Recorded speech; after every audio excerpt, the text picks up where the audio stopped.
minutes late. That is because there's a request from SABC to cross live at 9 o'clock, 9:05. So we do apologize that we will have to start 5 minutes late. So if you can bear with us, please. Thank you.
Good morning.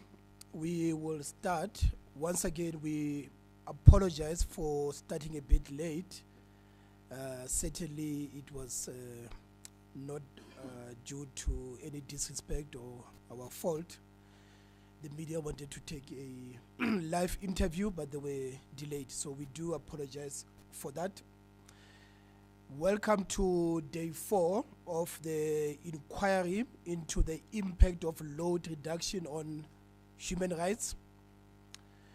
We will start with a moment of silence as well as the singing observation of the national anthem.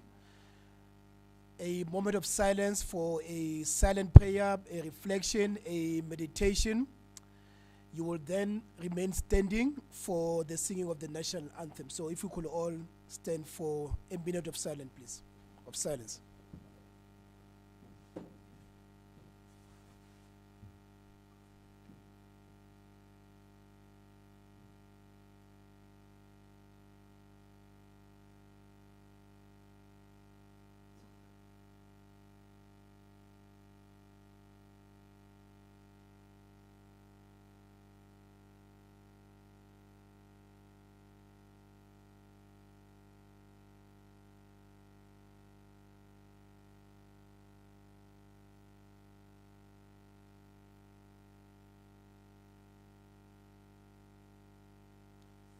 Thank you. If we could remain standing, the national anthem.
Thank you.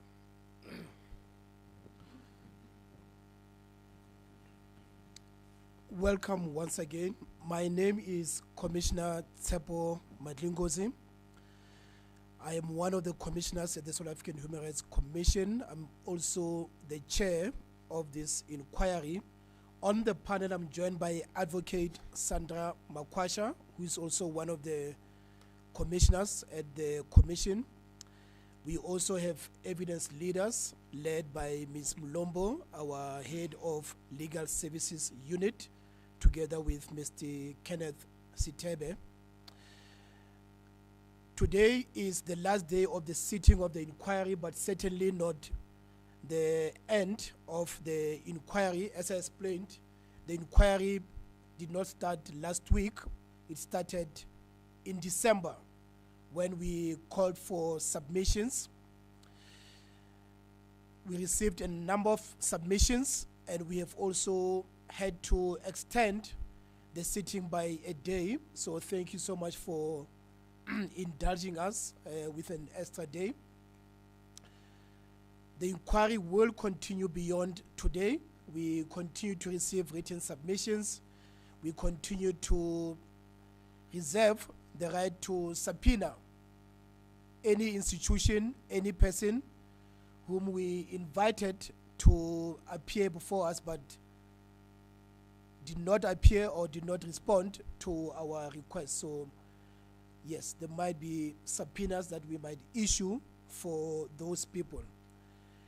The purpose of the inquiry is very narrow. It is to assess the impact of load reduction, not load shedding, not load mitigation, but load reduction, the impact thereof on human rights.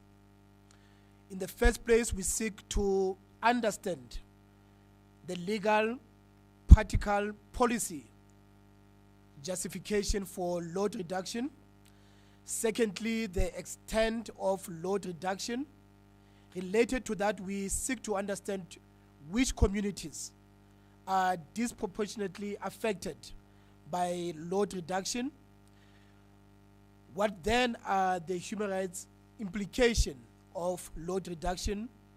The right to health, the right to life, the right to education, the right to dignity, the very right to equality itself. We also seek to understand mitigation measures that have been put in place to mitigate against the impact of load reduction.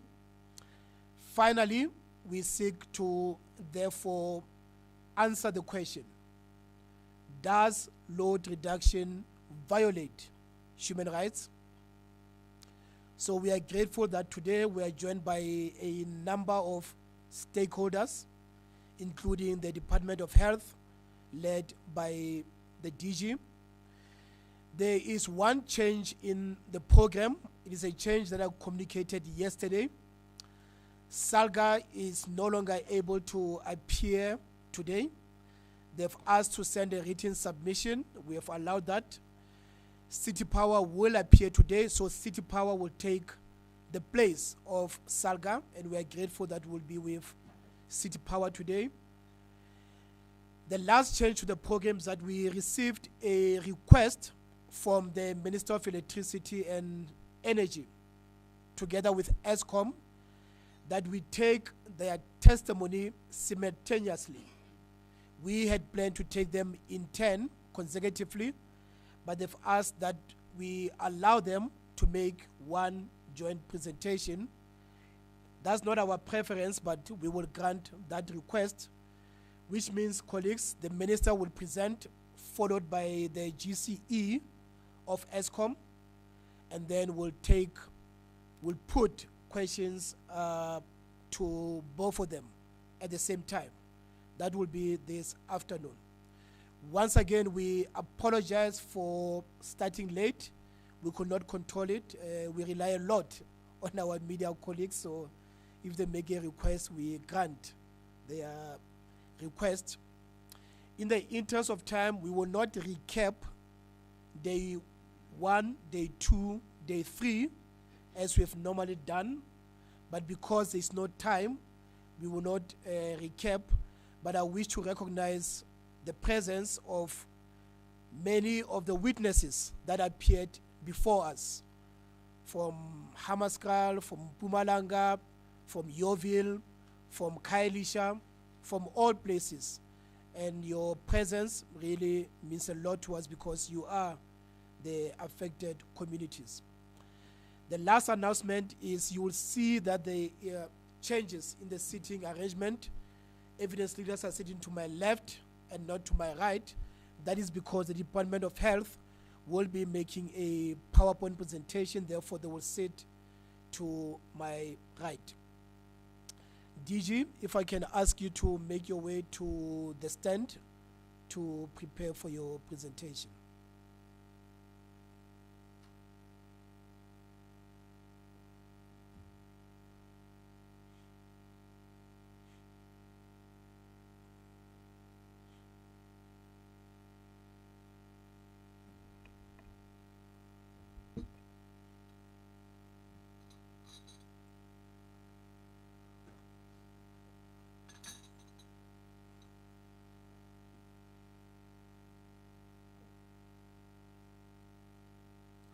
The department is here voluntarily.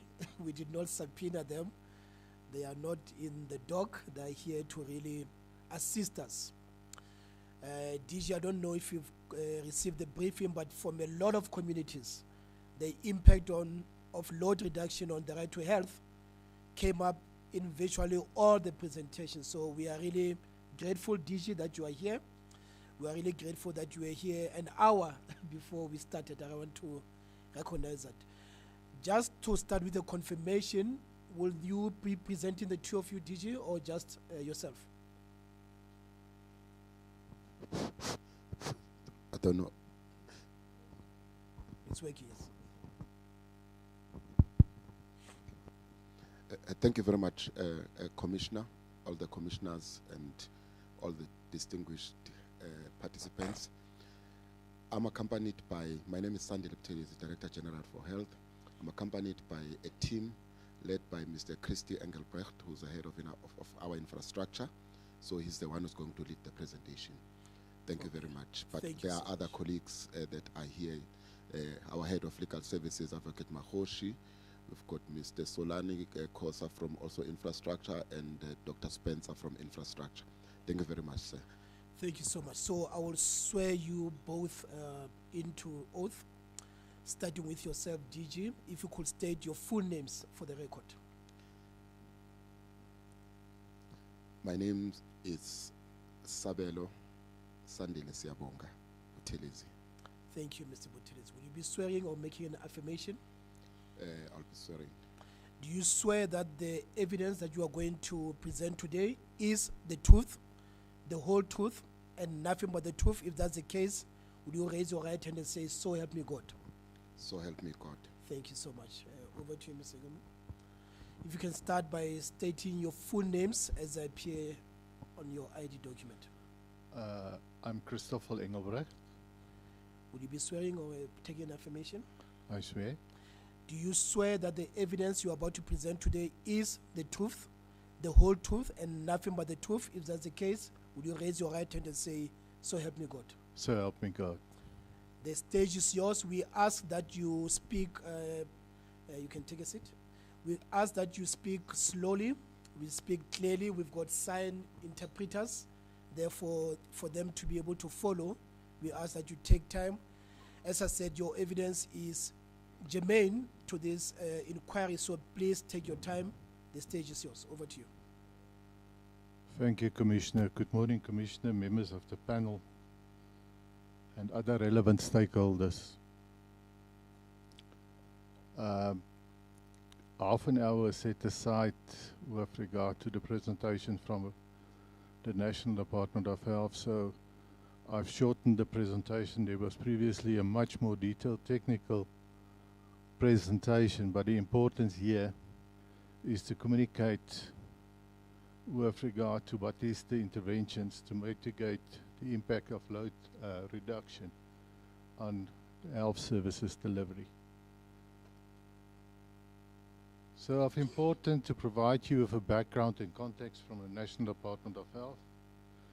The purpose was to provide the South African Human Rights Commission with an update on the impact of load reduction on healthcare services and the mitigating strategies being implemented. From the mandate of the National Department of Health is ensuring uninterrupted healthcare services in line with the Constitution and public health mandates. Now, the current status of load shedding or load reduction, load shedding has been subsided, but risks remain. Load reduction affects select facilities, causing intermittent disruptions. So, from the National Department of Health, our inquiry, what was the scope from the National Department of Health, that we need to provide feedback to the to this commission. So the South African Human Rights Commission requested National Department of Health to provide the impact of load reduction on the provision of healthcare services in South Africa. Number two, the measures in place to ameliorate the adverse impacts of load reduction and the efficacy of those measures.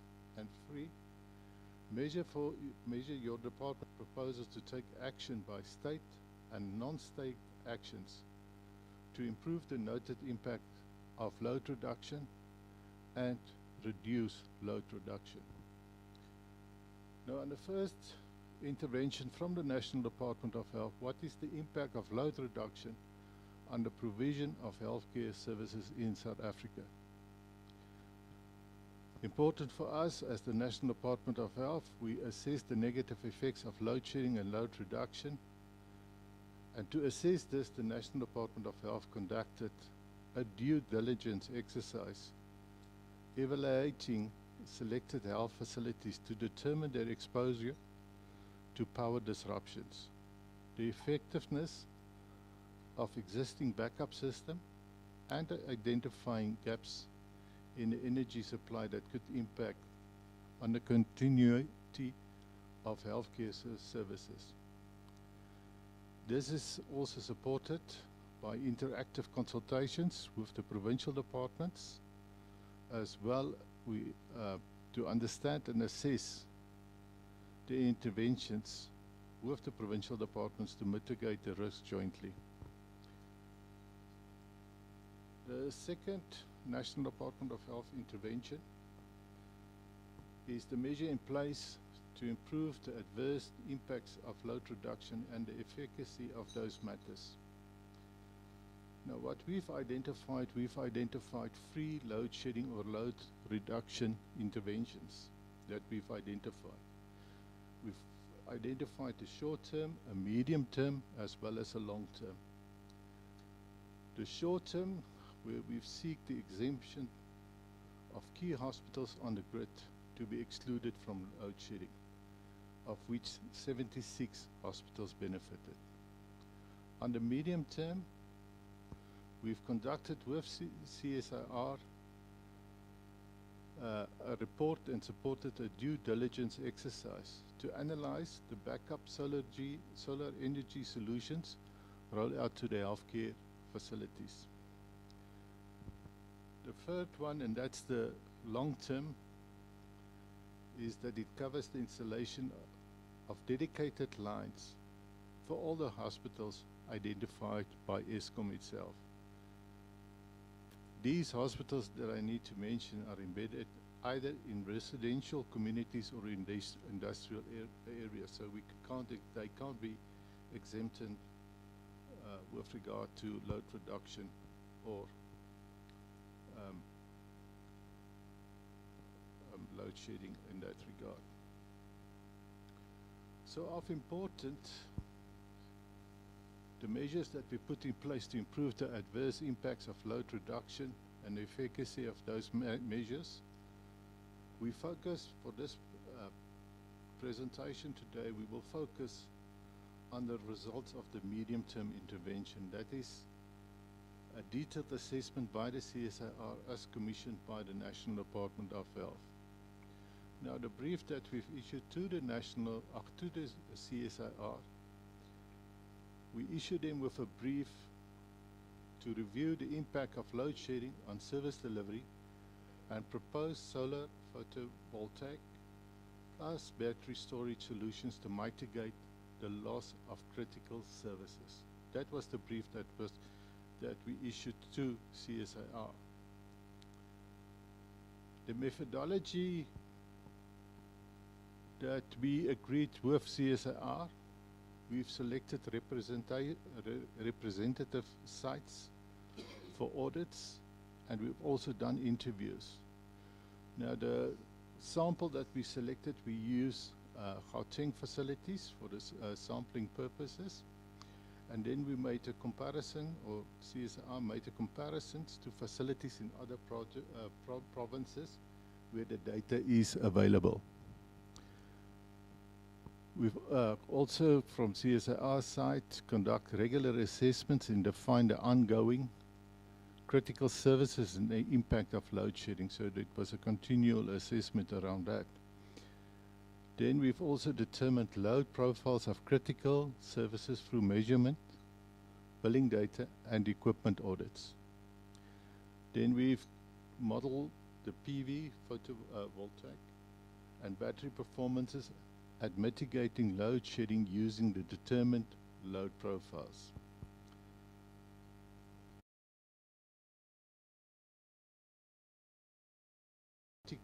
Mitigation of cost per stage of load shedding per facility type, as well as the assessing the risk of theft, especially to the with respect to the solar panels, solar PV. Based on this, the National Department of Health requested the facilities, based on this risk of theft, to consider only battery storage for the clinics and community health centers. The focal area of assessments from CSIR, it determined the following characteristics. It determined the energy consumption as well as established a demand profile per infrastructure type. Also the technology cost determination per facility type. The solar resource assessment currently in the country. The sizing of the battery storage PV plus battery storage per infrastructure type.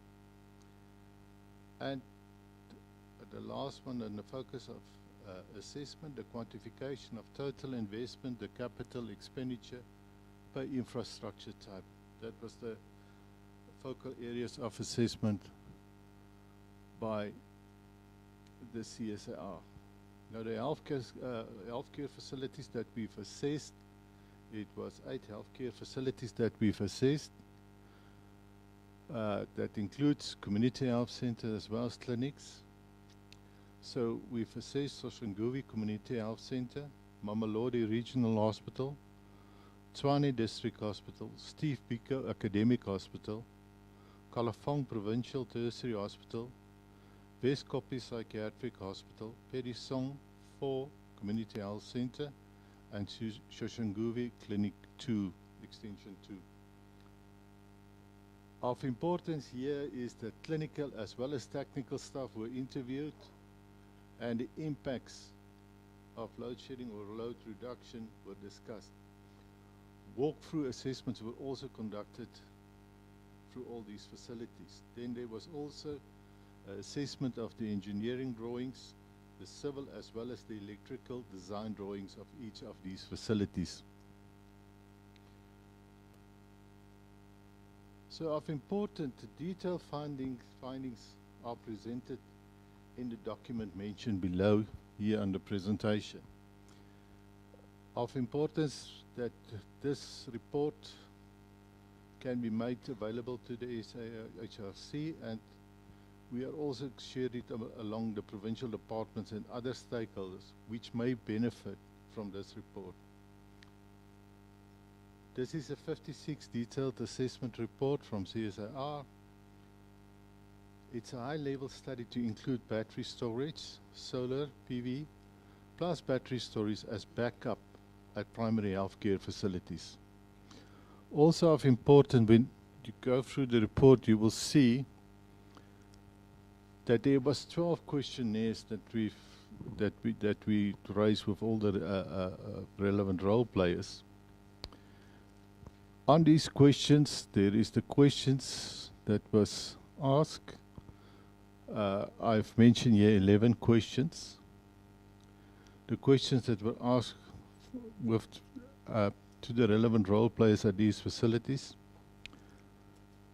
What we've asked on these questions include: does the facility experience load shedding? Does the facilities experience regular power supply interruptions? Which clinical services are offered at the facility and how are these offered and effected? Is it 24/7, weekly or daily? Question 4 is: how old is the building or buildings? Question 5: are there security concerns regarding the battery or PV installation? What is the bed count as question 6. Question 7 deals with which departments have generators backup and at which level. Question 8, which services has unlimited power supply? Question 9 was the power supply reticulation and distribution review. Then question 10 deals with review the 6-month electricity accounts pre June 2022 and the review monthly diesel supply post June 2022. Now the responses that we received on these questions with question 1, they said most of these facilities were exempt from load shedding.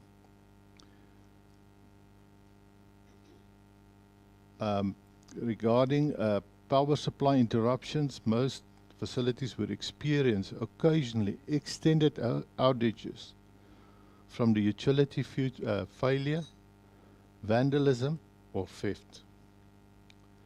About the clinical services that are offered onto these facilities, there's a variety of the services that are offered.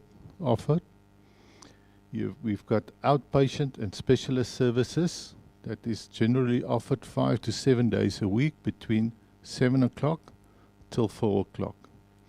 Then number 2, you've got inpatient services that are rendered 24/7 and emergency care services that are offered 24/7. The condition of the building or buildings, most of the facilities are aged, but the condition varied with larger facilities in general better condition. Superficially, the greater the level of maintenance conducted by the National Department of Health, the better the condition of the health facility. The response on question 5, are there security concerns regarding battery or PV installations? As I've mentioned earlier, smaller clinics and community health centers are more concerned about security. What they experience is that there's some level of theft or vandalism, and these smaller installations are affecting worse by component loss or failure.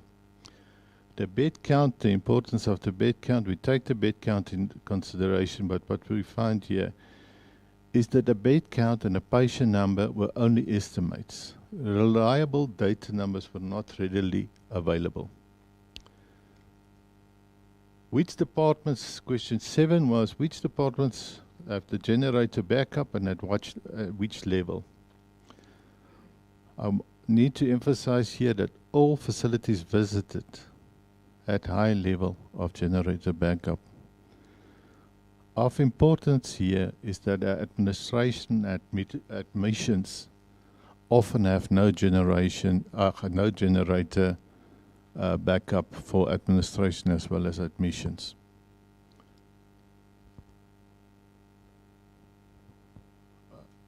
Now, question 8 is, which services have unlimited power supply? Now, typically, there's 3 areas that we've focused on that is unlimited power supply. That is your emergency care, your intensive care unit, as well as your occupational therapy services. They have usually, or not, they have unlimited power supplies, those 3 specialist areas. The power reticulation and the distribution review, what we find there that the power supply and the distribution did not present easy solutions with the integration of new energy sources. As they were not neatly separate, they were not separated or functional at that stage. Of importance here regarding the electricity accounts, they were not ready available or informative regarding the electricity accounts. And the consumption data with regard to these facilities did not reflect in the statements of these facilities. Regarding the monthly diesel supply, they've promised us the diesel supply data, the monthly diesel supply data, but we did not receive that on most of these facilities. Now, the findings from this report from the CSIR, the importance here is what is the findings on the impact of load shedding. A review of the impact of the load shedding on critical services at selected healthcare facilities in the Gauteng province revealed the following. Most of the hospitals that was visited or were visited were exempted from load shedding up to and including stage 6. All healthcare facilities visited had significant levels of diesel generator backups and could deliver health services during load shedding provided if the diesel supply was not interrupted. Larger hospitals and community health services still provided the 24/7 services. Smaller clinics and community health centers were typically not exempt from load shedding, and therefore the clinics and the community health centers had the greatest need for alternative resources. These facilities of clinics render most of these services from the daytime, from Monday to Friday. The combination of load shedding exposure and the time of services makes smaller clinics and facilities ideal candidates for solar PV with battery backup. The findings on the impact of load shedding of important clinical, life-critical services include only those power interruption may risk emergency care and life support, and these are essential loads by any definition. Routine healthcare services may also be considered critical load when chronic load shedding conditions, for example, at higher stages of load shedding. Extended service delivery failure due to chronic load shedding may lead to increased community health risk. That was the findings of the impact of the load reduction. The measures that we put in place to improve the adverse impacts, the findings of the technico-economic analysis, the load shedding solution scale in size and cost depending on the size of the critical load to be met during load shedding and the number of hours experienced during that load shedding. Of importance, the storage solution can be reduced in size and cost by reducing the critical load served at the clinic. In the report, there is battery storage solutions for full coverage on the stage 4 scenario that range from 100 kilowatt per hour for small clinics up to 10.7 megawatt per hour for large hospitals. Battery capacities generally double under stage 8 load shedding scenario. Of importance that the battery capacity may be reduced when the PV system is added, dependent on the size of the PV system.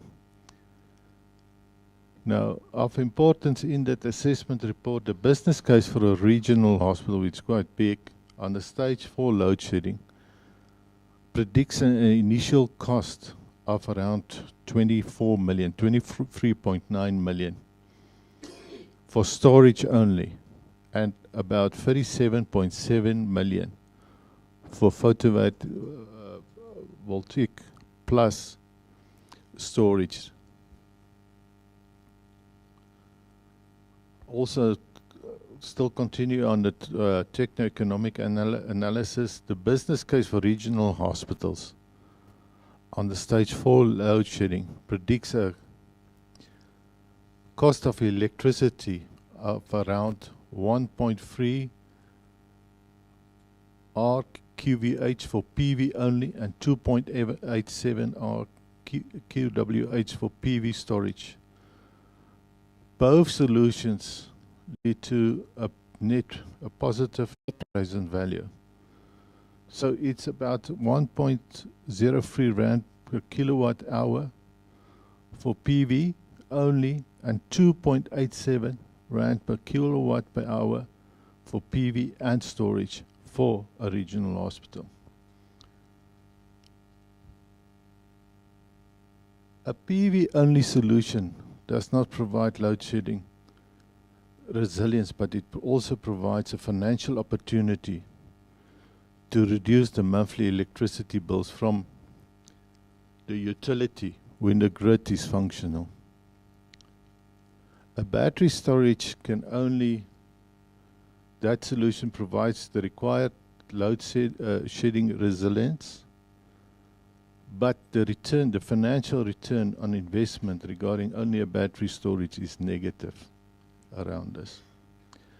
So the PV plus the storage solution provides an optimal solution to minimize the risk of load shedding, and to also, you can recover your project costs in the form of reduced electricity over the analysis over the period.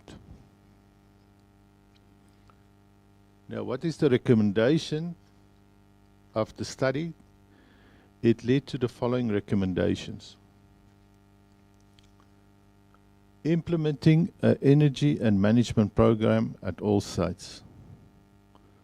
Establish a national energy monitoring and maintenance competency to manage the significant fleet of the new assets for the program. Implement the site assessment programs as a means to prioritize the implementation plan. Explore wheeling and power purchasing agreements with independent power producers for larger sites. Pilot projects at smaller facilities for a national rollout to reduce implementation of risk. And create a team with the National Department of Health to champion, manage, monitor and evaluate the program. So the champion that we've currently identified and we are busy with regarding that's going to lead this process is Mr. Solani Khoza that's sitting there in the back. Mr. Khoza, can you just stand up so that...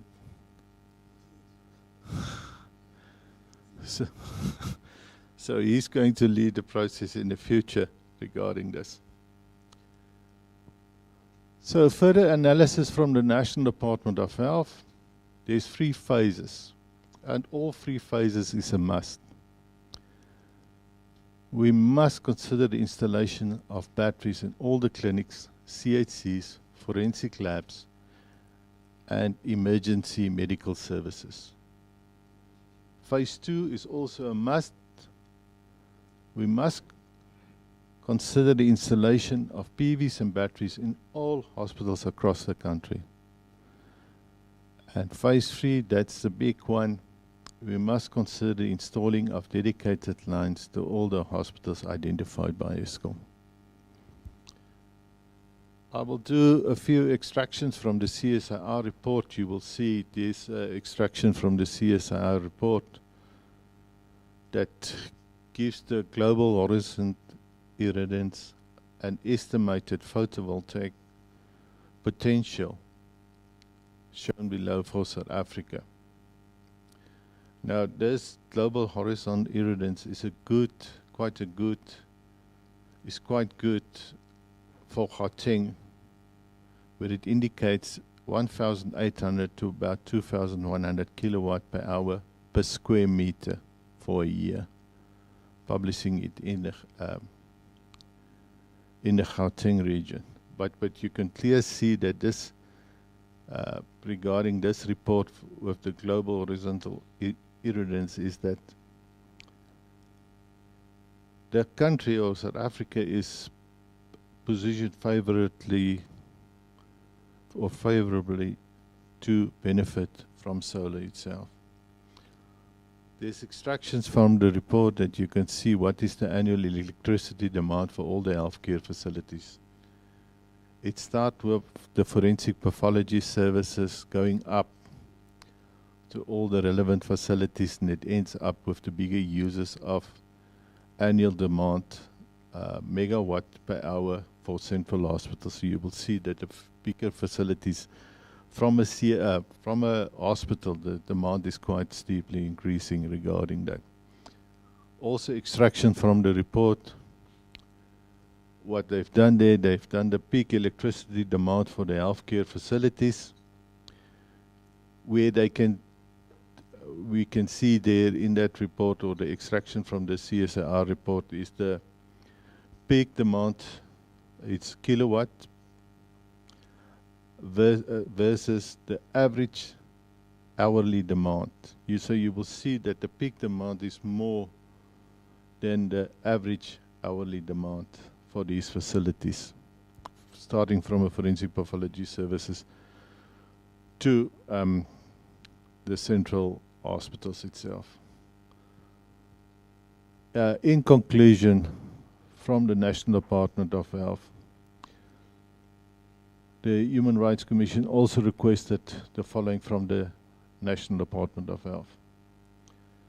What measures does the department proposes to take by the state and non-state actors to improve the noted impacts of load reduction and reduce load reduction? From the National Department of Health side, we've ensured that all healthcare facilities in planning, that they have sufficient energy backup resources. Now that includes multiple solutions per facility itself, like the use of generators for the smallest facilities. Then you've got solar PV farms. An example here of solar PV farms that we're busy with regarding in the construction is, for instance, Limpopo District Hospital, where they are also going to be, as the fourth phase of that project, they are going to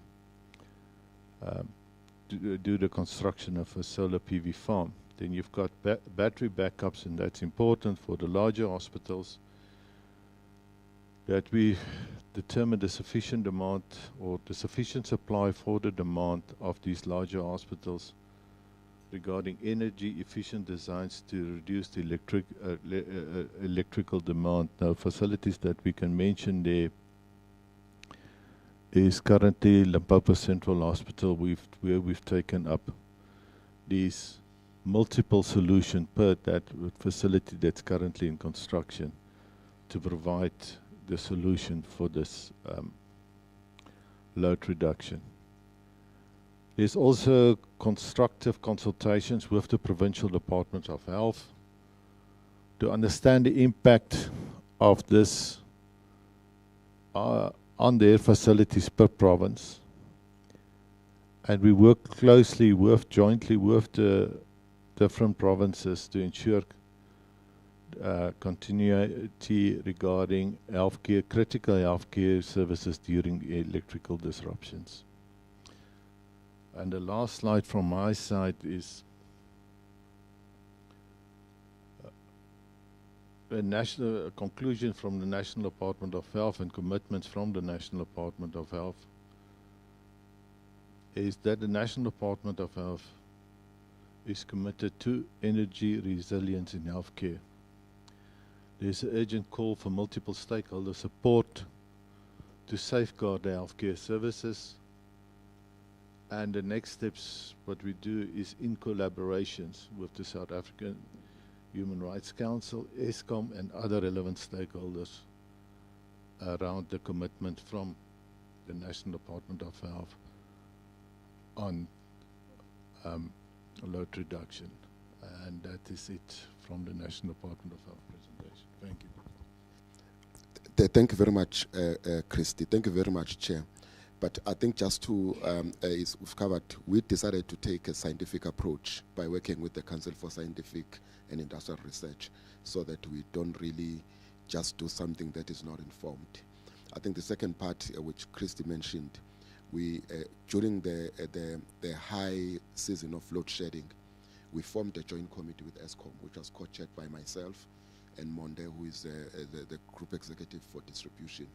That's where they actually identified that it was easier to isolate a hospital that has got a dedicated line that is not in a web.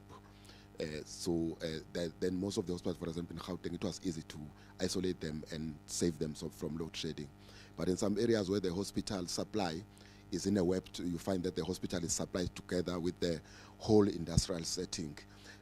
Then it became very difficult. So they then costed for us how to ensure that most of our hospitals, we just spend money and put dedicated lines that are not mixed.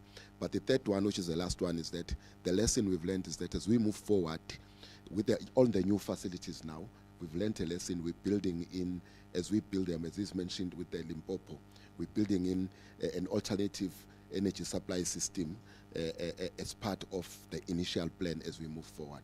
Thank you very much, Chair. Thank you very much. 30 minutes on the dot. Thank you so much.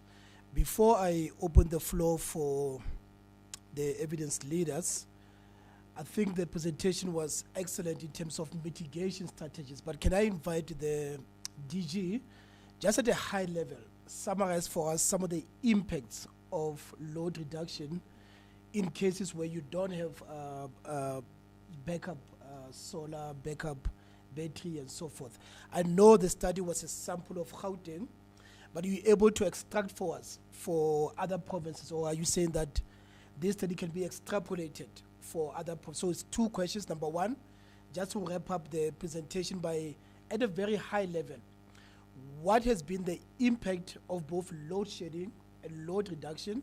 But then secondly, if we can say that the study, you are comfortable that it can be extrapolated for other provinces. Thank you very much, Chair.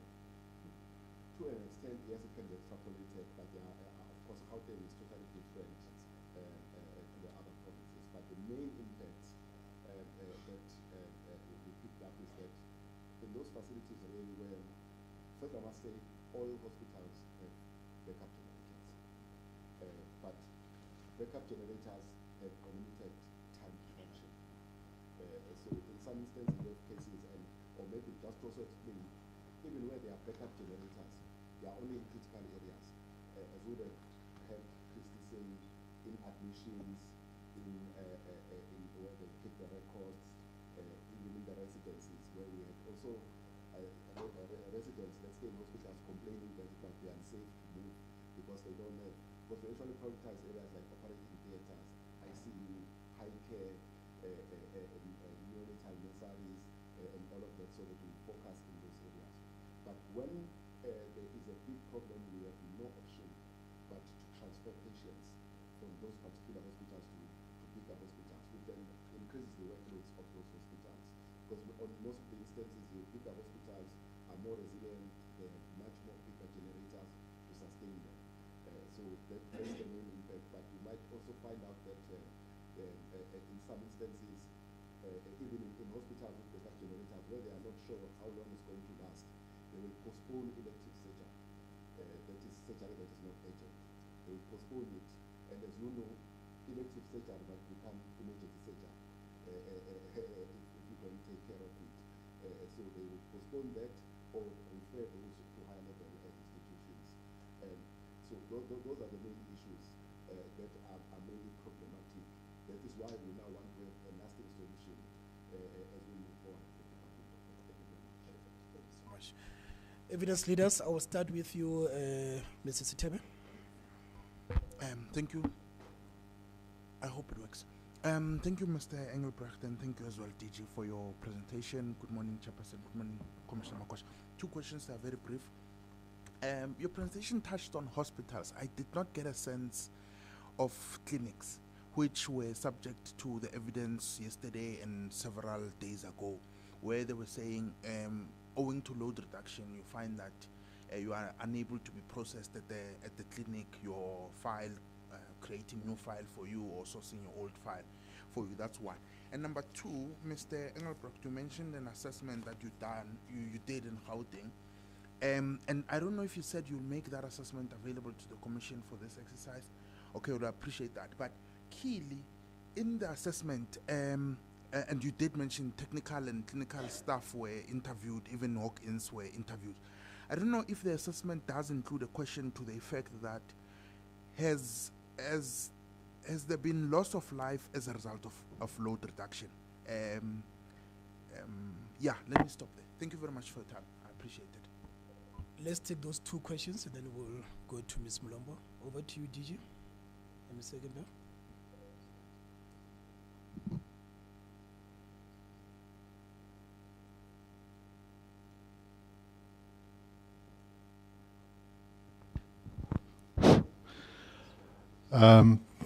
What is important here, it also focuses on the clinics itself, but we mustn't get the impression that it was only, that study was, or the assessment was only focused on Gauteng Department of Health. What CSIR did was do the energy demand mapping with all the other provinces. So in the report you will see with regard to the energy demand mapping, they've done all the relevant facilities focusing from forensic pathology services to a central hospital. And I'm quickly looking here where they've done a mapping and cleanup of the data, where they did a comparison with Tygerberg versus Steve Biko. And I'm just sitting here with the Western Cape information. Also the Red Cross Hospital in Western Cape versus Kalafong Hospital in Gauteng. Regarding forensic pathology, they've done it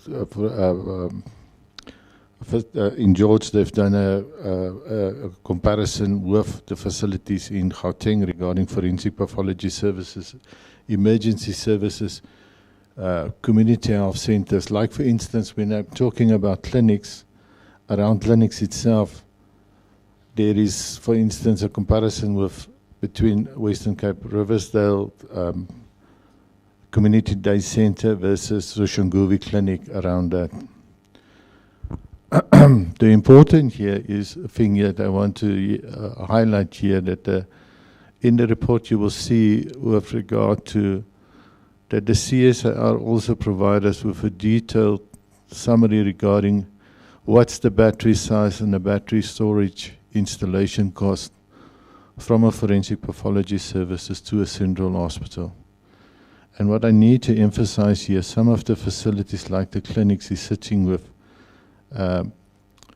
generators, and we want to move back. We not want to move back, we want to focus for the smaller facilities rather to a PV or a battery pack with regard to that smaller facilities.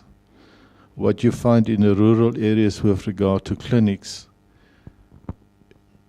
you need to have considered commitment from the districts itself to provide diesel for the generators in the smaller facilities, like for instance the clinic. That's where, with regard to this assessment from CSIR, we're looking also at the focus of the battery size and the battery storage installation cost for the smaller for the clinics as well as the community health centers. Then there's one aspect that I just want to highlight around this, and there's also the maintenance of the generator. You don't have the technical expertise at a small facility like a clinic, so you got a up and spoke maintenance by the district or the province to do the maintenance on these generators. So that's why we focus on the battery size. But what I want to emphasize at the end, it's not only that we focus on hospitals, but there's also a focus on clinics as well as forensic pathology services. And the comparison was done with all the relevant provinces doing the comparison around that. Regarding the assessment, the assessment was in the technical aspect, the loss of life. I'm from the built environment. I can't report on the loss of life, but yeah. Oh, thank you very much, Christy. Yes, I think that's the one that is referring to me, the loss of life. I think in terms of the reports that we got, there were some cases which we gave to the ombudsperson to investigate properly if there was direct causality in terms of those. However, if we just use a generic approach to say that if someone was supposed to have, some people might have bad outcomes because of a delay in surgery because they had to be transferred, or maybe their surgery could be delayed. So there will be definitely some effects, but we've not quantified it, except those two that were from the Northern Cape that were reported to us. That are currently, we've not received the report on that. Other than that, there might be some reports there and there which have not come to us as the direct impacts of or the direct causal link with the load shedding. We're always trying to be proactive with the hospitals to say, if something like this, move patients, do that and do that, so that we're able to deal with the issues. Thank you very much. Ms. Mlombo. Thank you, Commissioner. Sorry.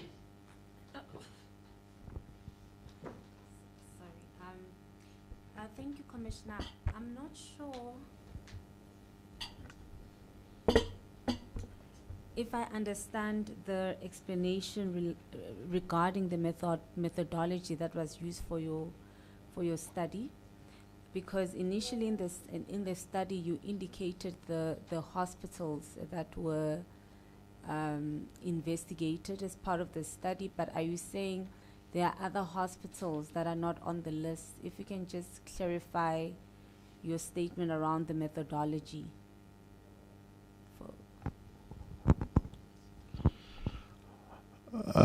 From CSIR, in consultation with the National Department of Health, they selected a random sample from the Gauteng province, and that's where I mentioned there's 8 facilities. Yes. So you will see that there's, from a clinic itself, there's a community health center, there's a psychiatric hospital, there's a tertiary hospital, as well as academic hospital, district hospital, regional hospital, as well as community health centers around that. That is with regard to, due to the constraints of time, this was the facilities that were selected. What we can do more in depth regarding that, but that was the random sample that we've taken for Gauteng, from the Gauteng province, in consultation with all the relevant role players. All right. But you now say that there were actually other facilities studied in other provinces. Is that what you are saying? And which facilities are these? So what they are doing, what CSIR was doing, and that was the energy demand mapping. They compared the facilities, more or less, the type of facility that is similar in size with others in provinces. That's where I use the energy demand mapping with regard to Western Cape, where they did a comparison with the similar size of that specific facility towards in the Western Cape with the facilities, the 8 facilities that we've mentioned here in Gauteng around that. Okay.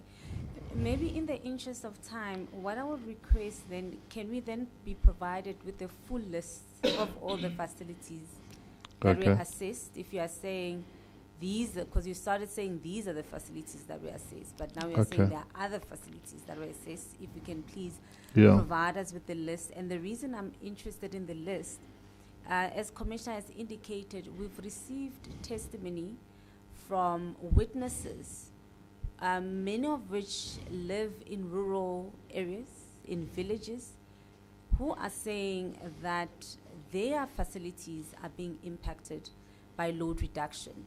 So we need to then assess to what extent were these other facilities assessed, particularly rural communities, because as DG has rightly indicated, the condition of a rural village is not the same as, you know, Gauteng. So maybe while we wait for that, in the other facilities that were assessed, were there any other rural clinics, hospitals that were also assessed, and what did the assessment tell us about their unique situation? I can't, with regard to the rural area, I must take a look with regard to go back to the assessment that was done by CSIR around that. Okay. And then maybe then the impacts that Commissioner was asking about, you did indicate, DG, that there are impacts because your admission and administration blocks do not typically have backup generator. But you stop short of just indicating what those specific impacts are for administration admission blocks that don't have a backup generator. Obviously, that will have an effect in terms of retrieval of patient files, in terms of the time it takes to retrieve those files. If computers, if they've got a number of our hospitals now have got a computerized filing system. Obviously, there will be issues with that, so it will delay. They'll have to work manual to look for the files. So the patient who's come in might have to wait for longer. Not that they are not going to be able to get their files, but because that's where they get their files in the filing area and all of that. In the hospital. I think that's the main impact. So it affects the patient flow. Whilst they go to the emergency, which has got power because it's linked to the generator, but they need a file, history, and all of that. I would say that would be the main impact. All right. Thanks. And in terms of the filing, one of the witnesses, you know, gave evidence to the effect that, in fact, in some facilities, the file cannot be retrieved, resulting then in duplicates having to be open and treatment having to be given without the full information about the history, about the patient history. So are you aware of those instances, DG? Yes, but those are not linked to load shedding. Okay. I mean, it's a general problem in the public health sector, Okay. which is why we're now implementing an electronic medical record system, which we're now piloting in about 3-4 provinces. The proof of concept has been done, and it's part of implementation of NHI. When you've been, now the way we've created this electronic record is that whether we are seen by a GP, when you get to the hospital, we must know that these are the tests that were done, these are the x-rays that were done, whether we're seen in the Eastern Cape, Western Cape, a Life Netcare, or any other hospital. There's an approach. We're trying to solve this issue of files because it's a chronic problem in the health sector. So it's a problem that we can't blame load shedding on. It's just the inefficiency of the health sector. Thank you very much.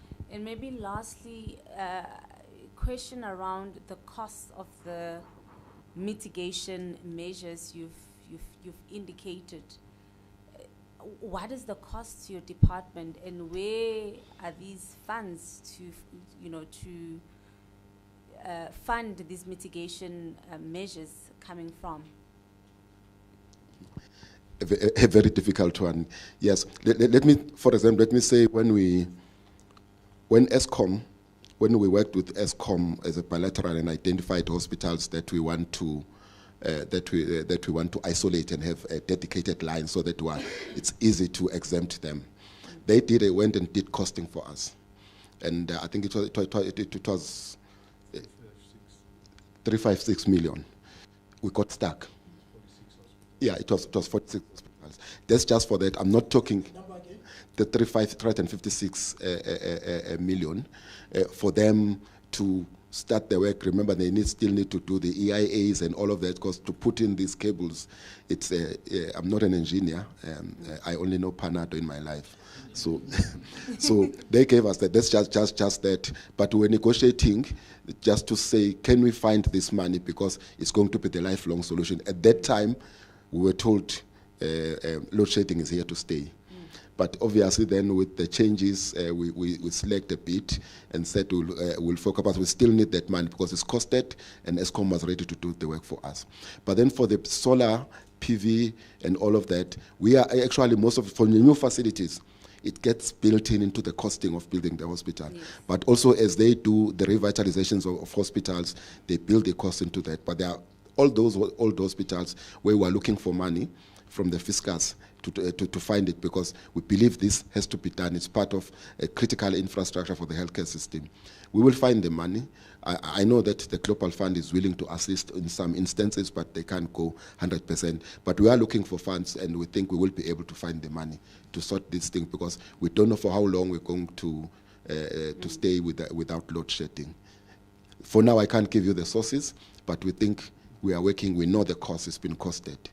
Thanks. Okay, you are talking about future projects. I'm talking about the measures already in place, the backup generator, the diesel.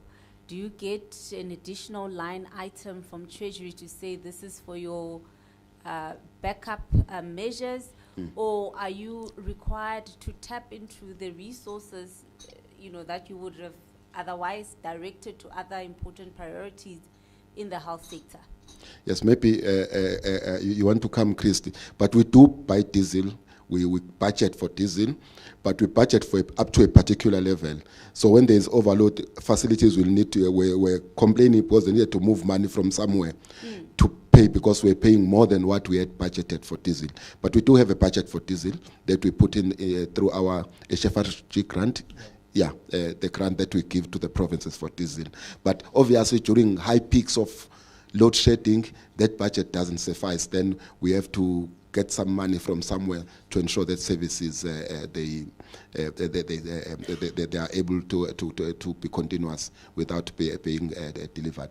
But again, mentioning even for those old facilities that are not new, so we are looking at finding ways of putting solar and PV into those facilities so that all of them are covered as we move forward.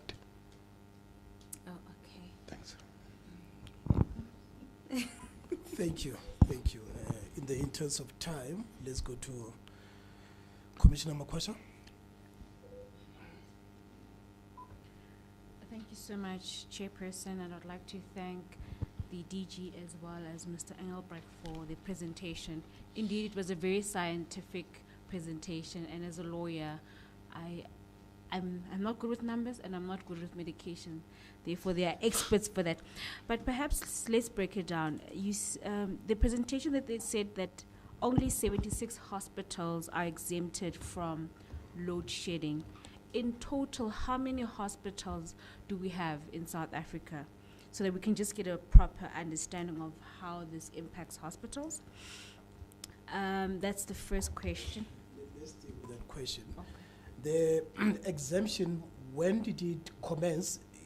Was it pursuant to the litigation, the so-called load shedding judgment, or was it even before that? So 2 questions there. 1, 76 in comparison to what number? 2, was it pursuant to the UDM load shedding litigation? No, sir, no, the litigation came in later. Actually, as soon as we had load shedding, there was a discussion between the 2 ministers, and a task team was sent, which was co-chaired by myself and the GM for distribution, and we started to identify hospitals to be exempted. We worked with all the provinces, with all the regional managers for Eskom, and the number is a drop in the ocean. We've got 310. Finished 379 hospitals. Started, well, why it's not that I don't know. In some of the provinces, you will find a small corner there that was named a hospital years ago, but really does not qualify to be a hospital. But we've got about 379 hospitals. So you can see that it's really a drop in the ocean, what we got exempted. Hence, we're working on exempting more. All the others, we could have exempted them, but their networks were too embedded in a bigger distribution area, which would actually beat the purpose of load shedding, because I'll make sure of those who know Peter Marisbeck, I'm from KZN. If you accept Itindale Hospital, it's now called Herikwala, you exempt the whole of J and 3 section because it's embedded in the same network. So I think I've responded to the question. Thanks. Thank you for that answer. And then the issue on the methodology, you said load profiles for critical services. Is this load profiles for all the hospitals, the 379, or specifically for the ones that were listed, the Gauteng hospitals? It is for all the hospitals around that. You're talking about emergency care, ICU, and occupational therapy services. Yeah, it's for all of them.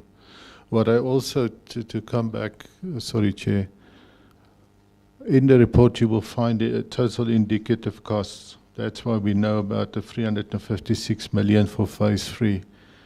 We've also got the phase 1, where it includes all the clinics and CHCs and emergency medical services.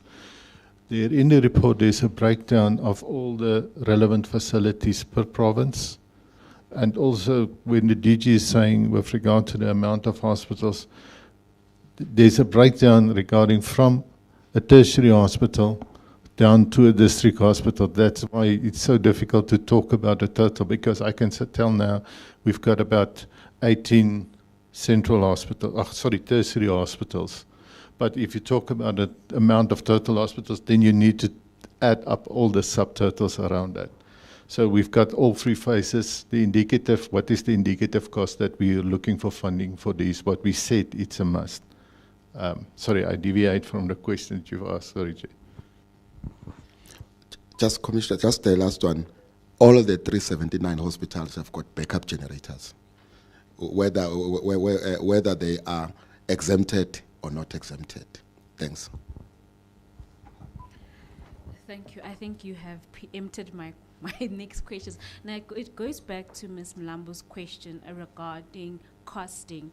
And I think it's based on our lived experience as the Commission that over the years there has been this breakdown of infrastructure, and there's also the complaints that we've noted in the media from medical practitioners who are saying that we need to be hired. So those complaints, the question is, the money that you're using to mitigate and provide generators and diesel and the 3-phased process to this problem of load shedding and load reduction, could it not be utilized to improve services to the people of South Africa by hiring more doctors, building infrastructure, and ensuring that we have medication in the hospitals and in the clinics?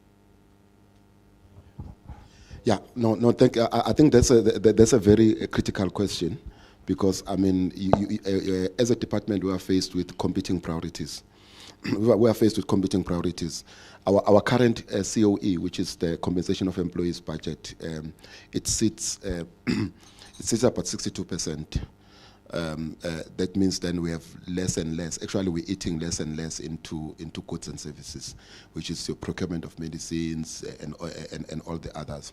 Ideally, we shouldn't be more than 60% on compensation of employees.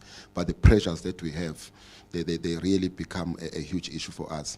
Now, one of the reasons that we are facing is a chronically underfunded health sector. It's a chronically underfunded health sector. One of the reasons why we're pushing for NHI is because we need to address that, because we believe there's enough money in the country to fund the health sector, but it's its own distribution, how it's distributed. We spend more than 8.5% of the gross domestic product on health, which is more than what Europe spends and a lot of developed countries who have better health outcomes than us. But here in South Africa, if you look at what we spend within the public sector, from that we have just above almost 600, more than half a trillion of money spent in health altogether. But 51% of that is being spent on 15% of the population. And our fight is that we need to get that to, if we get all that money and pull it together, we will be able to address all these issues and address all these competing priorities, because it's not fair for the money to go to me and you who are affording, and then the others who are not affording. But also, we strongly believe that there's a number of issues which I'm sure you'll hear the Minister as we unpack how we're going about the NHI. Health financing is a key pillar of the 6 building blocks of the health system. And all the other 5 won't work without proper financing. And your 5 includes your human resources, which we've mentioned, your medicines, supply of medicines, your information systems, your electronic systems that you need to put in place, your leadership. If you don't have money, you won't be able to have that. So our belief is that if we get enough money, because our finances are declining, actually worse after COVID, if we get enough money, we could be able to appoint all the doctors that we need in the public health sector. If we get enough money, we could be able to have all the drugs that we need, which, by the way, I don't think we're doing very bad with the drugs. It's just some pockets where there are local original programs in the different provinces. But now, having to get load shedding, it's something obviously that we never budgeted for. So when it comes, we can't sit down. We then rob Peter to pay Paul to sustain the services. There's a difficulty. It's a difficult decisions that we have to take. And we strongly believe that those funds, if we had a steady supply of electricity to the hospitals, that money could be better used for other priorities like employment of people, drugs, improvement of infrastructure and all the areas. I don't know if I've been able to respond to you. Thank you very much. Can I just come in? I want to emphasize the importance here with regard to the load reduction, the cost of load reduction. And I want to take our hospital, for instance, Charlotte Matkeke Academic Hospital. How many generators does Charlotte have? 8. Charlotte Matkeke have 8 generators. That's why with regard to this assessment, where we moved away from the generators, it's an enormous cost on the diesel for those generators, as well as the maintenance cost on 8 generators, and it's mega generators that we are talking about, only for Charlotte. They, with regard to when we were visiting Charlotte Hospital, they did not take into consideration if there's a load reduction or load shedding. It's got a massive impact on their operational expenditure regarding for diesel, for instance. Like I just want to emphasize that, as well as for the maintenance of those generators. So there's, from the National Department of Health, that's where we would move away from the generators, where we've taken a look at the investment cost of the PV solar plus the battery packs. It's an expensive exercise now, but over the long term, it could benefit us, as well as the electricity expenditure that we're going to get into the future. It's going to have an impact on minimizing that. Thank you. You've preempted my question, and it has to do with the right to health intersects with other rights, the right to dignity, the right to life, but also the right to a clean environment. Has there been any studies on the negative impacts on so many generators, pollution, noise, in health facilities? Do we have studies to that effect to show the negative impacts on the right of patients, on patients' well-being of these mega generators that you speak of? Not specifically for the Department of Health, but that's where we're in consultation with CSIR regarding that. Moving to green alternatives, because if you take a look with regard to the construction of our new facilities, we're taking into consideration green alternatives. And if the Commission can go, for instance, to Limpopo Central Hospital that is currently in construction, you will see a lot of, in Polokwane, there's a lot of, during the construction you can see there's a lot of alternatives regarding green initiatives, like for instance, using your water, your grey water, with regard to your building, the heating of the building system. We're using green initiatives around that itself. Thank you, Commissioner. Thank you so much. I'm from Limpopo. I've seen the building project start, and as a disclaimer, my brother is actually working on that facility as an engineer. But this is their conflict. If he's building, maybe we will bring him in, we'll call him, we'll subpoena him, Chair, to come and give evidence. But I think it's important. I think the focus is on hospitals, even in the presentation, and correctly said by the evidence leaders that the primary testimonies we received were around smaller clinics and community health centers, which are not exempted from either load shedding or load reduction. And the testimony we received states that what happens is the medication that is stored there due to temperatures not being adhered to, they need to be disposed, which is, I'm assuming, is a cost not only to the lives of the people that need the medication, but directly to the Department of Health. Has there been an assessment on the impact that load reduction has on these smaller clinics and community health centers? Because I'm thinking about it, where someone does not have access to the smaller clinic, rushes to the hospital because the hospital has electricity, which then contributes to the waiting times, because now patients who could be serviced at smaller clinics and healthcare facilities are then rushing to hospitals, which we've noted has increased the demand of hospitals having to cater to small issues that could be dealt with at smaller clinics. Have you looked at the impact of smaller clinics? Because I think if you resolve this issue in clinics, then hospitals can then cater to the critical issues.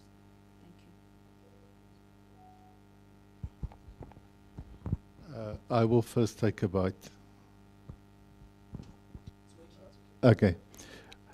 The importance here, there is a focus on primary health care, and it's a pity that our DDG from primary health care is not here, because there's a lot of focus from her around on primary health care, on the clinics, especially the clinics in the community health centers. We take a look at that. What we can, with regard to that, due to the fact that we've done a breakdown of the cost, we're focusing, and that's why we say the first phase is the clinics. That's the first phase. Although the hospitals is important because they provided certain services, but the first phase, the important phase, is the clinics, and we've got a breakdown of those costs, what it's going to cost us. What's important, we focus a lot on the issue, on the issuing of generators for these clinics. But the important aspect about it is the maintenance due to the small facility. And if you go to the rural areas, especially in the rural areas, the maintenance on these generators is enormous. And to get the service provider to service that generator, it's got a big impact on their operational expenditure around that. So that's why we try to move away from the generator aspect itself. But for now, while there's generators, we utilize those generators until we've got the alternative here around it. But the first, what I want to emphasize, the clinics are the first phase around that, of prioritizing the clinics itself, primary health care.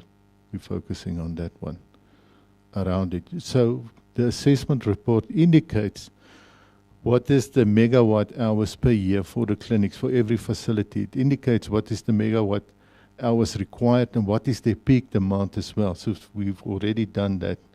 We've got that information, the indicative figures that we've got from CSIR around that. So we can use that figures around that to address all the facilities for in the future around. But at the end of the day, it's around with regard to the funding, where we're going to get the funding around that. Thank you. Yes, no, thanks. I think he has covered that. We've prioritized them, though we don't have really a scientific study on the impact at that particular level. We do have a program called the ICRM, it's IDR Clinic Realization and Maintenance Program, where they look at all the functionalities, the electricity, and we've got targets where they go to specific PHC facilities. That's why I said our DDG is not here. But for now, we've just told ourselves that hospitals aside, with all the approaches we do, PHC, because we know they are the ones that are the most impacted. That's why we're approaching it that way. Thank you. Thank you, Chair. I don't have any further questions. No, thank you so much. I think we have taken a lot of the time, and the answers have been very comprehensive. Just two questions from my side. Let's look at the slide that is before us. Two questions there. Who is the recommendations directed towards? Is it to the National Department of Health? Is it to Treasury? When you say you must, or is it to yourselves? So that's the first question. The second question is, are there time frames, timelines to this phase 1, phase 2, phase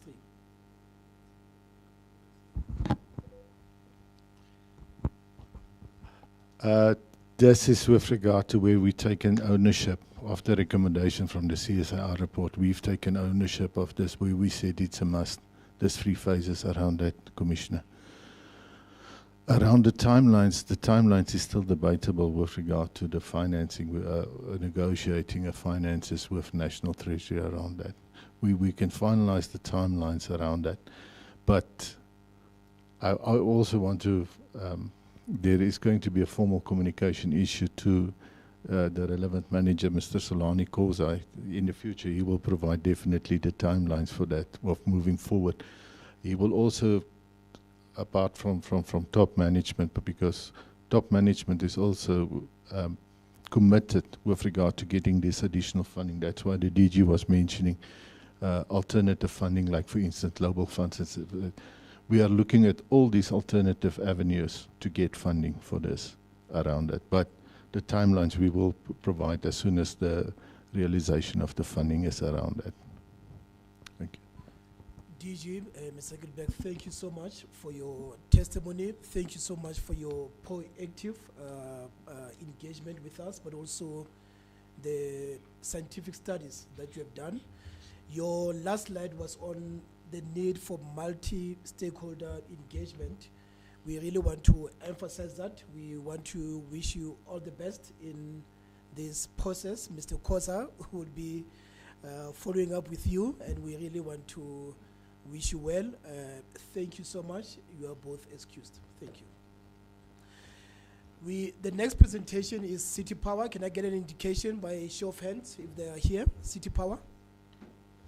Thank you so much. We will ask you to make your way.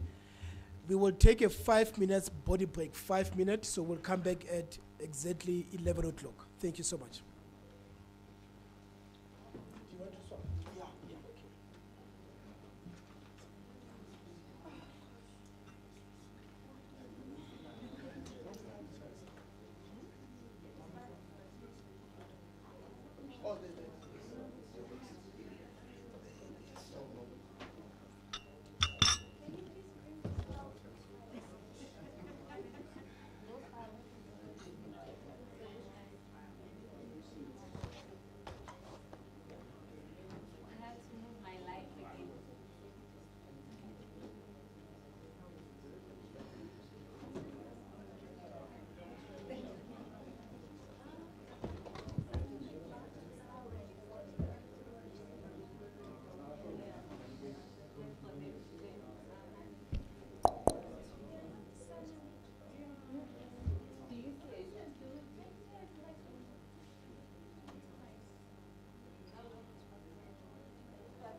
No, I just want to see to the space. Oh, so many. But in Mafanga, three per table. Yeah, it's that time. Change my Yes, yes, yes.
Settle down to start.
Sorry, Mr. Vitelis.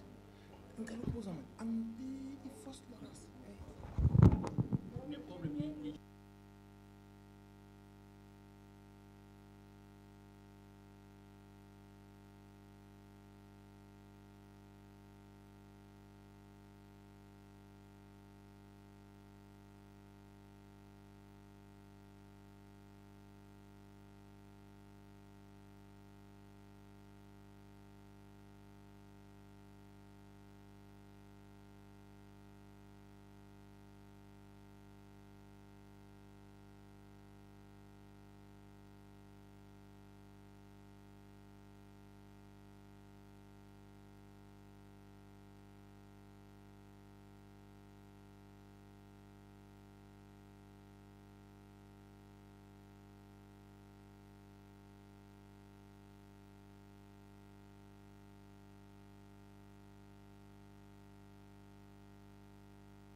Good morning. If we can all settle down. Sign interpreters, are we here? Thank you so much. Okay. should have asked for an extra copy. It's okay. I'll use my one. Okay, the next presenter is City Power, not Salga. City Power. They were supposed to present yesterday. They asked to present today, and we are grateful that they are here. So we will start. Huge interest in your testimony. Your name came up many times in testimonies. We will start with administering the oath. Who would like to start? Okay, if you could just enter your full names for the record with a mic. Oh, I am Mashudu Munyai. Mr.? Mashudu Munyai. Can I call you Mr.? Munyai. Can I call you Mr.? Call me Mashudu. Mashudu, okay. Mashudu, do you swear that the testimony that you're about to give today is the truth, the whole truth, and nothing but the truth? If that's the case, would you raise your right hand and say, "So help me God"? So help me God. Thank you so much. Will you state your names for the record? Okay. Lina laka ke nna Lerato Kgalema. O tlo ikana kapa o tlo afema? Ke tlo ikana. O tlo ikana. Do you swear that the testimony that you're about to give today is the truth, the whole truth, and nothing but the truth? If that's the case, would you raise your right hand and say, "So help me God"? So help me God. We're going to do that first. Thank you so much. Thank you so much. The two witnesses from City Power have been duly sworn in. You have 30 minutes. As I said, there's huge interest in your testimony, so take your time. The stage is yours. Over to you. Thank you. My name, as I've stated, is Lerato Kgalema. I'm coming from City Power. The report that we're about to submit is a group report from City Power Operations Group.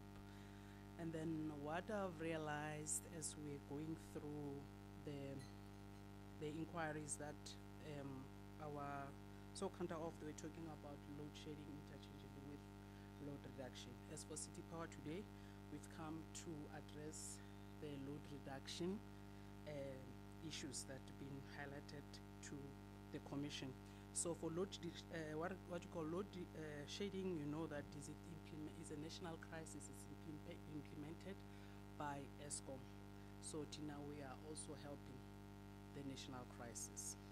So the purpose of the report that we are about to submit is that we want to provide a comprehensive submission to the South African Human Rights Commission regarding the issue of load reduction implemented by City Power in the Johannesburg area.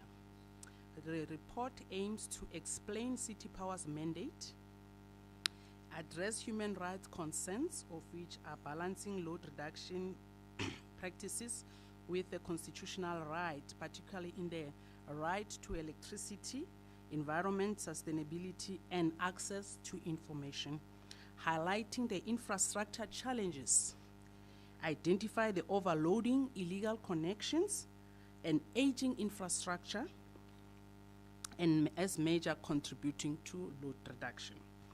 We'll also be presenting the mitigation strategies, showcasing the short-term, medium, and long-term plans, including the electrification project, smart grids, and infrastructure upgrades to reduce reliance on the load reductions.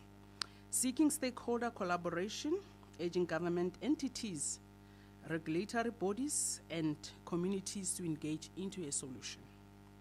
And also we'll be requesting the South African Human Rights Commission support, advocating for policy interventions and infrastructure investments to the public awareness initiative to address energy challenges and which will be fairly effective. So the strategic alignments, because we are reading, I think, Commission, if we may, I think we'll touch on the critical ones, because I'm looking at the document is huge.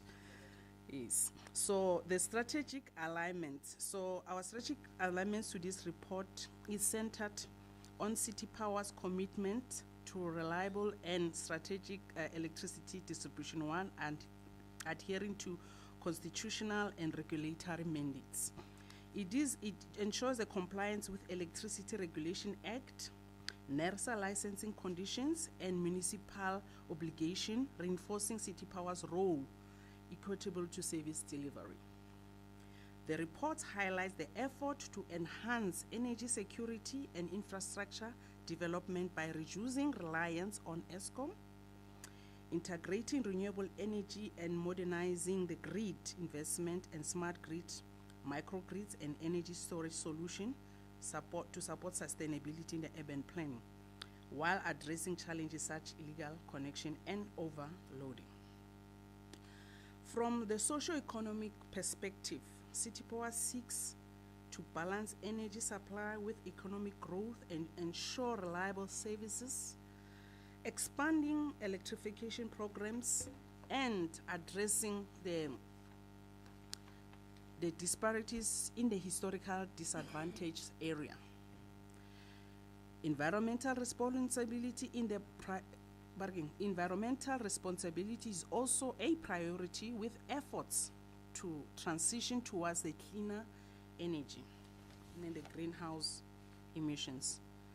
And then risk management and operational efficiency are a key focus, with the load reduction implemented as a last resort.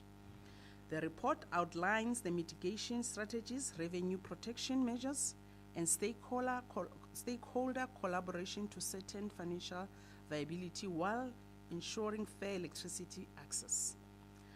Aligned with South African Just Energy Transition Plan, City Power is working towards energy modernization through smart metering, demand-side management, and policy advocacy. Collaboration with the government stakeholders is essential, securing funding and regulatory reports. In conclusion, the report reinforces City Power's role in securing Johannesburg electricity future while balancing regulatory compliance, infrastructure investment, and social equity.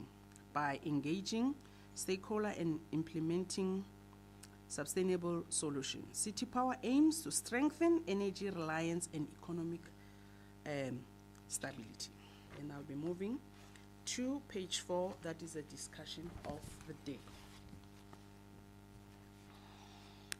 The discussion of the day, we say the following discussion provides the depth analysis of the load reduction and its broader implication, and examine the technical consideration behind load reduction and its necessity in the maintaining the grid stability, and the challenge posed by the unauthorized electricity usage. Additionally, the section explores the constitutional implication of load reduction, particularly regarding the environmental sustainability and access to information.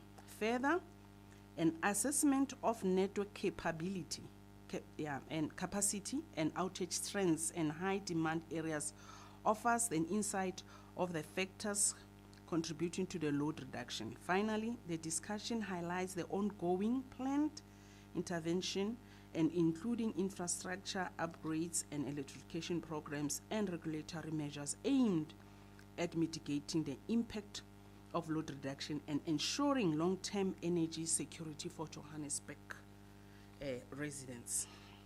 So on the technical consideration, I'll touch on the fourth paragraph, saying that City Power electrical network does not distinguish between industrial and residential customers through the same large business are served by dedicated feeders. Unfortunately, load reduction affects both paying and non-paying customers indiscriminately, as it is not feasible to isolate specific user from network during the overload event. This situation places a financial burden on the municipality, impacts infrastructure and longevity, and disrupt the economic stability. To better understand and address the load reduction challenge, City Power conducts ongoing research on load analysis. These studies help to identify substation and distributors area most affected by excessive load demand, unexpected load surges, and that deviate from the master plan and the regional forecast are also considered when determining the load reduction strategies. Johannesburg rapidly urbanization, economic mitigation, and increased population density have significantly impacted the electrical network. As a result, the high density area frequently experience peak load condition, particularly between the set times, of which is 4:30 in the morning to 10 o'clock in the morning, 10:30, and then in the evening it's gonna be 16:30 to 22:30 in the often pushing substation on their maximum capacity. In response, City Power explored a short-term, medium-term intervention to stabilize supply and then prevent the widespread failure and sustain the network reliability. So these are some terms that we say we are working to, as the Constitution has stated, and the section 24, the environmental, stating from the constitutional consideration, we said the Constitution of South Africa guarantees every individual the right to environment that is not harmful to their health or to their well-being. Additionally, it mandates the protection of the environment for the benefit to present and the future of the generation through legislative and other measures that prevent pollution, ecological degradation, promote the conservations, and ensure sustainable development while balancing the economy and social needs.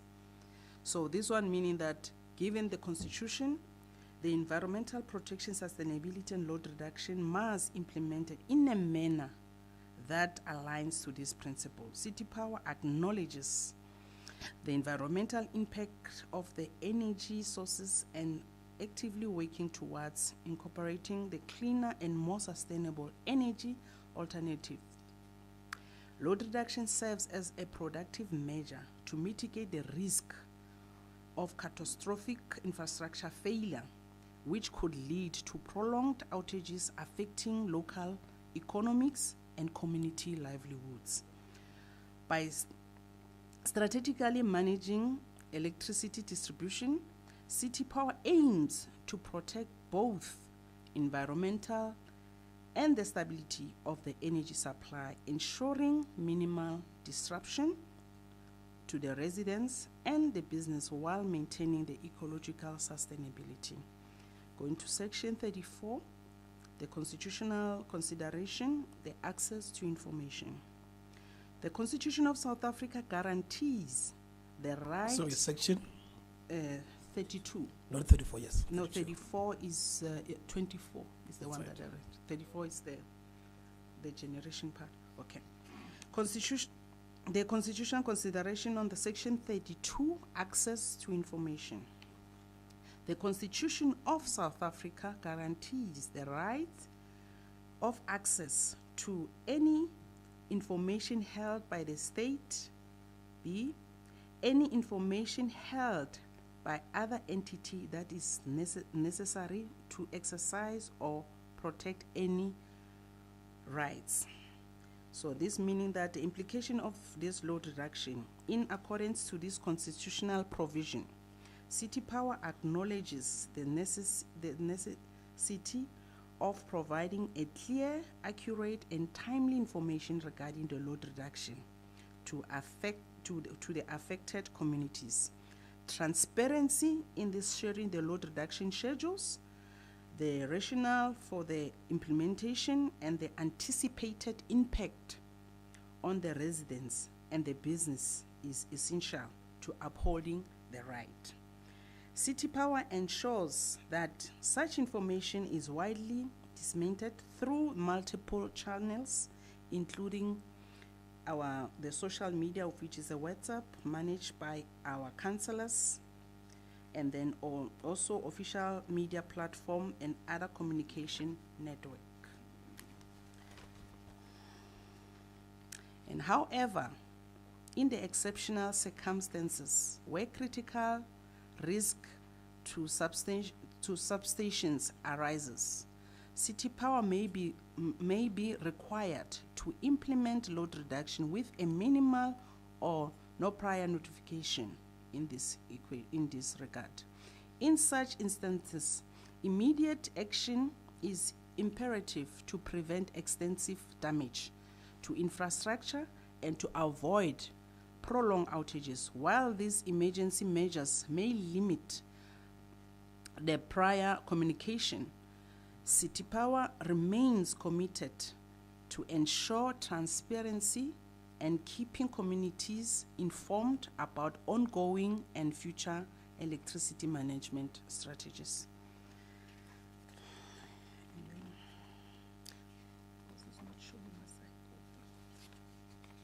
And then with that, we did a load analysis on outages, and then we have stated with showing the figures and tables regarding the analysis and outages. Then we showed that how the higher intensity areas consistently they are recorded on the elevated electricity demand and other pushing infrastructure to its designed capacity. And then when this network overloaded, it results to increase heat losses, so-called technical losses, and we need to reduce, and then they reduce the ability to backfeed efficiently. The substation serving these high demand areas has experienced the frequent strains, making them more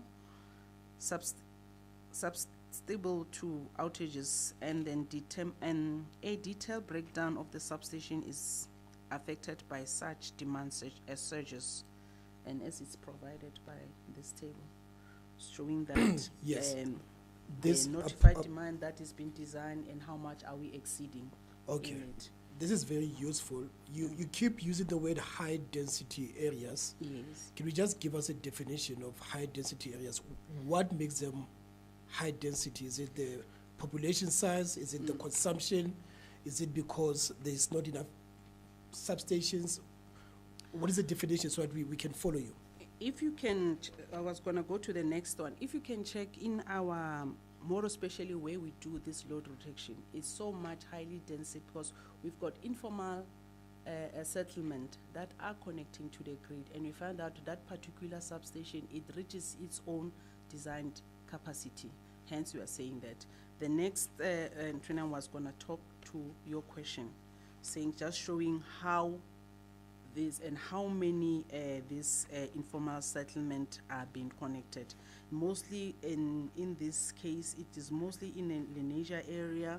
It is in the Reuven area and the Roodepoort and Alex and Inner City, whereby we've got so much. I don't want to say mushrooming, it's not a good word, but we know that people are coming to the city for the sake of looking for jobs for their families. So that's what is happening. And then we find out they are connecting into our grid. Everybody needs access to electricity, but unfortunately our substation, our equipment are designed for a certain capacity. Hence I was using that word. So coming to that, and then we've designed, I think for page 8 and page 9, we're just gonna combine them together. Hence we resulted in doing a schedule whereby now we're going to do a load reduction on those particular areas. So that it's those diagrams and those tables are showing how we designed the load rotation, and the study that was done by our engineers showing that area. So area 1, the block 1 is this type of areas, and we're doing them when you're looking at the peak hours, as I've stated earlier, on which times are we doing this. So and then the audience doesn't have the benefit yes, of the table, and you are not going to go through the table. Yes. but you will summarize that these are historically black areas as a summary, without going to each one of them. We cannot say black because, as I've stated earlier, I said we've got whereby our network is so, so we've got the mix of both the affluent and non-affluent areas. So it's not only black. I don't want to use that because also myself, I'm a resident of Johannesburg. I'm being affected by the same load reduction. So these are the blocks that we are saying that we are using them, and then we've been the schedule has been publicized into our multi-social platforms, and our councillors that are in also communicating to the residents. So as I've said, Commissioner, that the substation affected by the overloading also for the past years, of which those substation has been banned due to this element of overloading. I've stated them, showing them, and then also I've showed you on the very same substation the CAPEX projects that which one are being completed, which one are still in progress. And the other thing that you need to note as City Power, we are also, our main shareholder is it's the City of Johannesburg. We are dependent on the stipend that they give us. The CAPEX budget is coming from the city. So we work, as the Constitution said, that we must work according to the budget that is being allocated to us. But I'll get to that when we get to the final, to the project. But these are the substations that were banned, and then these are the progress to date on the one, and then also the recommendation on it, saying that we say that the availability of less restricted measure and safeguarding of the grid to mitigate the impact and overloading and to enhance the grid stability. The various less restrictive measures have been explored. These measures focuses on the medium and to short-term interventions, including the strategic investment in electrification and microgrid technologies. So we said this initiative aimed to improve the energy distribution, reduce dependency on this load reduction, and enhance the overall network reliance. So these are some of the microgrids and the grid electrification that we have started to implement in the City of Johannesburg.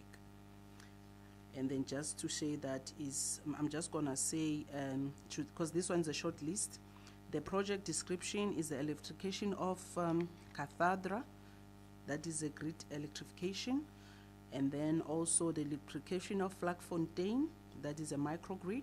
The electrification of Denver also is a grid electrification, and then also the electrification of Shalazile is a microgrid.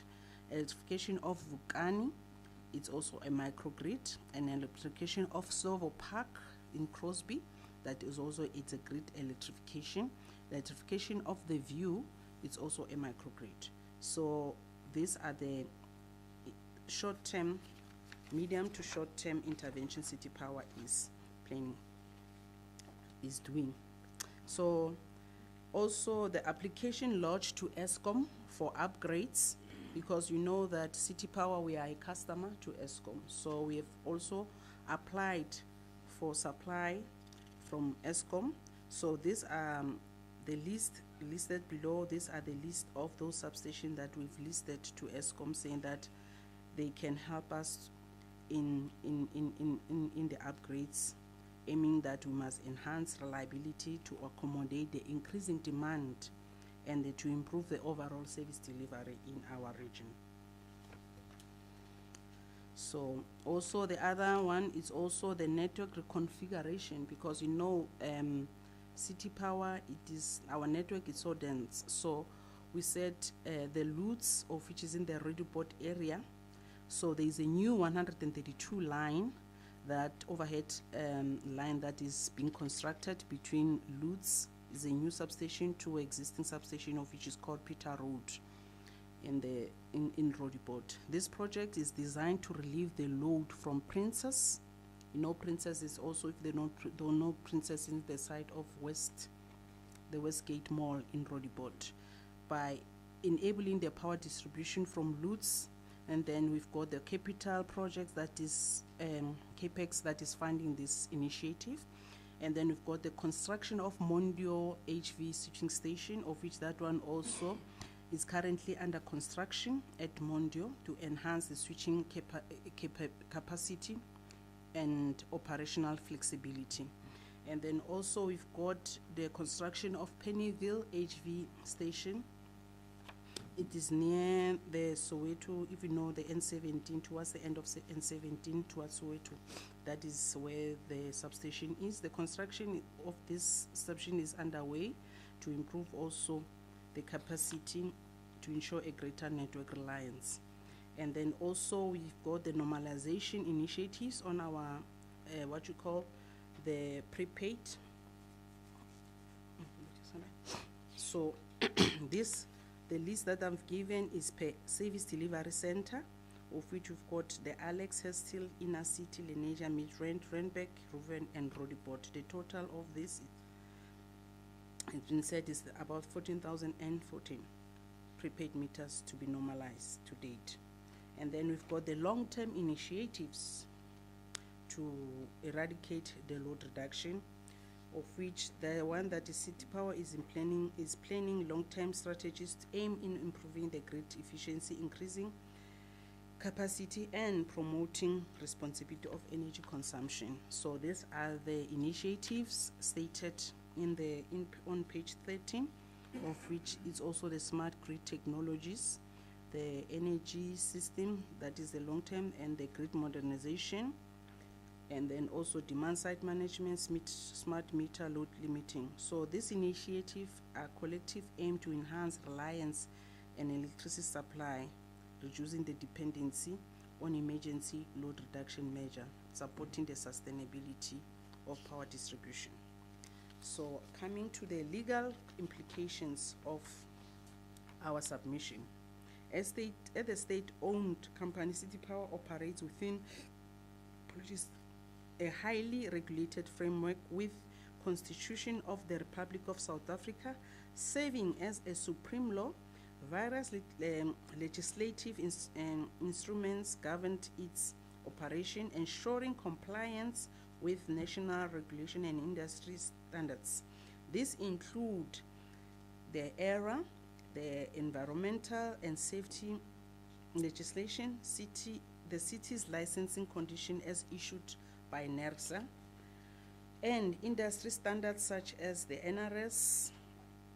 City Power takes its compliance obligations seriously, recognizing the need to balance legal and operational and regulatory responsibilities. In fulfilling its constitutional mandate, City Power aligns with obligation of the local government as outlined in the section 152 of the Constitution. These objectives, such as promoting democratic and accountable governance, ensuring sustainable service delivery, advancing the social and economic development, maintaining a safe and healthy environment, and fostering community involvement in municipal affairs. The Constitution further mandates that these objectives be pursued within the financial and administrative capacity of the local government structure.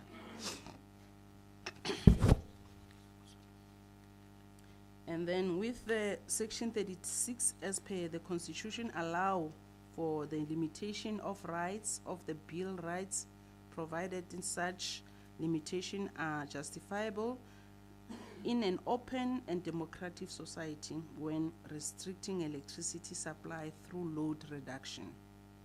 City Power ensures that such actions are reasonable, necessarily and proportionally, and need to protect the stability of electricity distribution network.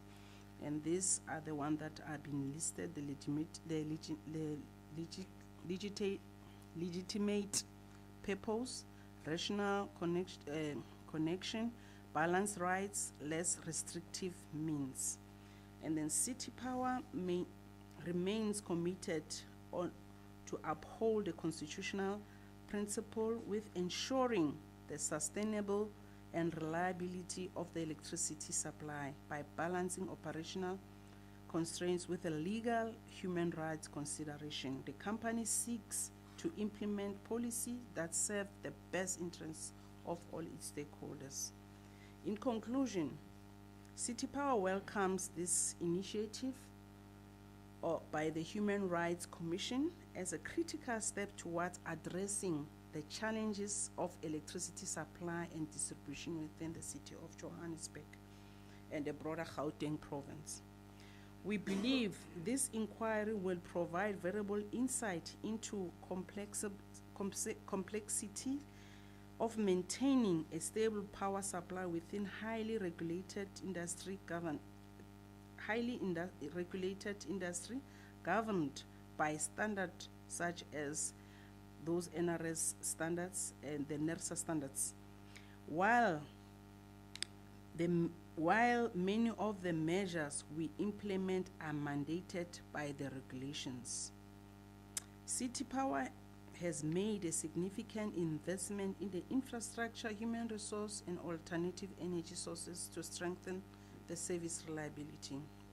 This inquiry presents an opportunity to highlight the broader systemic challenges facing the municipalities and electricity service providers, including the historic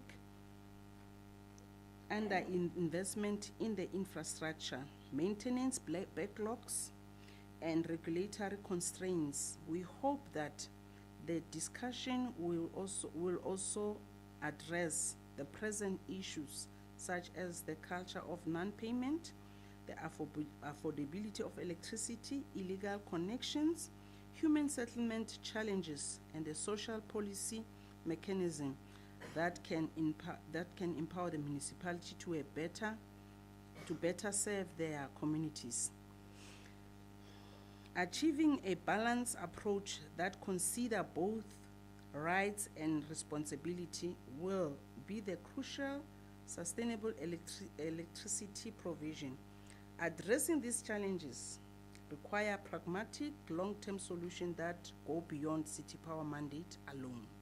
Managing the demand and protecting the infrastructure from overloading necessitates the coordinated efforts from multiple stakeholders, including Treasury, Human Settlement, the Minister of Electricity and Energy, as well as the provincial and the municipal departments. A multiple disciplinary approach is essential in developing policies and investment strategies that supports infrastructure expansion, network reliance, and fair electricity distribution. City Power has demonstrated that load reduction is not a preferred strategy, but a last resort measure to employed to prevent network failure and prolong outages. As outlined in the technical section of the report, we are actively implementing alternative mitigation strategies to reduce the reliance on load reduction.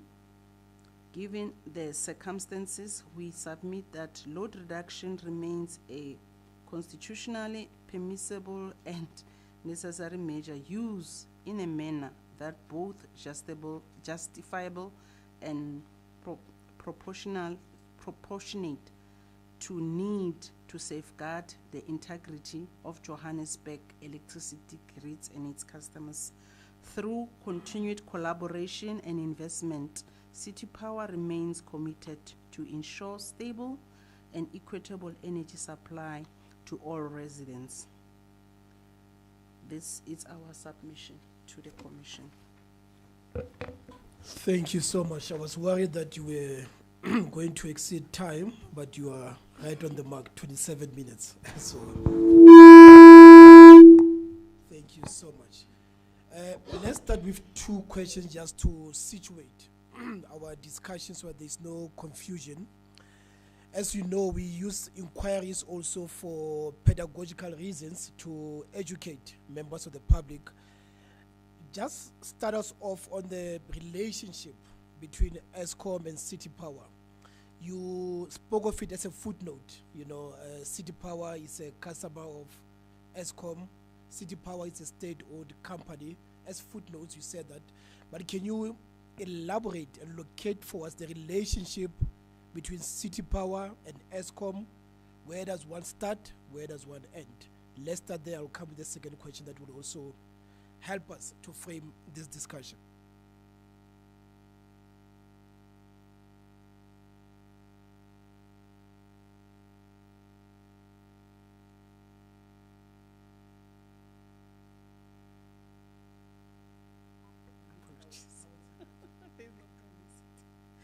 Okay, thank you, Commissioner.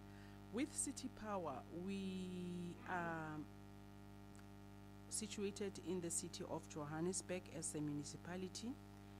We've got 7 regions, and then we've got substation that are in that we got intakes from ESCOM. We are taking power from ESCOM from one of the from 4 substation, major transmission substation. We are taking power from the 88 kV, which it's supplying us. That will be the Prospect, the Delta, the Fort Spec, and also the Sebenza, of which also we've got a what you call this called the IPP called Kelvin Power Station. We're also being supplied. Most of our supply, 80% of supply from City Power, 80% of supply that is coming to City Power, it is coming from ESCOM substation supply. So with that, and also maybe 10% is also, it can be plus minus 10%, it can be Kelvin Power Station. So with that, I'll give it to Menir Mashudi if you want to add. Thank you. The only thing that I need to add is to put perspective of City Power. That City Power is a municipal entity that has been created by City Power in terms of Municipal Systems Act.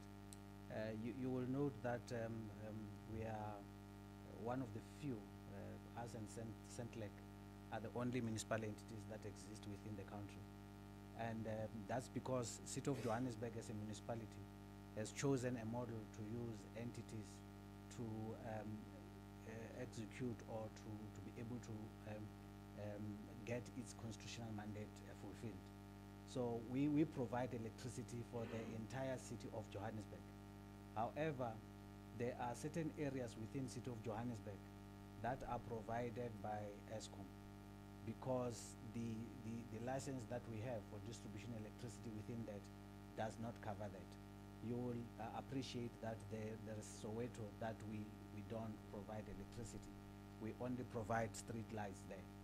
There are areas like Bryanston and so on, which Sandton area, which is within the jurisdiction of ESCOM, and ESCOM will take care of that. That is in general, but in the main, we are responsible for distribution electricity within city of Johannesburg, so that we execute the mandate, constitutional mandate that is given to municipality to provide electricity. And maybe just to summarize what she has indicated in this long presentation that we've done, although we've cut it. In essence, the principle that we are saying is that in as much as we would understand that load reduction would obviously affect the rights of citizens, we are simply saying that when we do that as City Power, we do that with a view to safeguard or protect also their rights. Because if our infrastructure, our grid is overloaded, and we don't do that, we are of the view that that right to get electricity, the right to life that might be affected, and all other rights that are affected when electricity is not provided, will be affected more, because it means you will have a prolonged outage if a substation is banned because of overloading and so on.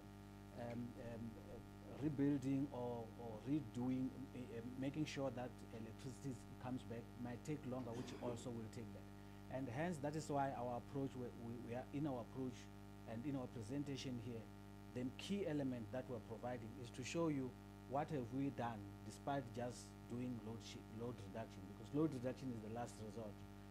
What are we doing? Because we don't want load reduction to be the permanent thing to do. What are we doing to ensure that it becomes an emergency measure that you take? That is why you will hear about investment that we are doing, so that we alleviate that. And also, let's not recap the Yeah. the presentation. Yeah, sure. You'll have an opportunity when we ask questions. Sure, thanks. The second question that will help us frame this discussion is that both of you speak of the right to electricity. Now, I want us to all be on the same page. Can you say more about that? Where do you locate that right, the right to electricity?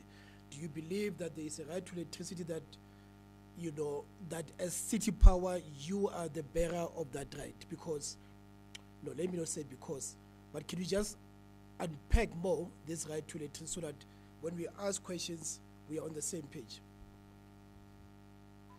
We are of the view that we have a constitutional mandate to provide electricity to the citizens of Johannesburg.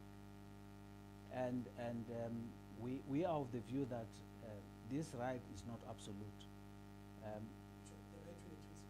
Yes, the right to electricity, like any other right, is not absolute. It is curved by limitations that are there. The limitation, okay. But Yeah. the So point of departure is that there is a right to electricity, but it can be limited. Load reduction is a measure of last resort. Exactly. Okay, we'll come to those questions. Evidence leaders, you will have an opportunity to elaborate at a later stage. Let's start with you, Dr. Mr. Sithebe. Thank you, Chairperson, and thank you to representatives from City Power for their in-depth presentation. Chairperson, and for their benefit, there are 3 files there on top of the table. The top one, the one on top, yes. There's page 1 and 2 in there. You will need it at some point. And then on the, does it say page 1 and 2 there? Yeah, it should be page 1 and 2.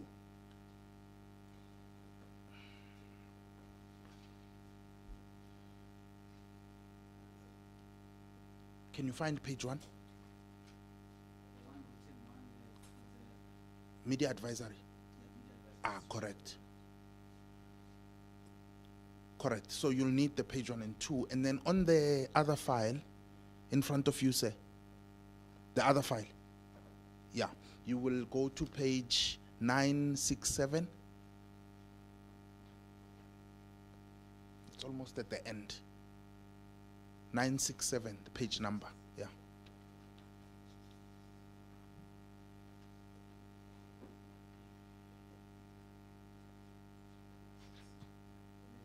Okay, Chairperson, for your benefit, I referred the representatives to a media advisory stating the objectives of the inquiry, and then subsequent to that on page 67 is a submission from the Yeoville Bellevue Ratepayers and Residents Association, which was subject to discussion yesterday. So we'll just crisscross between the 3 documents, including your submission as well. So the subsequent questions I'll ask will speak to the bullets on page 1 and 2, particularly bullet 1, bullet 2, bullet 3, maybe bullet 4 as well, but definitely bullet 7 at the end. But don't worry about that. The question will speak for themselves. So if you look at your submission on page 4, your submission now, the second last paragraph reads, areas experiencing frequent load reduction are often those with a high density of unregistered users who illegally connect to City Power infrastructure. Correct? And then in your oral submission, the both of you, you said that there's an effort to use load reduction as an emergency measure. This is consistent with what NERSA has told this commission. But if you read this line, it more reads like, not my words, I'll come back to the Bellevue submission, page 967, particularly 968. If you read this line, it reads more like punishing people for not paying, or mixture, those that are paying or not paying, unregistered users. It reads like that, which is inconsistent with what NASA said load reduction ought to be used for. What is your response to that? Just read the line again. Okay, submission, City Power submission, page 4, second last paragraph. It reads, areas experiencing frequent load reduction are often those with a high density of unregistered users who illegally connect to City Power's infrastructure.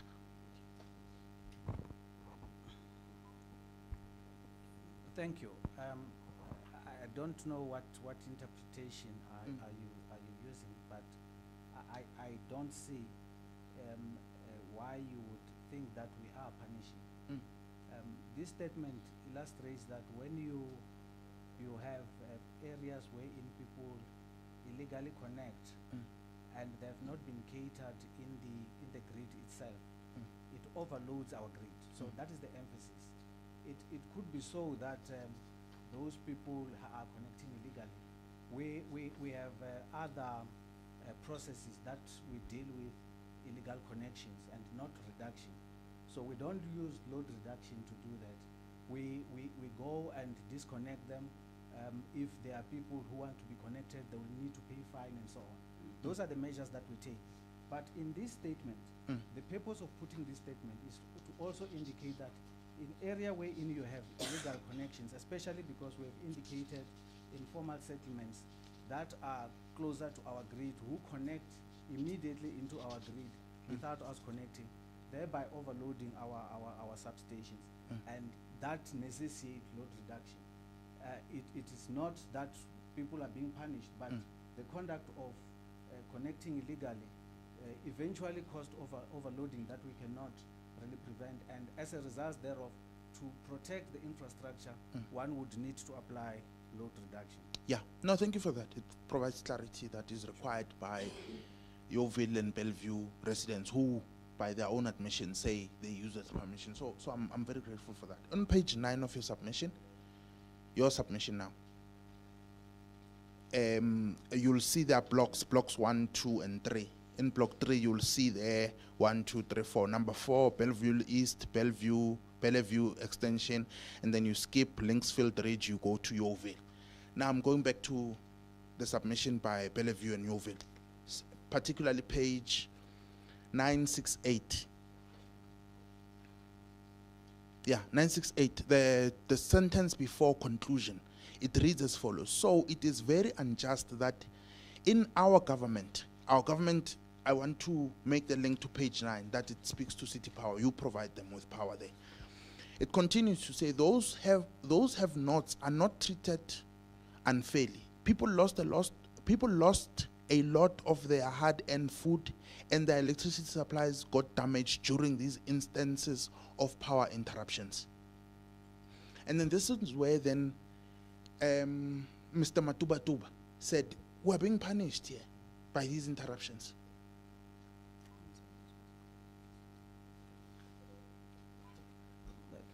Thank you. Because it's a follow-up, I thought it would be a technical question that my colleague will answer. But because it's a follow-up to that, I will need to indicate that there is no punishment per se.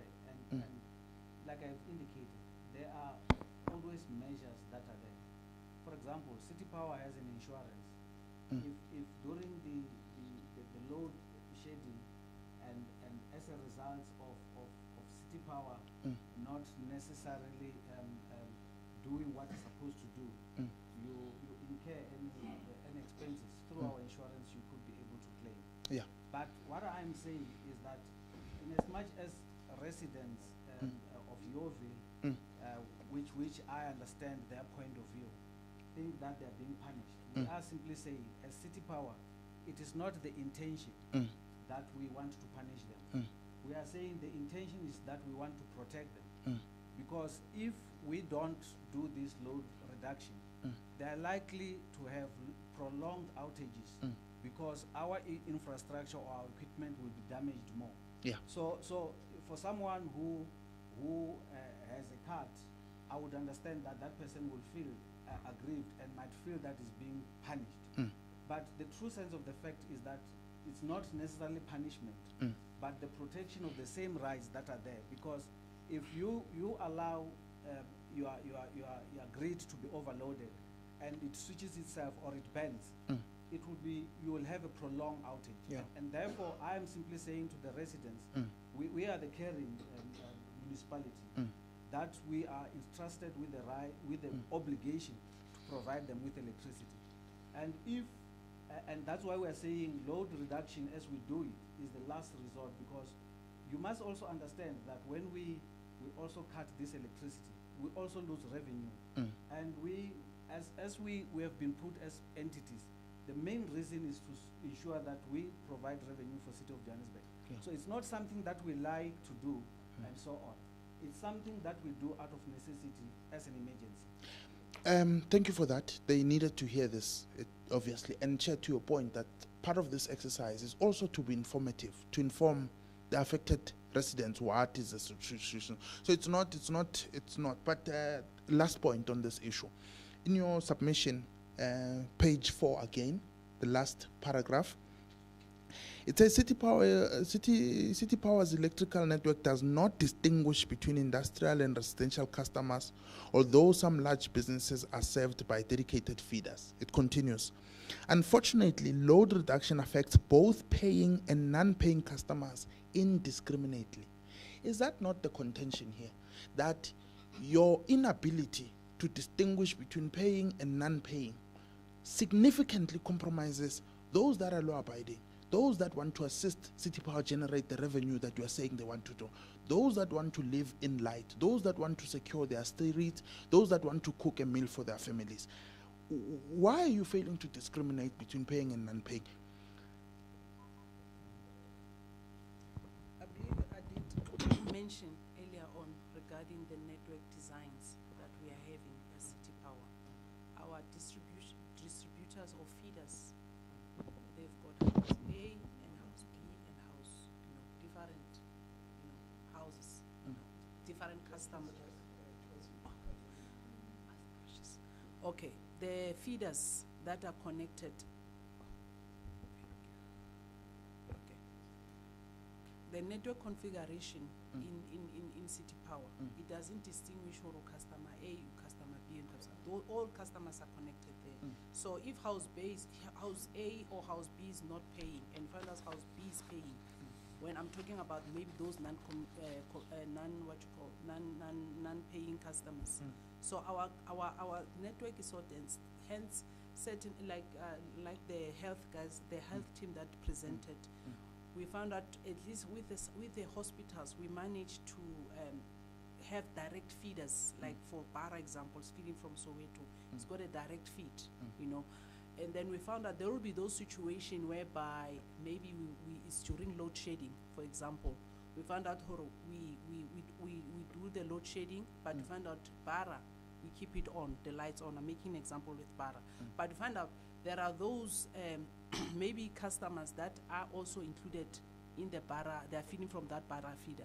They seem as if they are like, it's just because of we are keeping that particular feeder for the lives of the people that are in hospital, So our network is so dense, but what we are doing now with restricted by the budget, we are trying to do that exercise whereby now, more especially for businesses, because as you know, Johannesburg is a hub for the South African economy. So we are cleaning up those feeders, saying that now we can distinguish, or this feeder is residential, pure residential, this feeder is business, and this feeder is LPU.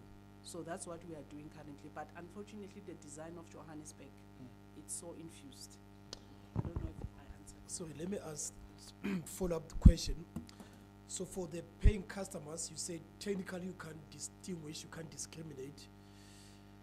And the submission is that it is not punishment, it is merely an inconvenience that is justifiable according to Section 36. Is that the submission? For paying customers, we submitted City Power. that they shouldn't feel a sense of punishment.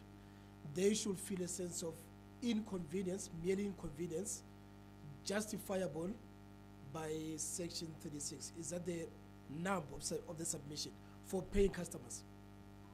Thank you. That's precisely the point. So because we are not in the position, we are not here to punish those who are not paying, and that's clearly the indication. But we are saying, because you receive your electricity from this network, from this grid, from this substation, and this substation is overloaded, you will be inconvenienced, so that we protect your rights broadly. Because if we don't do that, you are likely to have get more damage and have prolonged outage. So that is the spirit, as you have indicated. So Section 36 applies to both paying and not paying customers, to say your rights are violated, but it is justifiable even if you are paying. That is the hub of the subsection. So Section 36 applies to both paying and not paying customers. That's correct. Let me give you another example. If for example, you have all customers that are paying within the area, but all those customers, they have converted, like what is happening in most of our areas. They have converted those into flats, block of flats, and that area was not meant to service that. Our network will still be overloaded under those circumstances. And when we apply load reduction, we would not consider the fact that they are paying. We would consider that the network is in danger, and therefore let's protect it and implement load reduction. Does it not cause a culture of, you spoke about a culture of non-payment, we'll come back to that. Inconveniencing, not punishing, but inconveniencing paying customers. In your analysis, in your studies, have you found whether it continues to encourage payment or whether it has an opposite effect? Because I'm asking this because on day 1 and day 2, there were people who were implying, not explicitly, but implying that we will stop paying because we are being punished, we are being inconvenienced. So in terms of cost and benefit analysis, where are you landing? Maybe just to elaborate that, like I've indicated before, for those customers who are not paying, we still follow the process to show that if you don't pay, not only during load reduction will you not have electricity, you won't have electricity all throughout. So that is why in our presentation we have indicated measures wherein we are saying we have, in terms of our bylaw, the process that we follow for non-paying customers. So we still use this as an example. You might have heard on the media the projects, the campaigns that we're undertaking to cut those who are illegally connecting. So that is to say to the customers, our customers that we like most, that if you don't pay for electricity, we will definitely cut you. But when we have load reduction, we are not looking at your status whether you are paying or not paying. We are looking at our grid and the overload that is contained in our grid. Sorry, Mr. Chairman. But your submission will be that you have not found that inconveniencing non-paying customers has had a negative effect on revenue collection, in the sense that those who are paying have changed their behavior. Would you, whether you have done analysis or as a speculation, would you say that load reduction has not had an impact on customer behavior of those who are paying? What would be your submission in a nutshell? In general, we have found out that our revenue collection is rising for the last financial year. So one would not specifically say that there's a trend that shows that because there has been implementation of load reduction, it has gone down. Perhaps it's a good idea that we must then zoom into those areas per se and see what is happening. We may be able to provide answers relating to that. But in general, we think we haven't seen any effect of that. No, thank you, Chairperson. Saves me a lot of time. Page 5 of your submission, last paragraph. It reads, in accordance with this constitutional provision, City Power acknowledges the necessity of providing clear, accurate, and timely information regarding load reduction to affected communities. Let me skip the next sentence, and then it reads again. City Power ensures that such information is widely disseminated through multiple channels, including WhatsApp groups managed by councillors, official social media platform, and other communication networks. Now, page 967, last paragraph. It reads, at times we would not know whether it was load shedding or power outage, as electricity would go away for hours or days at times. No or very poor updates or communication on what was happening. Protesting at City Power head office by some councillors and community members improved communication to some extent. Now, I won't do justice to his testimony yesterday. Mr. Matuba lamented the absence of communication. He said, kumnyama, no level of communication whatsoever. What he sees from someone who's just passing by the road and says, they're saying they're taking load shed, they're doing load reduction today. And the next thing he gets a WhatsApp from nobody says, by the way, today. So the level of acceptance of load reduction is one thing. But if you accept it, but in addition to accepting that we will be load reducted, there's no indication of when this thing is happening, when does it end, or Saturday, Monday, when zagalani, you just don't understand. What is your response in comparison to your statement here on page 5 that you distribute, you say clear, accurate, and timely information regarding load reduction? Thank you. Thank you. I don't know why the witness indicated that, but on page 969 of the same that we have indicated, there is an attachment of a notice. Which notice is City Power's notice. Correct. So I am simply saying, if the commission requires evidence on what we've done on social media, what we notices that we've put and when were they put, we should be able to provide you. So that I wouldn't want to have the discussion that says he is not telling the truth. But I would rather give evidence and you can judge based on the evidence. So we are in the position to provide you proof of those notices. And I'm saying this is just but one platform that we've done. Like we've indicated, we have other methods of communication that we use. Let's just summarize them again. Social media, website, what are they? Just summarize the WhatsApp goes to customers. To councillors, okay. So WhatsApp. Okay. So this the is RD, WhatsApp. the WhatsApp with councillors and RD per region, and then also we've got the social media, whereby we've got it's no longer Twitter, it's X now, where we communicate. We've got Instagram, where also we communicate in those platforms. And then another thing that I wanted to add, Mr. Miai, is that and your website too. Yes, and our website. But the other thing that I wanted to add with what Dr. has said, Sitebe has said, we've got City Power. If you know City Power before, City Power we now divided into SDCs, whereby we are called them now service delivery centers. We're no longer having whereby a person must walk to the city of Johannesburg, must walk to Ruven, of which is our head office. We've disseminated it. Now we've got customer service within the regions. Now we don't have from lands, you cannot walk to head office to come and complain. So we've got customer service, we've got walk-in centers that are there, and they're operating 24 hours.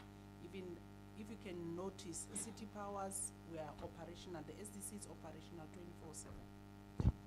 Okay. Let's go to page 969. We engaged on this document to some extent yesterday because we asked him, where did he get this? He said, he has no idea. This is things that pop up on his WhatsApp randomly, right? But let's engage 969. It says at the top, dear customer, please note that load reduction will be implemented in the following areas. And then he says his block is block 3. And then there are times that he read them into the record. Now, let me take you to page 5.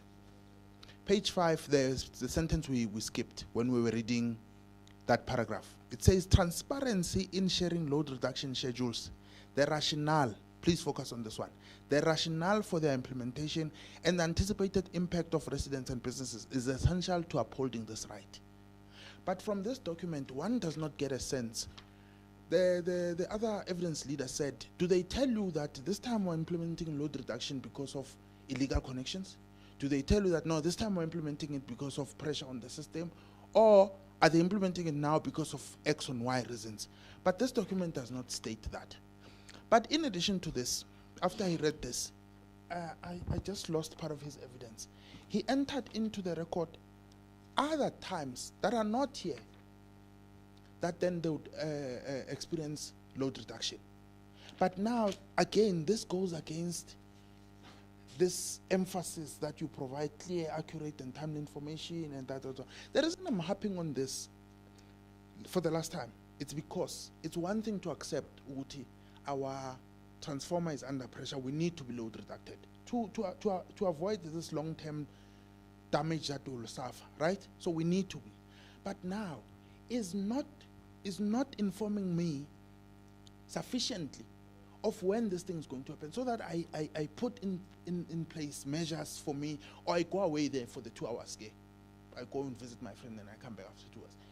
He's saying that, and other witnesses who are not provided by City Power, let me give you that, who are not provided by City Power, they are saying that the unabated nature of load reduction, the lack of communication for load reduction has just compounded their acceptance of this situation that they are in.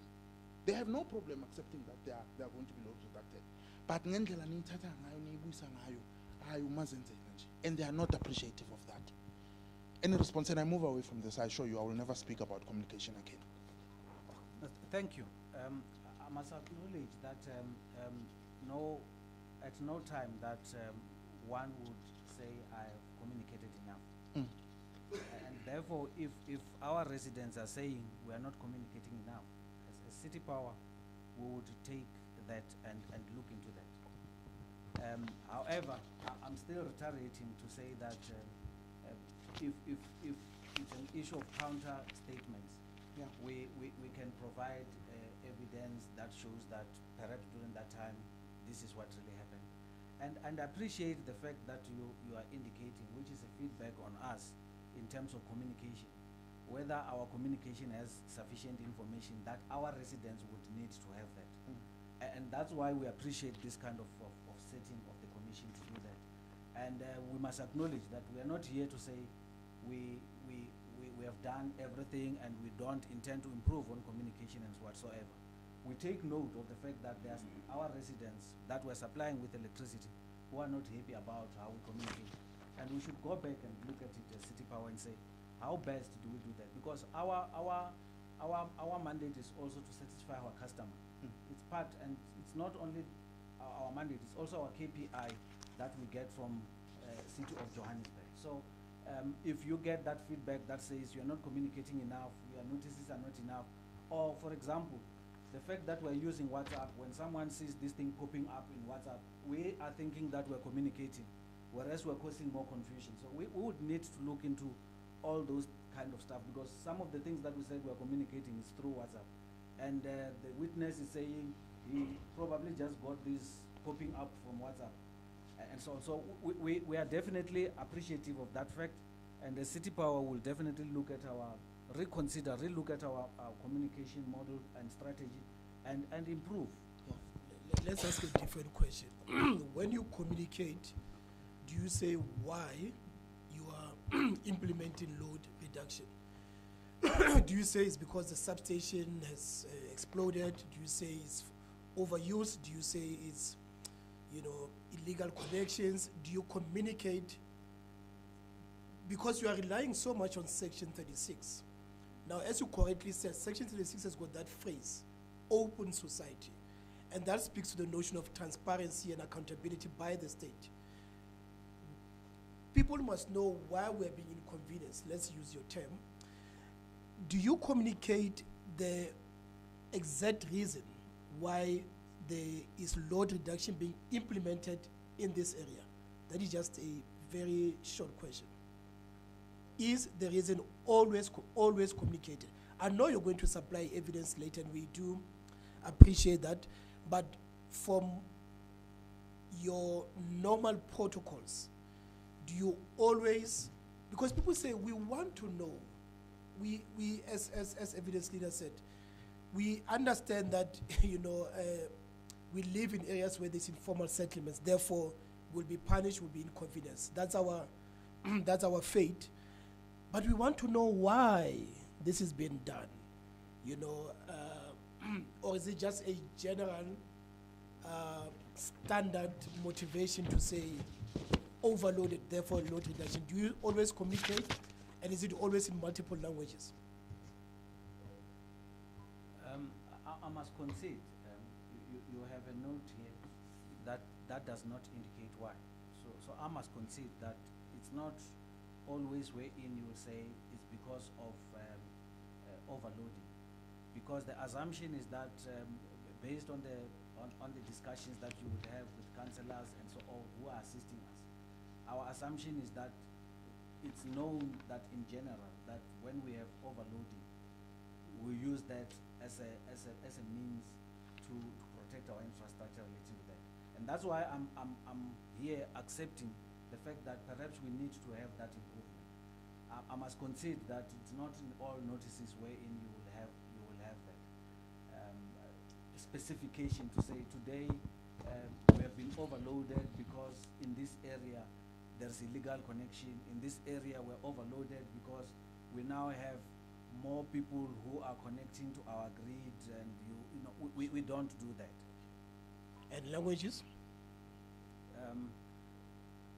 I know that in our notices, some of our notices that are issued by our communication and the WhatsApp, we use different languages, but I can't say that we use all languages that are there. So I must also there concede to say I can't right away say in all communications that we issue in relation to all languages that are there, or about 5 and so on. But I'm aware that we have a communication, or we have people who have been employed to deal with Twitter and so on, who use different languages to communicate to our customers. Okay, so the submission is one, we do communicate, we do specify the reason. You're going to check the frequency. We do specify the reason. You're following me? And then 3, that is in multiple languages. That is a submission. Now, other witnesses showed us a schedule that they said they received at the beginning of the month to say next month, this is going to be the schedule for load reduction.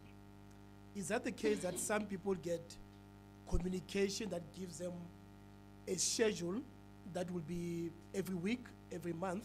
Is that the case? That is not only on the day. That there's sometimes, most times, when you give a schedule that is weekly, monthly.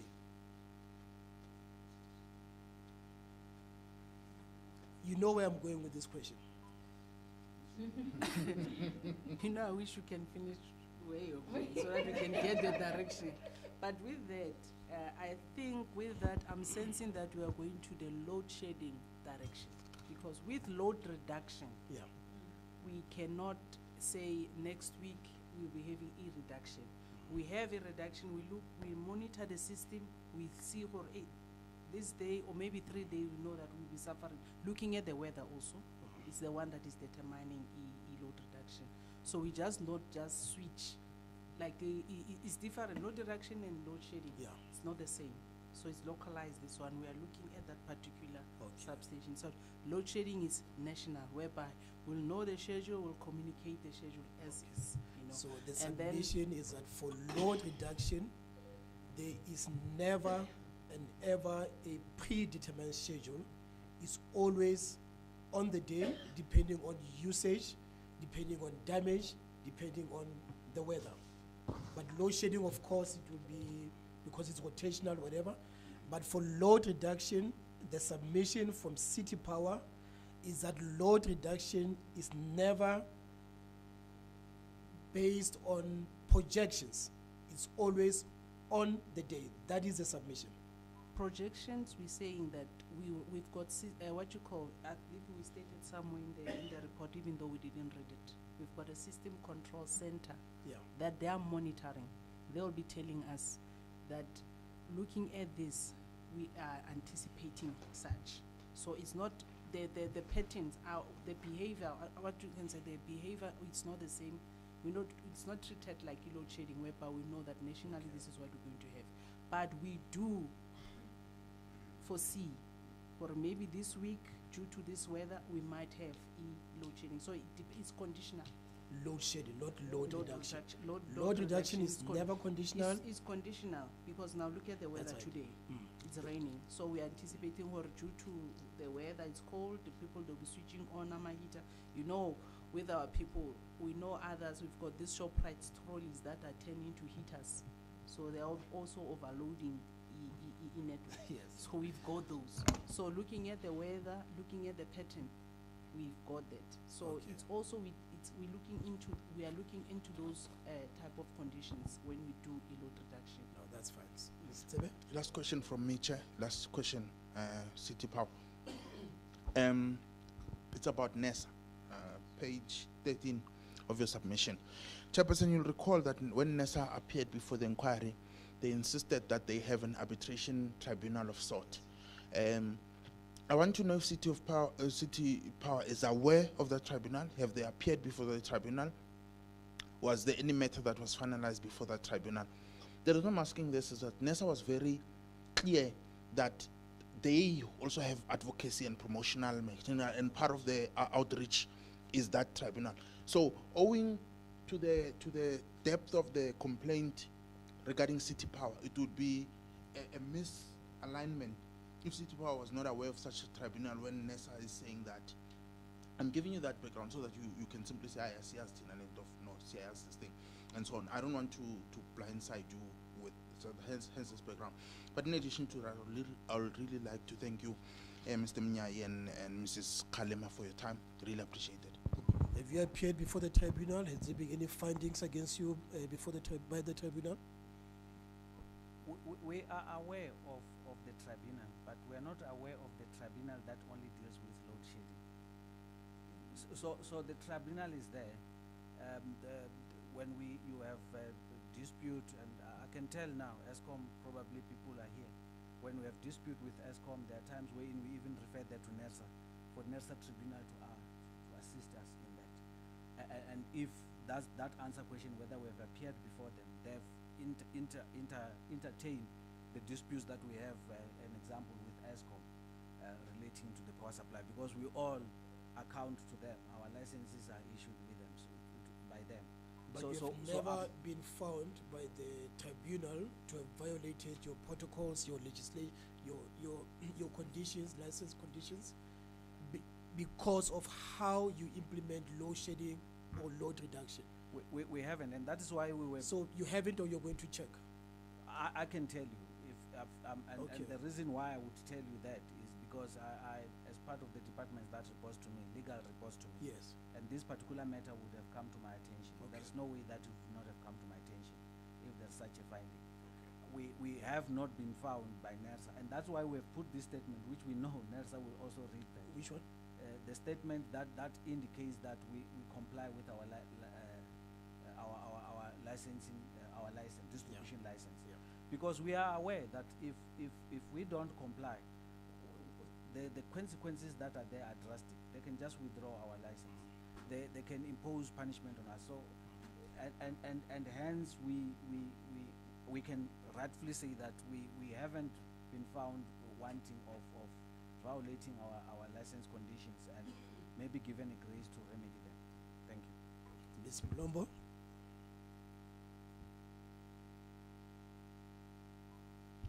Thank you, Commissioner. I want to deal with two things.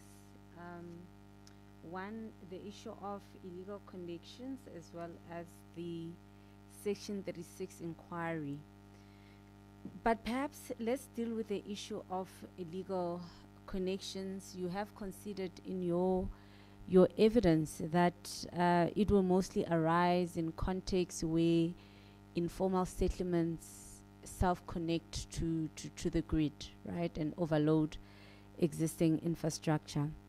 So the question then I have for City Power is, what recourse then is available for residents in informal settlements who, like anyone who lives anywhere in this country, require electricity, but they have not been provided the means to be connected legally into the grid?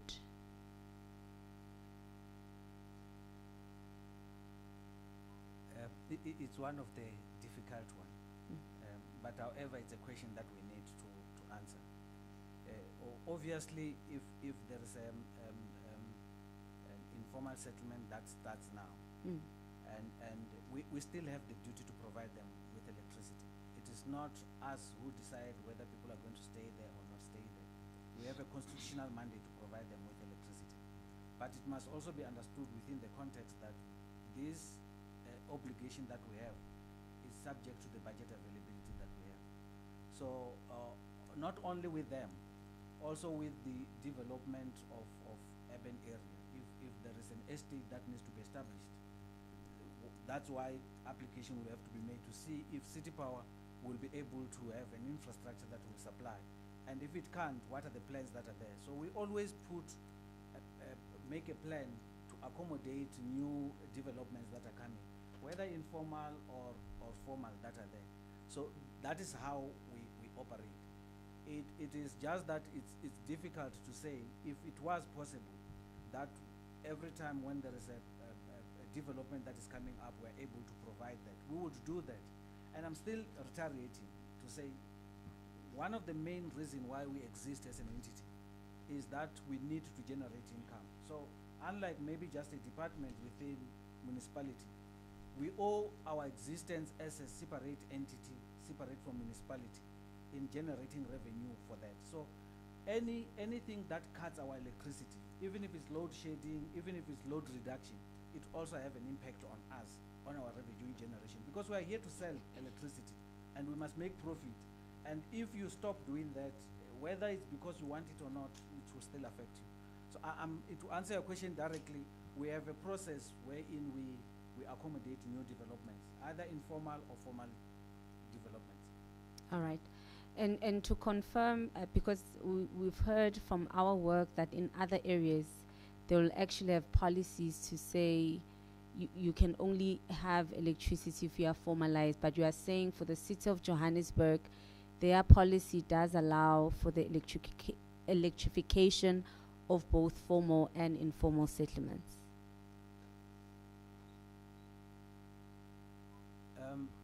I'm very hesitant in just confirming that as it is. Okay. But I can tell you that I have examples of area that are informal settlement that we have electrified. Electrified, okay. Maybe before I move on to the Section 36 inquiry, just a quick issue that was mentioned but was not dealt with in a meaningful way.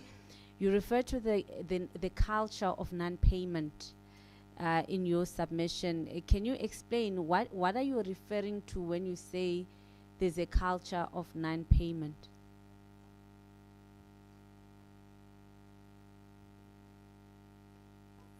Sorry, Commissioner, maybe I will need you to refer me so that I understand the context. It's on the last paragraph. Just need to get the context of how it was said. Yeah, so the context, but also how you generally use the phrase. It appears in the last paragraph somewhere.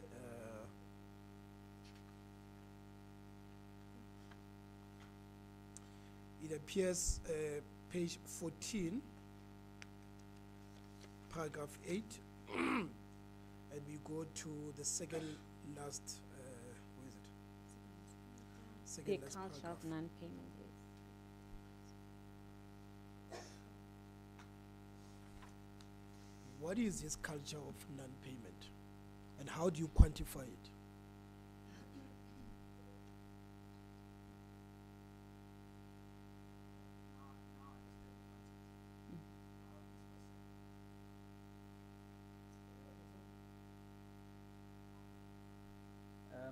I mean, it's a common cause that here in South Africa, we have illegal connection that is eminent, that everybody knows. I don't think anybody can dispute that. And we are of the view that the context of non-payment culture here relates linked to illegal connection. To say, we must, this commission would definitely assist us to also pass the message to the residents to say, when you see someone is not paying electricity and is connecting illegally, that action that that person is doing is going to have an impact on you. Because even if you are a law-abiding citizen who is paying, when the infrastructure is overloaded, you are going to be impacted. And we are simply saying this culture of non-payment, which may be caused by illegal connection, if we have this kind of commissions that comes up, it also would be able to say to the residents, when you see someone connecting illegally, report that to us. Make it our duty to ensure that we do that. And if you are a community also, refuse. Don't, because in other instances you find community leaders who encourages that. And don't do that. Don't allow that, because it will also impact you as a good citizen who is doing that. So we are hoping that such kind of a message will come to say, let's protect each other's rights, and let's do it in a responsible way that will make all of us to enjoy our rights. Okay. But if you look at how that paragraph is constructed, the issues are listed separately. The first issue that is mentioned is the culture of non-payment, affordability of electricity, illegal connections. So the issue of legal connections in that statement is not linked to the culture of non-payment. Then suggesting that it's a separate issue that you want to raise with the Commission, but for us to assist you to address it as you hope we will assist you, we need to understand what do you mean when you are referring to a culture of non-payment. And is this culture confined to high density areas? I'm just going to make an example that all of us were witnessing one. I think it was last year sometime. I'm going to make example with one of our so-called affluent suburbs, the Naturena case. You know, those people are staying in the bond houses, but they are refusing to pay City Power. When we went there, I think for revenue protection campaign, and City Power people were chased out because of people that refusing to pay electricity, and they are giving reasons, and then we addressed they say there is theft, we take long, but what we did, we went there with the councillor, we went there with even our CEO to address their issue, and then we even configured their network. So we took their network, it's no longer the cable now, it's overhead, so that if they see an illegal practice there, they can report. We did that, but still they refuse to pay. So we are talking about such people that are affording but they don't want to come through. And the other issue is the issue of people whereby they pretend to be indigent beneficiaries. So we say people must come forth. You know, we are working with the Department of Housing also regarding these issues, whereby we say when they've electrified, we want to electrify a township, we must. Okay, sorry. Okay. All right. So yeah. So that's, for example, the Naturena one is the one that was even in the news, whereby our campaign was stopped, people refusing to pay. So yeah, that's for example of one of those kind. All right. My time is up, sir. So I really need to move to the Section 36 inquiry, and if through the indulgence of the chair, if you want to add on this question, you may do so. I just want to deal then the Section 36 inquiry, which tells us, because you've already indicated electricity is a right, but it can be limited in terms of Section 36, right? Firstly, Section 36, it says it must be a law a law of general application, right? That is the first basis of limitation. During this inquiry, we've had a lot of evidence about the practical necessities of load reduction, but we are still really grappling to understand what is the legal justification for load reduction, because we know that the first requirement for limitation is there must be a law of general application. So can you please address us on that? Which law of general application allows, or for load reduction?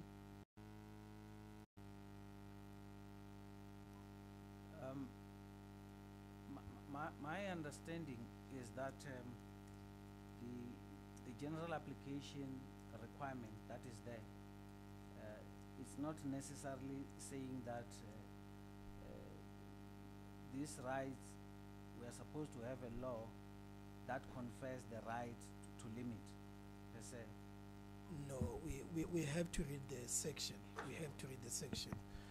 And one realizes that deliberately in your submission, you misquoted the section.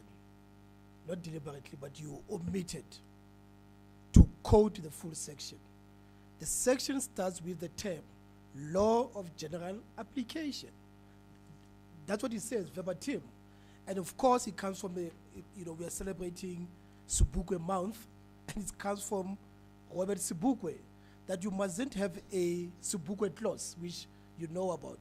That every time you limit right, not only reasonable, not only justifiable in an open and democratic society, which you cite.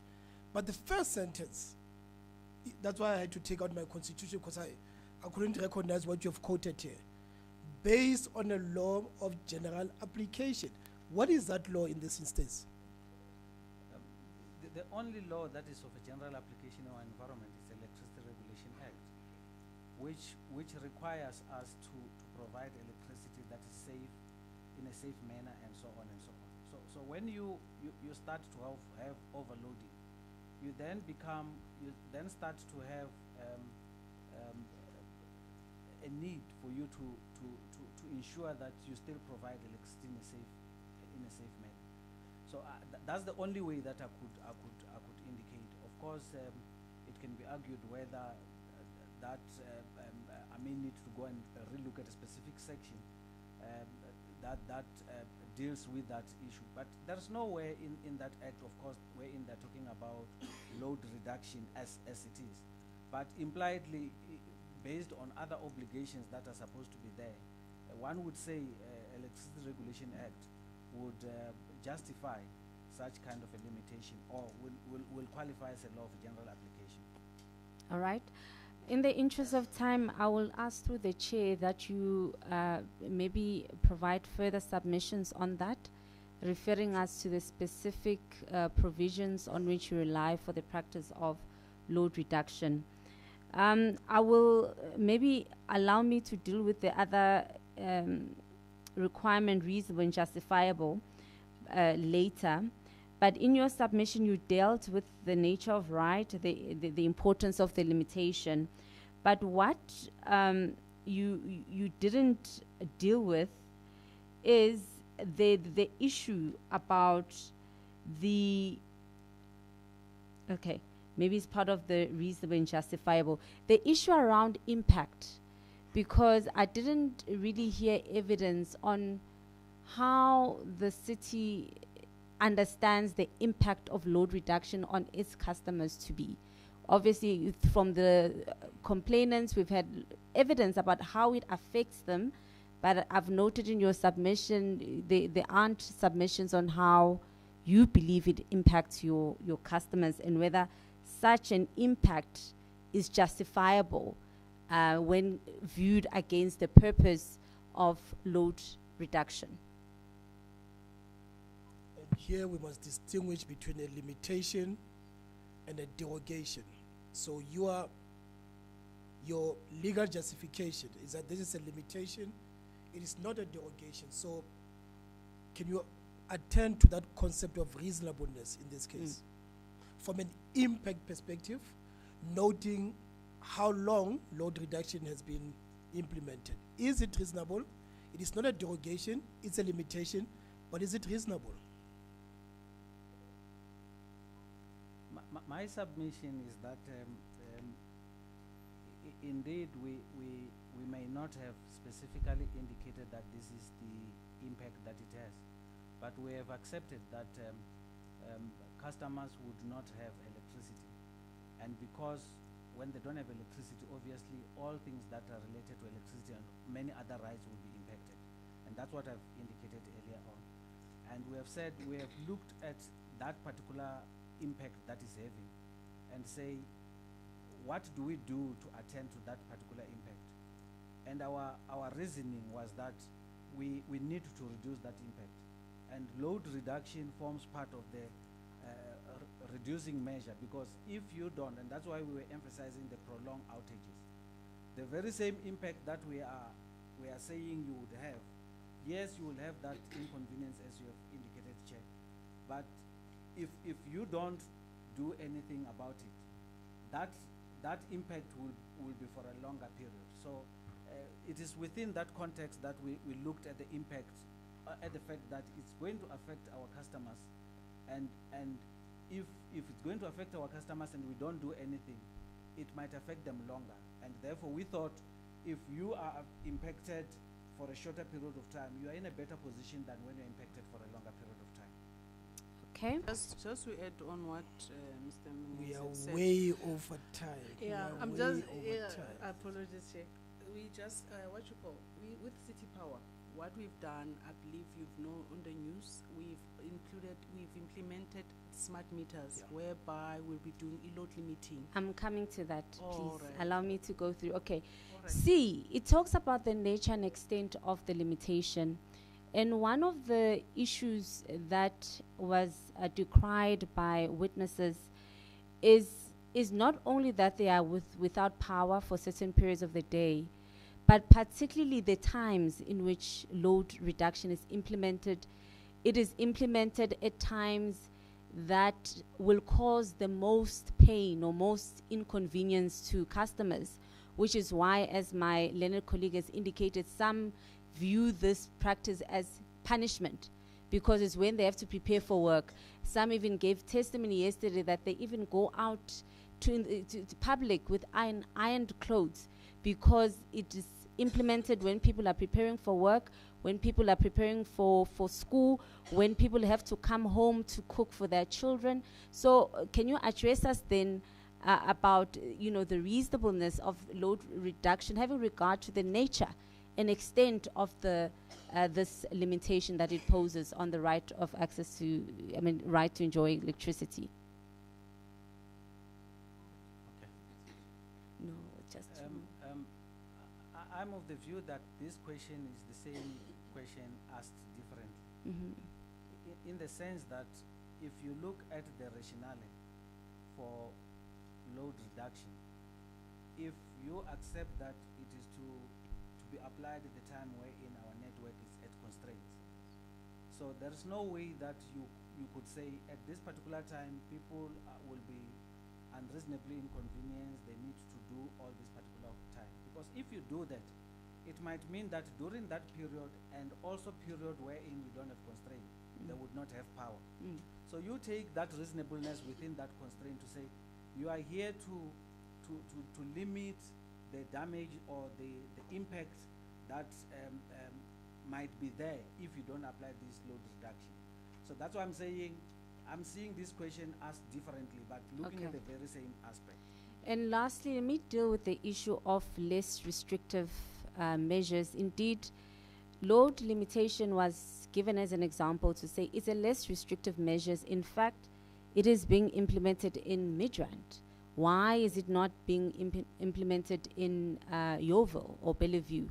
Also, all the witnesses were consistent to say also, if you are saying the reason for load reduction is illegal connection, then the least restrictive measure is to deal with the illegal connections. Why load reduction and not use or the other measures to address your concerns?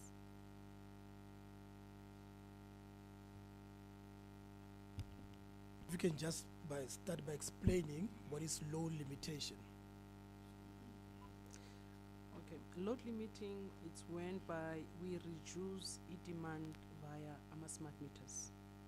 Hence, so that it's one of those mitigation strategy we use to reduce, it was mitigation used for load shedding earlier on. So now we went to this saying that we use load limiting to reduce demand, of which when we reduce the demand, we reduce even the peak, you know, so that we were able to serve supply, so that we cannot even switch all the customers. We cannot have an outage. So we prevent the outage through load limiting. So why mid-rent? We started with mid-rent. We are rolling it out throughout. It's just for mid-rent was a high because we started it with ESCOM. Maybe that's why it's in the newspapers. But we are doing it for the whole of Johannesburg. We are rolling out in phases. So when we do it, we need to see an impact. So load limiting will be assisting us also into mitigation of stages of load shedding. That's what we are doing with load limiting. So due to budget constraints, that's another hindering element that is stopping us to doing such. But with what is happening, we are rolling it out in phases. So I think with Art City Power, we need to come out into the public to show what are we doing, what is the impact of the strategies that we've implemented.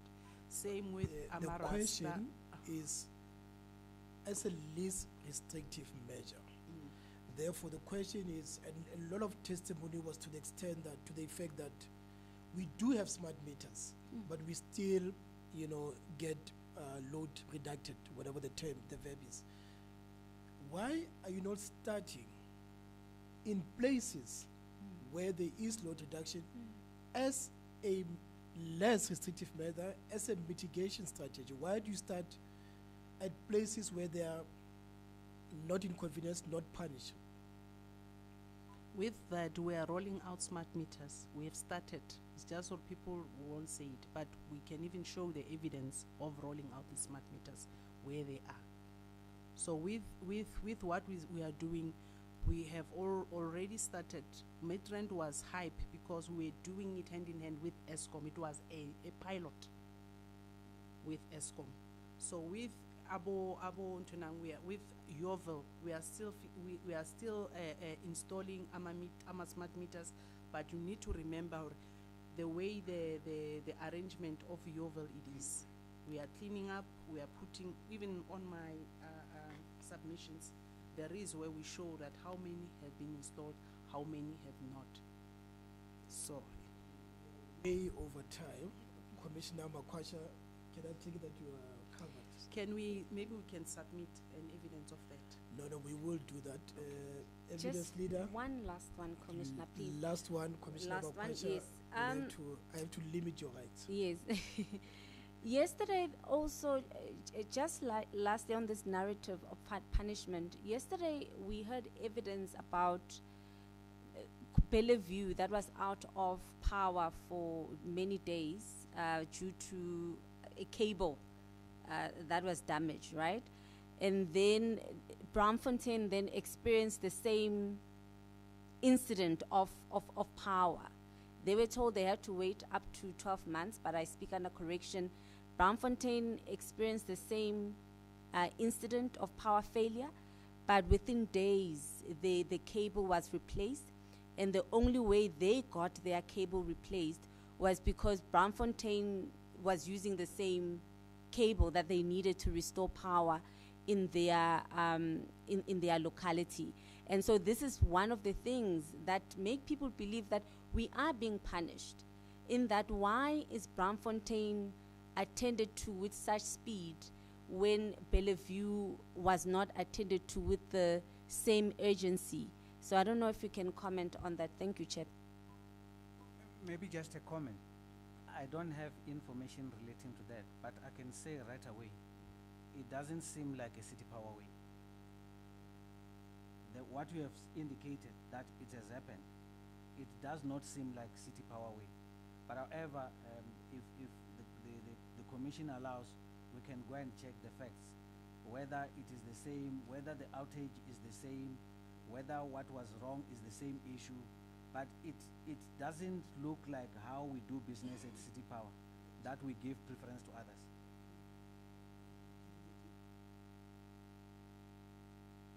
Thank you, evidence leaders. Commissioner Makwasha, over to you. Thank you so much, Chair, and I do accept that my rights will be limited in terms of the law of general application. I think it's important, perhaps let's take it back, because one of the theme from the testimonies we received is the non-communication or the poor communication from City Power. And the reason I'm going back to this is that in your submission, you say other communication networks. South Africa has 12 official languages. South Africa has people that are illiterate. South Africa has people that are so poor that they can't afford a smartphone. So heavily relying on communication via WhatsApp groups that are managed by counselors who may be responsible and further communicate in social media platforms, then means that a majority of South Africans are left outside the communication space by City Power. Can you provide me with the other types of communication networks that you utilize to communicate with your end users? I believe earlier on I did speak about the City Power has dismantled the way we used to operate. We've got service delivery centers, whereby now the service centers are located within the region. They are the customer reach, whereby we've got walk-in customer service centers, of which they are operational 24/7. So that is one of those means if they don't have AMA smart meters. And then also we even put on the notices within the SDCs the outages that are happening. So it's just, or maybe with the councillors, we need to improve that, more especially when we speak about different languages that we need to communicate to the fellow customers. Let's talk about your... Maybe just to add on that, it is true that it's not everyone who is using WhatsApp, who is using Twitter, and you leave people out. But the collaborations that we have with ward councillors, we were thinking that it would work because they are the in between us. So that is noted, hence I said that there are ward councillors that may or not may communicate and may not communicate. Now let's talk about your walk-in centers. Walk-in centers are not everywhere. It means that a person must either use public transportation or walk there. And that's another concern that we have, that we've heard testimony that elderly people, senior citizens, need to walk to these centers, stand in lengthy lines just for them to be told, no, here is your reference number, please go back and we'll attend to you. That also, in terms of the testimony we received, due to the conduct and the behavior of City Power, results in lawful citizens who want to participate and be on the power grid saying, I don't see a relationship with City Power that requires me to continue to be a paying customer. Now I'm talking about your walk-ins. How are they situated and how are they in terms of human resources, how are they working? Because we have received testimony that they're not actually that effective. No, with that, I won't disagree or I won't agree, but we need to look into that. With that, we'll appreciate if we can have that case so that we can investigate further.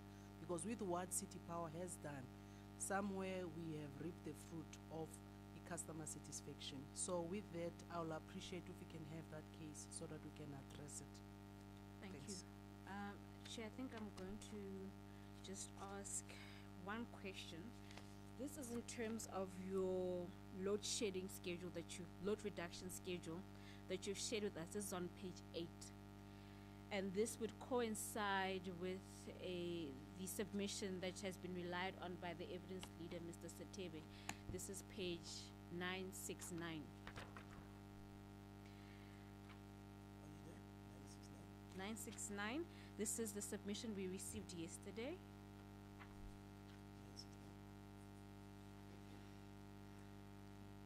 Okay. And this is in respect then, in conjunction with the schedule that you've submitted to the Commission on page 8 and the respective blocks and the areas that are going to be affected by load reduction. This is a schedule for 31 days. We've received schedules until February, and in regards to load reduction, I just want to know, what is your criteria for the time periods as well as for the areas? Because here, for example, from 4:30 to 7 o'clock, it affects Block A. Block A is Rabbi Ridge Extension 4 and 5, Austin View. So there's certain, what I've noticed, there's a pattern where certain areas don't have load shedding during peak morning hours where they have to go to work. They're affected in the evening. So I want to know, what criteria do you use for the scheduling of the load reduction?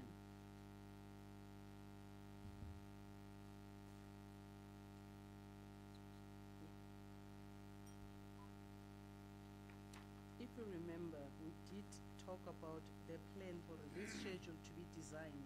There was a load study that was done. If you remember, we said there was a load study that has been done. And then also the other thing that you need to realize, load reduction, it doesn't talk about the normal whereby we talk about, yes, it's overloaded at the end of the day, whereby we've got a major outage where we do rotational load shedding. So we don't want to go back and say, let's redesign it. So we design it so that in a manner whereby should we have an incident, we just step into it. But already there are some load studies that are done for this to be designed. Through you, Chair, can I please request that they provide us with the load study? No, but we will do that. Thank you. As I indicated, there is a lot of interest in your work. I have a lot of questions, but we have already detained you for long. We want you to be out there providing the services to customers. So I want to thank you for your indulgence. I want to thank you for your testimony. It's a pity that we got the presentation now, so we could not study and prepare the questions, but thank you so much. You owe us about 3 things: the load study, the communication, the tribunal, and other things. The last thing that I would say is that I don't know whether you followed the testimonies of affected communities. All of them, and I mean all of them, said we indicated that at that house there is an illegal connection. At that house there's a legal connection. All of them did that. So I really want us to salute community members that they do that. They do that.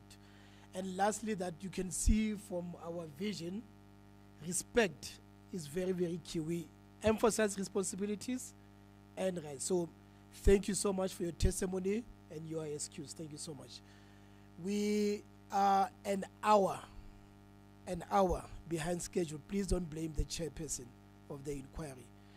What we'll do, the minister is already here together with the GCE of ESCOM. So to be fair to them, we'll have to start at the agreed time, which was 1 o'clock. So let's do this. Let's take a 10-minute comfort break, but also those of us who need sugar or salt, we can take something quickly outside, but we'll have to start at 10 past 1. Please, may we be seated so that, from a security perspective, all of us can observe those protocols. Thank you so much.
Lawrence, can you hear me?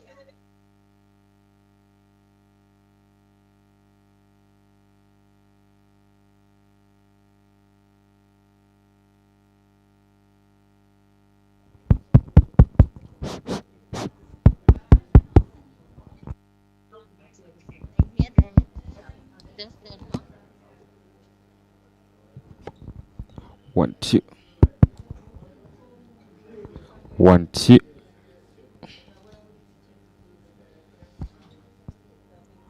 I hear the test.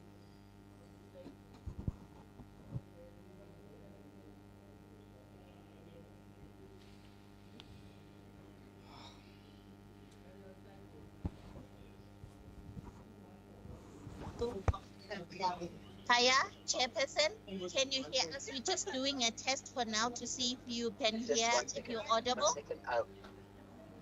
Yes, we can hear him, Dasakai. It's okay, we can hear you. Thanks. Thank you, Chair.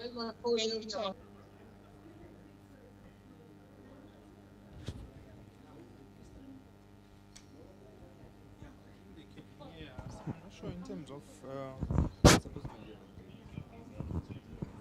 Okay. So then. Hi, Tammy. Hi, Tammy.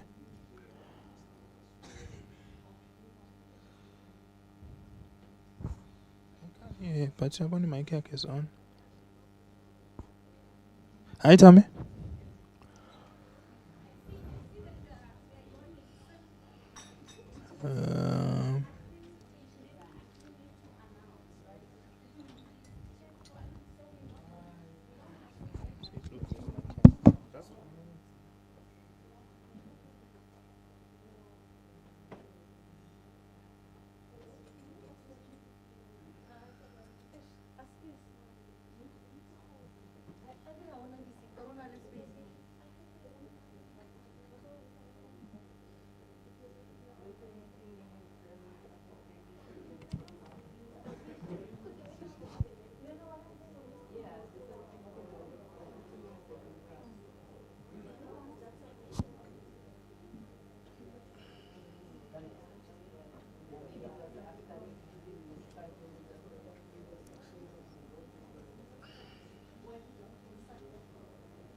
Hi, Bato.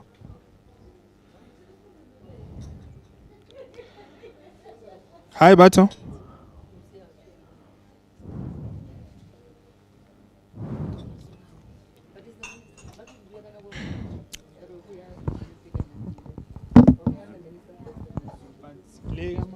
Outside, I can hear you, Chairperson. Just the TV to that. Hello, Bato.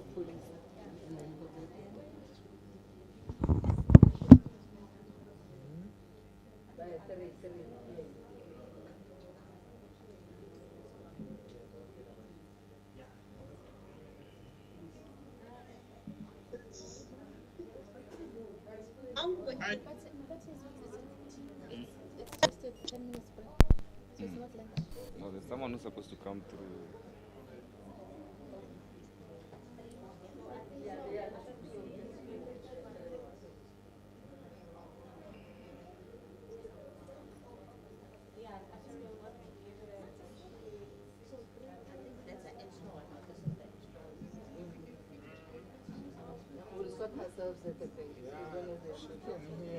Just that I can hear her. No, you can talk to it. I want to. Hello, Bato. Hi, Mabato.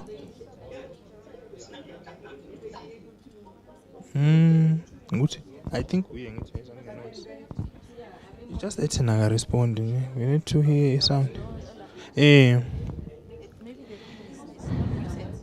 Which one?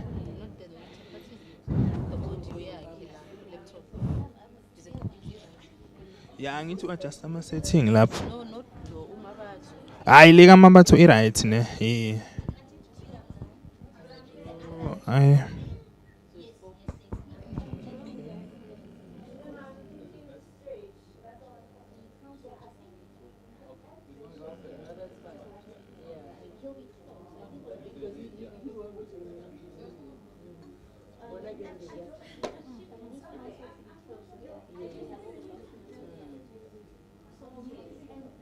Yeah, normal because angithi meyikhuluma afuna isimuze nakulezi ibhikhi ezinkulu.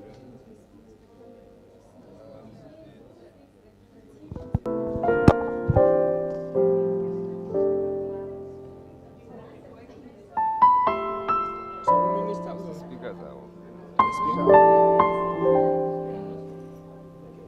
Let me join.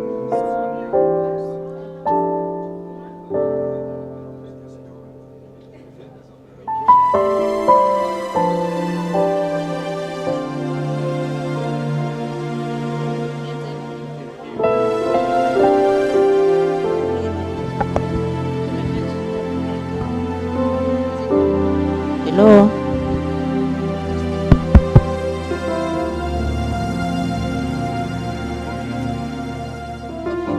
Manje uzongitshela.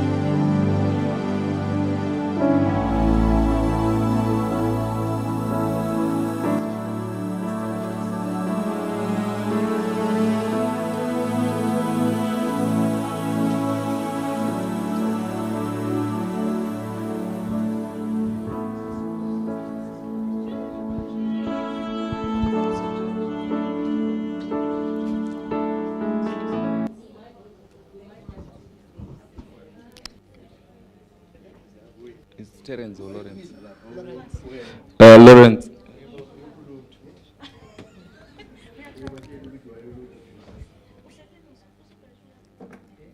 Lawrence.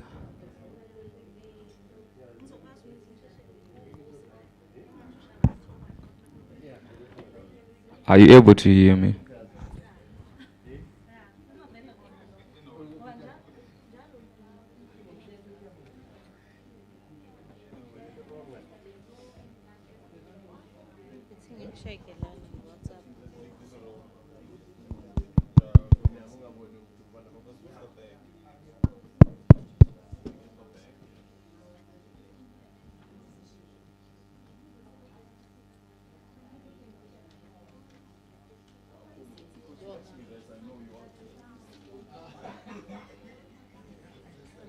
So here, I don't know whether should we open the mic here.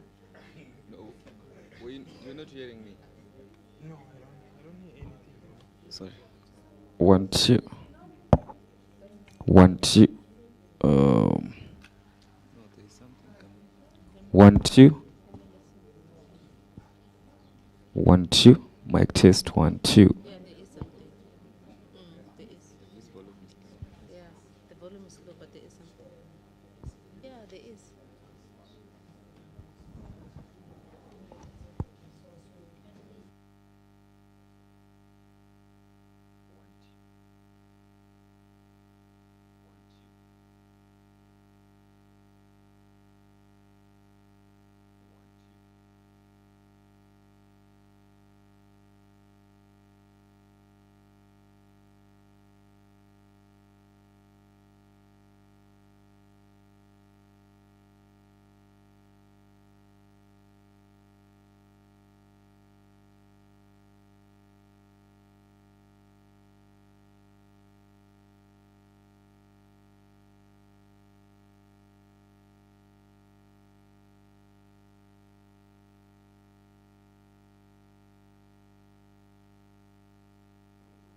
If you could just settle down, we need to start.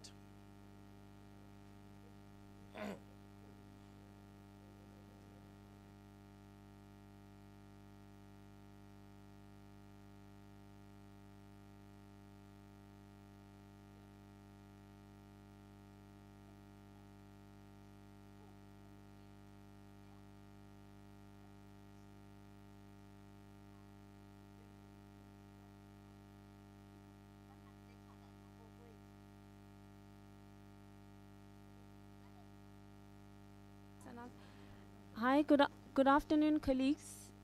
Just a quick announcement regarding lunch. I've been advised by the chairperson that we may not have a formal lunch break, but those who, because of time, but those who need to get something to eat, they must make their way to the kitchen before 2 o'clock. Thank you. And please, when you go out and in, please do that as quietly as you can so you don't disrupt the proceedings. Thank you. Thank you so much. We will start the last session. We are honored to have the Honorable Minister here with us, together with the GCE of ESCOM. Thank you so much, Ministers. Thank you so much, GCE. We are running 11 minutes behind schedule. That's why we are not having lunch, but there is a huge interest in City Power, in ESCOM, and also the testimony by the Minister of Electricity and Energy. Minister, my name is Tsepo Madlingozi. I'm one of the commissioners at the South African Human Rights Commission.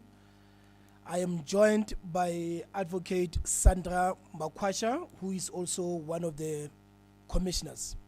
Without waste of time, we will start. Minister, GCA, are you comfortable? Are you ready?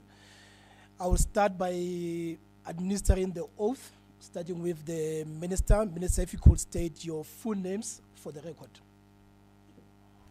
Thank you very much. My name is Hosiensu David Ramokhopa. Would you be taking an affirmation or swearing? Swearing. Do you swear that the testimony that you're about to give is the truth, the whole truth, and nothing but the truth? If that's the case, will you raise your right hand and say, "So help me God"? So help me God. Thank you so much. Witness Jolie sworn in. Names for the record. My name is Daniel Lesecha Marukani. Affirmation, swearing. Swearing. Do you swear that the testimony that you're about to give is the truth, the whole truth, and nothing but the truth? If that's the case, will you raise your right hand and say, "So help me God"? So help me God. Thank you so much. We are also sorry. You'll be giving testimony too? Yes, so we have to swear you in. Just your names for the record. Monde Ludovic Bala. Swearing, affirmation. I'm swearing. Do you swear that the testimony that you're about to give is the truth, the whole truth, and nothing but the truth? If that's the case, will you raise your right hand and say, "So help me God"? So help me God. Thank you so much. All the witnesses are Jolie sworn in. We do have sign interpretation to your left, so we do ask Minister and colleagues that you speak slowly so that the sign interpretation can follow. As I said, there's a lot of interest in your testimony, therefore please take your time, and over to you, Minister.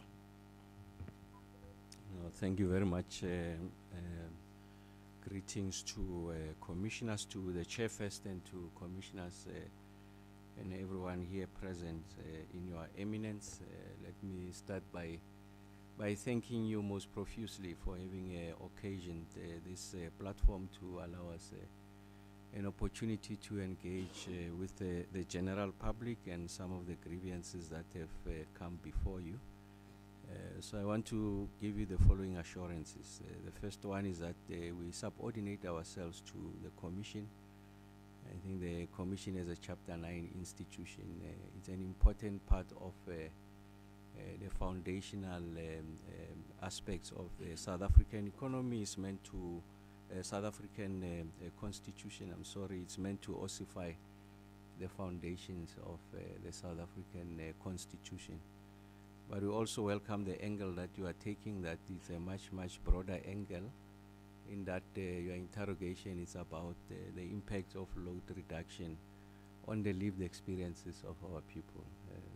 The second assurance I want to give you is that we are going to answer comprehensively and truthfully and ensure that to the extent that is possible, our testimony here is able to enrich the outcomes of your process. So once more, thank you very much for having occasioned this opportunity.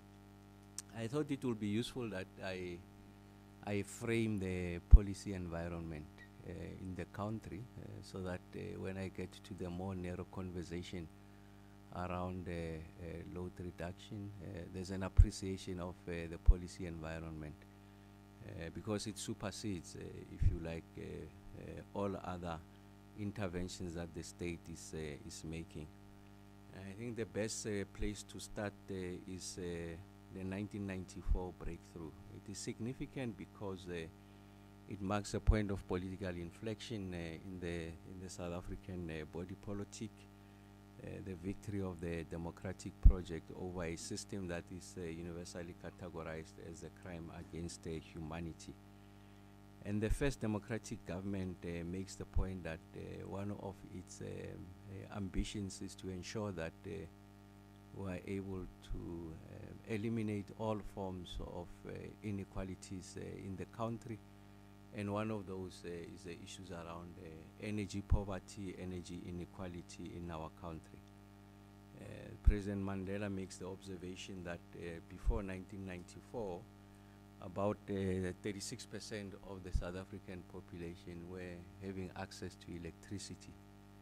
And then he makes a proclamation that the democratic government is going to do everything possible to ensure that we are able to achieve universal access. And then fast forward much later, the South African government then launches what we call the National Electrification Program. So this is a policy instrument to give effect to that policy articulation, the orientation of a democratic state on how we are going to address the issues of energy poverty and energy inequality in our country. So that universal access to electricity, we noted that between 1994 and 1999, over 2.5 million households were connected to the grid. And perhaps I must make the following point, that when we entered the current dispensation, the 36% that were connected to households that had access to electricity, over 96% of that 36% were largely white households. And by definition, given the South African history, affluent households. So when a democratic government says we want to achieve universal access, by definition it means that we are targeting, in the main, of course, everyone, but I think there's going to be a disproportionate share of that poor households and rural households. By definition, that's what it means. So that 2.5 million new houses that were electrified between 94 and 99 is largely poor households and those that are in the township. The progress that we have made by 2018, we had more than 7.4 million households that had been connected to the grid. So a democratic government makes a policy proposition that we want to connect everyone, and then it initiates actions supported by a national fiscus. So your capital allocations from a national fiscus point of view was able to factor into the entire algorithm of how you're financing the South African economy, the need for us to be able to achieve universal access. Where do we stand now as I make this testimony? So the national access as of 2023 is approximately 89.8% of South African households that have access to formal electricity. The formal dwellings account for increase from 86.4% in 2002 to 94.6% in 2003.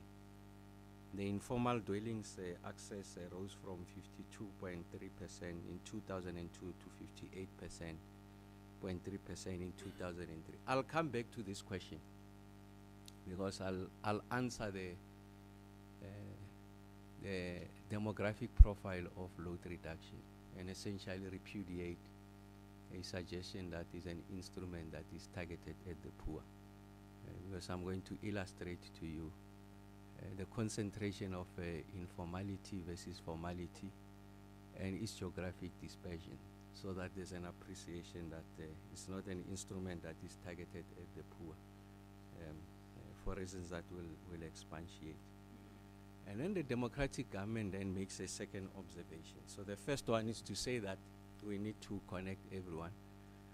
And the democratic government then makes an observation to say, but even having connected at these levels of proportions, there are households that still don't have, cannot afford that electricity. So I've connected you, you must pay for that electricity, and yet you don't have the means to pay for that because of the performance of the South African economy, not growing at the rate that is desired. You know, the NDP says we must grow, I think, at about 5.5% year on year for us to be able to achieve the ambitions of the NDP. And we know that at the height of the performance of the South African economy, what I refer to as the golden years of the South African economic performance, I think the period of 2001 to 2009, it grew by about 3.4%. So essentially, we are not achieving our ambitions. Then a democratic government then introduced another instrument. And it says that, yes, you are connected, but I see that you are battling. I'm introducing an instrument called the free basic electricity. So the free basic electricity is targeted at those low-income households that are finding it difficult for them to be able to meet, if you like, the payment levels that are associated with the electricity consumption.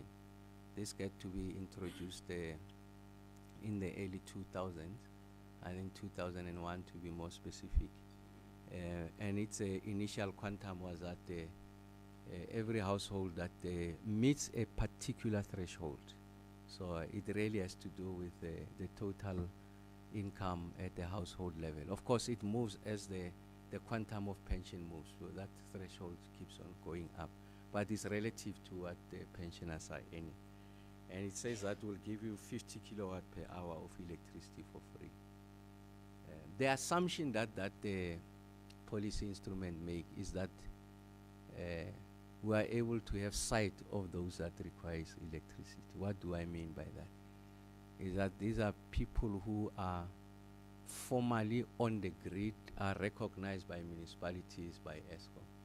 So essentially, if you are connecting illegally, by definition, the municipality and ESCOM does not have sight, and therefore you are denying yourself your right to access that free basic electricity, assuming that you meet the criteria. So that's the downside of an illegal connection, because you are going to miss out on this free basic electricity. Of course, it's got its own limitation. The quantum really helps you to meet basic needs like lighting, charging phones, and running small appliances. And I'll come later on what are some of the considerations before us as a ministry to try and address this, the appetite for people to consume electricity beyond the 50 kilowatt hour, because we do accept that it's not sufficient. And then the second intervention that the democratic government makes within the context of the electricity pricing policy is the introduction of what we call an inclining block tariff. So what this is done seeks to do is to ensure that we reduce electricity costs for low-income households. How does it propose to do this? It makes the point that we charge lower tariffs for minimal consumption and increases the rates for higher users. So what that does, it helps the state to achieve what you call cross-subsidization. So essentially, the more affluent you are, you've got a pool pump, you've got more than one geyser, more than 3 bedrooms, and all of that, so their consumption levels are higher.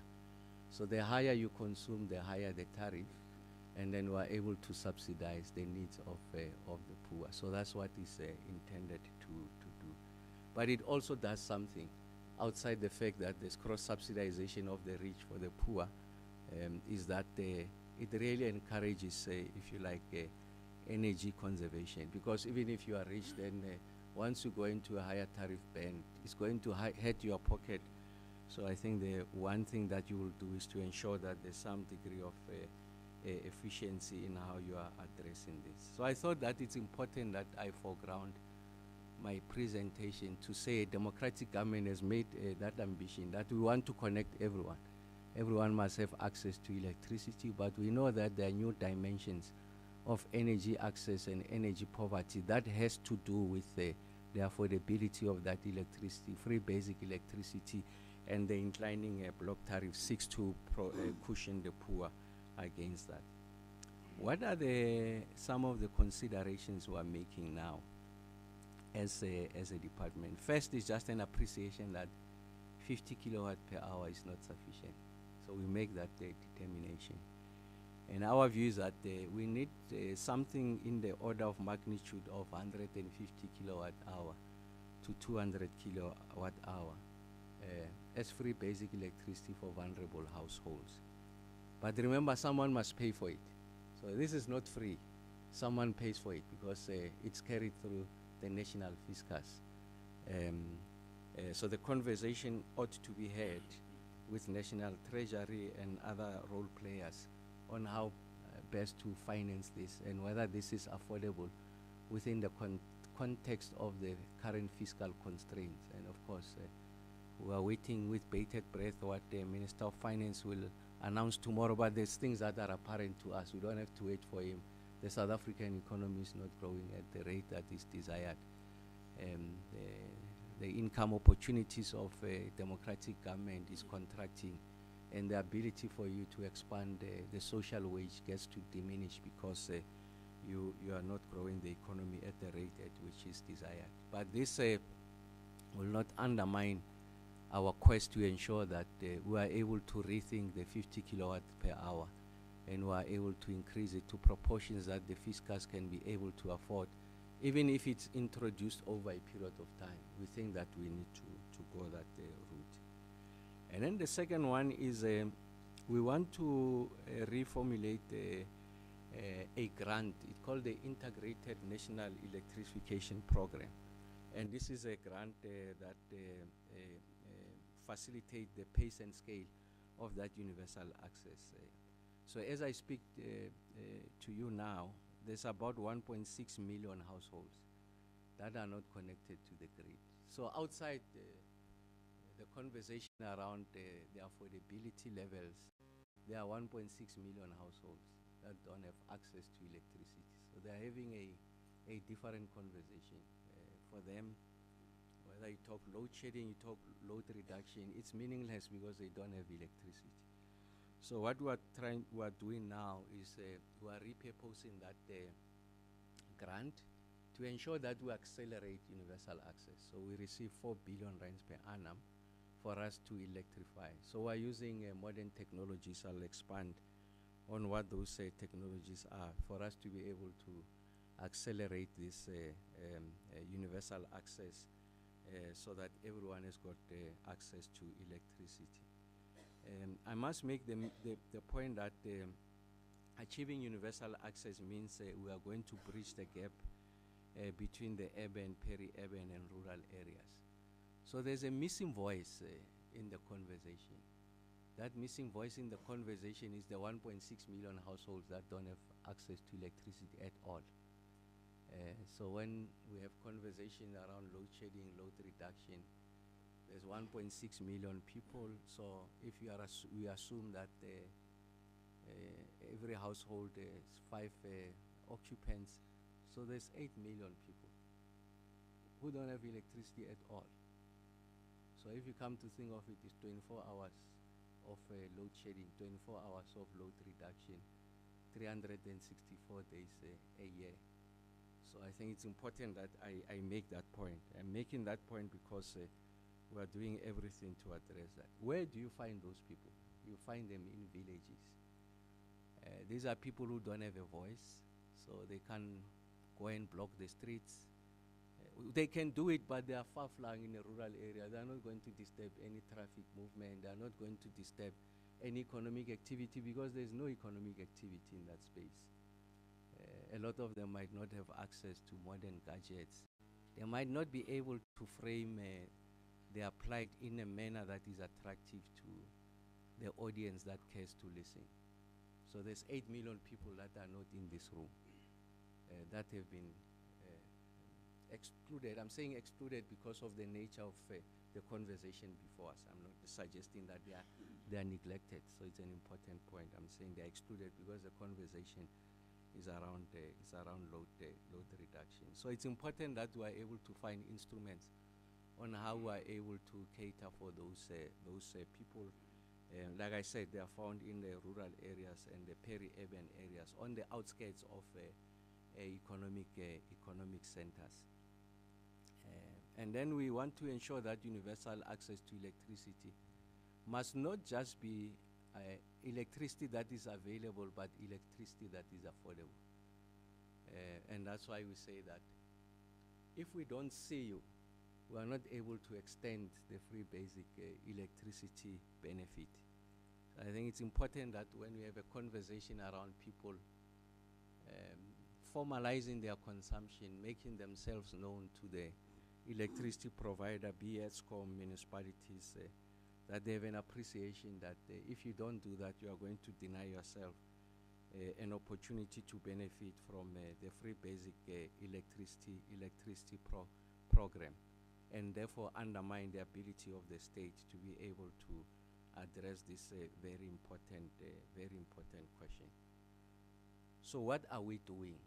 I'm answering this question to make the point that the actions that the ministry is taking have no relationship with the conversation we are having today, but it derives from our own collective appreciation that we have not achieved conditions of universal access, and that electricity is expensive for everyone, but in particular the low-income household, because of the disproportionate impact of the nature of tariff increases. Just to give you a sense, tariff increases have amounted to over 600% in the past 14 years. So you might not be load shed. You might not be experiencing load reduction. I challenge you to go to any suburb. You'll see households are battling to have purchase electricity units that can help them to have electricity uninterrupted for 30 days in a month. And that talks to the affordability. So there's the 8 million that are not in the room because they just don't have electricity. I have not quantified this number, but it's a substantial number of households that can afford electricity. They are not in the room because the conversation is not about affordability, it's around load reduction. So I'm really trying to crystallize the nature of the conversation, that when we talk about the relationship between load reduction and the quality of life, and the fact that it erodes, if you like, the human rights of those that are subjected to load reduction. Don't forget the 8 million, don't forget those that cannot afford. So as an engineer, we are trained that you spend a lot of time framing the problem statement. So what is it that I'm trying to solve? And you'll see that solving the problem is relatively easy. So I thought I must take time to provide that framing. Now let me explain to you what is it that we are doing. So I'm sure the next logical question will ask me, so you come here, you say there's 1.6 million people. What are you doing to connect them? You come here and tell us that there's so many people that cannot afford. What are you doing to assist them? You come here, you tell us there's load reduction is a function of illegal connections. It's an important point I'm making. There's no relationship with payment levels. It's myself speaking. I know I've got a very unique voice. Thanks for reminding me that, okay, at least, yeah. So, Chair, what is it that we are doing? So the first one is to ensure that there's grid expansion. So grid expansion simply means that the wires that you see and the substations and all of, they are able to reach your far remote areas. But the problem with that approach is that it's very expensive. So that 4 billion rands that I say it's an allocation we get per annum is going to be significantly insufficient, because the bulk of that money will be spent in building the lines and the transformers to get it to poor households. So we do that especially in urban areas, because it's more efficient to do it. But when we go to rural areas, we are doing what we call off-grid solutions. When I started, I said technology has advanced. You can do the behind-the-meter intervention. So essentially, you are not connected to the ESCOM infrastructure, the municipal infrastructure. You can have a solar, combine it with battery, a hybrid model, and you are able to provide to this house. We have started already. ESCOM will tell you the areas that they've started. The most recent one, which will be electrifying, the project they started is in the Madimbo and Mavete villages in Musina. We'll be doing the same in Elias Mutsualedi, Maruleng, Tabazimbi. We finished with the provincial government and those municipalities, all municipalities in Limpopo. Yesterday we were in the Free State, so we have already started Maludia Pufong, some of these interventions. We are doing with Tukuloko, we'll do with Tolopili, we'll do with Mangaung. You mentioned them. So the point I'm making is that we have already started with these solutions. And I'm going to link them back on the question that we are discussing. And the core of that is to ensure that there's active partnering with municipalities and also engagement with communities, so that we come with interventions that are fit for purpose. What do I mean by that? A technology intervention that we will make in Soweto, because of its density and the absence of land, will be different from the one you'll make in Haramhopa, my village. Huge spaces of land, the quality of the sun is right, the consumption levels are not necessarily the same as the ones here. So the intervention, you don't need backbone infrastructure. You can make this off-grid intervention. And then we must resolve the funding and financing. 4 billion per annum, not sufficient. What we are doing, we are putting together an outfit at the DBSA, will incubate it there. Our 4 billion is seed capital, will crowd in private sector investments, especially the funding that is directed to what we call the just energy transition. The major powers have pledged $12.9 billion US. We think we can tap into that and ensure that we are able to achieve a universal access. For those villages where there's already a municipal intervention, ESCOM intervention, for us to be able to cover everyone, we need to have sight of you. We need to know of you, and the best way of doing that is when you are consuming in a legal manner. So if you are bypassing, you are a zero buyer, ESCOM will explain what that zero buyer means. There are people who, for the past 12 months, they've never purchased electricity. We just ran a campaign, I'm sure you'd have seen it on national media. 2.1 million customers are bypassing. So these are people who are consuming illegally. They've never purchased electricity, a unit of electricity in the past 12 months, and yet they are consuming, costing ESCOM upwards of 3 billion rands per month. And I'll come to the numbers with regards to ESCOM and municipalities and see what the impact of this is. And then we went on an aggressive drive.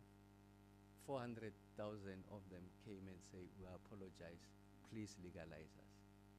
You are going to find that there is a relationship between the density, the concentration of those that are bypassing, and the issues of load reduction. What is the big point I'm making? The biggest casualties of load reduction is those that are paying. So you'll have an area, a street that is supplied from this transformer. The Marukanis are paying. Ramkhopa has got dwellers in the backyard, dwellers, bypasses, provides electricity for them. They draw from his own connection, collects rental. That rental is also in lieu of the fact that electricity is provided. But when the municipality did their computation, all they knew is that we are providing for 10 households. Suddenly with the Ramkhopa, because of the dwellings, it's 20 households. That capacity, that transformer can't carry the weight. And what do municipalities and ESCOM do? They choose to protect the asset and protect the users and the people in that vicinity. If it explodes, he goes to prison for 4 months. That's the Occupational Act. And they'll ask him the question, so people died, you knew that there was overload, you took no action. So all they do to protect the asset, they discontinue the provision of electricity. But what that does is, because there is no technical instrument to isolate Ramokgopa that we know is bypassing from Marokani, because they draw from the same infrastructure. When we switch off that transformer, everyone is affected. Who's the casualty? It's not me who's benefiting illegally from people who are connecting.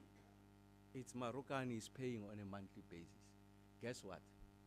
Very few of those are in the commission to come and say, but I'm collateral damage. It's Ramokgopa who's responsible for this. And in some instances has resulted in friction between communities. And that's something that the team, we're working on to resolve it. So what the ministry says to Ramokgopa, say, don't bypass. We know if you applied. Just tell us how many people are there, backyard dwellers, because it's an additional income. We will connect the meters. We'll give you free basic electricity. And then everyone is good to go. That's the appeal we're making. That's the point that the ministry is making, to work with municipalities, to work with ESCOM, to address this situation going forward. And then I want to make on the financial implications as I move towards the end, is that as I stand before you today, ESCOM is owed collectively by municipalities over 100 billion rand. Municipalities in return are owed collectively over 387 billion rands. And I did make the point that the basis of load reduction is illegal connection. So municipalities' ability to collect that which is due to them keeps on contracting. And therefore, as municipalities' ambition to continue as going concern and their ability to discharge their constitutional obligation to provide services is undermined by the fact that they are not able to collect. But from ESCOM side, what that means is that when ESCOM is owed that amount of money, in the next cycle of tariffs, in 3 years, what ESCOM does, when they make an application to NERSA, they say there is this amount that I cannot collect, and I can show you I've generated the electricity. I can show you that I've given it to municipality. And they are undermining my ability to continue as a going concern. I am asking that in the tariff you must include a percentage that takes account of the fact that I've not been able to collect that which belongs to me. So what does that mean? Is that a diligent customer who has been paying, if NERSA approves the ESCOM tariffs that they factors in those that are not paying, is penalized twice. Is paying, the tariffs increase at proportions that accounts for those that are not paying, and the burden is placed on him or her. So if NERSA doesn't approve that ESCOM as a going concern is undermined, ESCOM can't reinvest back into the fleet of generating units. We've coming out of load shedding. We didn't perform any magic. All we did was to ask for an additional fiscal support from National Treasury, 254 billion. Mr. Marokani and the team invested it in the fleet of generating units, and that's why the lights are on. So what is the option before us? The option before us is, at an aggregate level, don't approve that ESCOM application. That people have to pay, ESCOM must see to it how it resolves that problem. ESCOM ceases to be a going concern. He can make the investment. The lights are off for everyone. The South African economy collapses. If we say that for municipalities, city powers here, other municipalities can make the same account, they are owed 387 billion rands. They can sustain themselves. They can run municipal clinic. They can buy water. They can fix the roads. They can take care of the indigent. So municipal governance collapses. Then we have a bigger problem on our hands rather. And then some of these interventions that we are making, like I said, is to ensure that we look at the issues around the increase on free basic electricity and also the issues of smart metering. So the point I've been making consistently is that those that are consuming and they know they are consuming illegally, that 2.1 million customers is just only Eskom customers. I can tell you that when you go to municipalities, it's almost double that number. Present yourself. You are allowing us to plan properly, roll out smart meters, give you a free basic electricity, use the income we are getting, improve the capacity of the transformer, the substation, then there will not be load reduction. So on the issue around the load reduction in these municipalities, just go and do an exercise on the proliferation of informality in the country. It's located close to townships that are predominantly black and less affluent. That's where you find what we call Mikuku and all of that. And then people connect themselves illegally. And as a result, on the strain that is placed on the assets, then you find load reduction. And that's the point I'm making. There's no relationship with race. You just have everything to do with the design of the spatial design in the country and the configuration of settlements in the country and our inability to ensure that these townships are able to grow in an organized fashion. And even in those areas, like I said, we have already started in Limpopo. I said we're in the Free State yesterday. Next week we are in the Northwest. We are formalizing everyone. And then we are going to provide this and ensure that they get free basic electricity to the extent that that is necessary. So I think it's important that we are able to make that point, and then we are able to use some of this income to replace an aging infrastructure and make sure that everything has got the electricity around the clock. And remember that these interventions we are making, because we are using our natural endowment, we are using the sun, we are storing this, so it's not subject to tariff increases of Eskom. Because remember, on Eskom side, they take account of the price of coal, which is primary energy, really is a primary cost driver of that. The price for the sun, if you had to place a price, is the same today and tomorrow. It's not a function of the fluctuations of the markets. So coal can be subject of international price, because those that supply Eskom, in some instances, they want to peg it with the international prices, or they say to Eskom, I'm not getting a better price from you, I'm going to export it. If you want it, you must buy it at a higher price, and that's what informs that baselines of tariffs. But if you are relying on your own endowments, it's a natural gift from God. So it's not subject to those escalations, and that's how you are able to suppress the rate at which these tariffs might increase going forward. And that's why we are going through this model of the microgrids. Like I said, we have already started in a number of municipalities. Where have we seen the results? As I call, we started. Maluti Apufong was the first candidate. When we went in there, what we were able to establish was that 60% of the customers consume electricity illegally. Only 40% of the customers is paying. So what we did was to disaggregate the customers, start with the high consumers, really industries, because that's where you get your most income, roll out smart meters. Guess what? The collection levels in those areas is 96%. As I speak to you now, Maluti Apufong, the additional income we are getting, of course, is ring-fenced, is 17 million rands per month, which was not there before. And then there's that 60% now we are going to roll it out to those communities. Some of them are subjected to load reduction. Once they are on the platform of prepaid, we are able to front load, give them at the beginning of the month their free basic electricity. It doesn't have to go through the municipality. We finance them directly. And that's why you are able to get the benefit going forward. So that's the route that we are following going into the future. So I really want to say in conclusion that we are committed to the resolution of this problem. Like I've tried to explain that load reduction is just but an important but one of the many components that constitute the issues of energy poverty and energy hunger. in our country. And we'll do everything possible to ensure that we are able to address this situation. We are working with SALGA, we are working with the municipalities. I've mentioned some of those municipalities. And I really want to use this platform just to say that we have made that the undertaking, that the country will achieve universal access in the 7th administration. The 1.6 million people, households that don't have access to electricity will be connected by the end of this 5 years. I'm more than confident.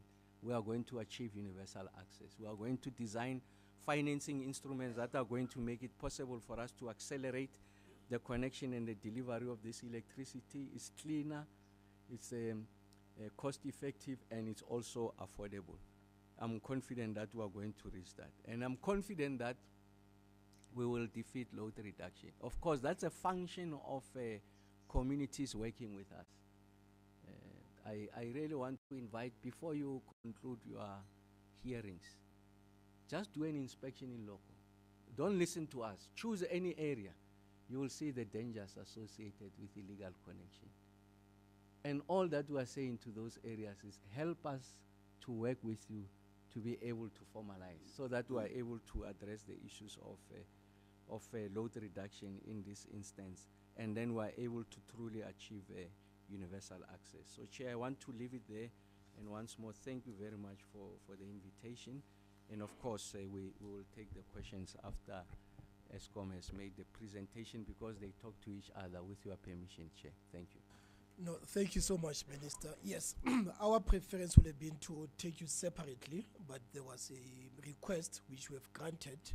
I think the framing that you started with, very, very important, the evolution of the policy, people who are the missing voice, and so forth. What was missing was the conversation about the other drivers of, the energy crisis, issues of corruption, issues of, fraud within Eskom. But maybe we'll circle back to that. Maybe that will be the next presentation, because from testimony, that's what's coming up over and over again. Yes, it's illegal connection. As communities, we take responsibility. But what is the ministry doing to hold Eskom accountable for fraud, for corruption, historical, contemporary, and so forth? But Minister, what would be useful is to start, as part of this framing, to explain the relationship between the ministry and Eskom. As you said yourself, we are also using this platform pedagogically to educate members of the public. Therefore, it would be important for you to explain the relationship between Eskom and the ministry, please. Oh, okay. So there are bigger conversations around the issues of mismanagement, the issues of poor governance, the issues around transparency and the like. So those are internal governance issues. They've got implications on the cost of electricity. They've got implications with regards to the trust that the community have with Eskom, but they have no relationship with load reduction. That's the point I want to make.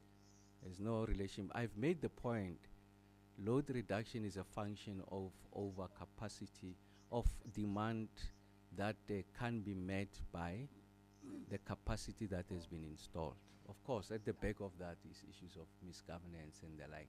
But I'm just saying the fundamental thrust of why you have load reduction is exactly that. It's a technical issue, and I think they will explain it.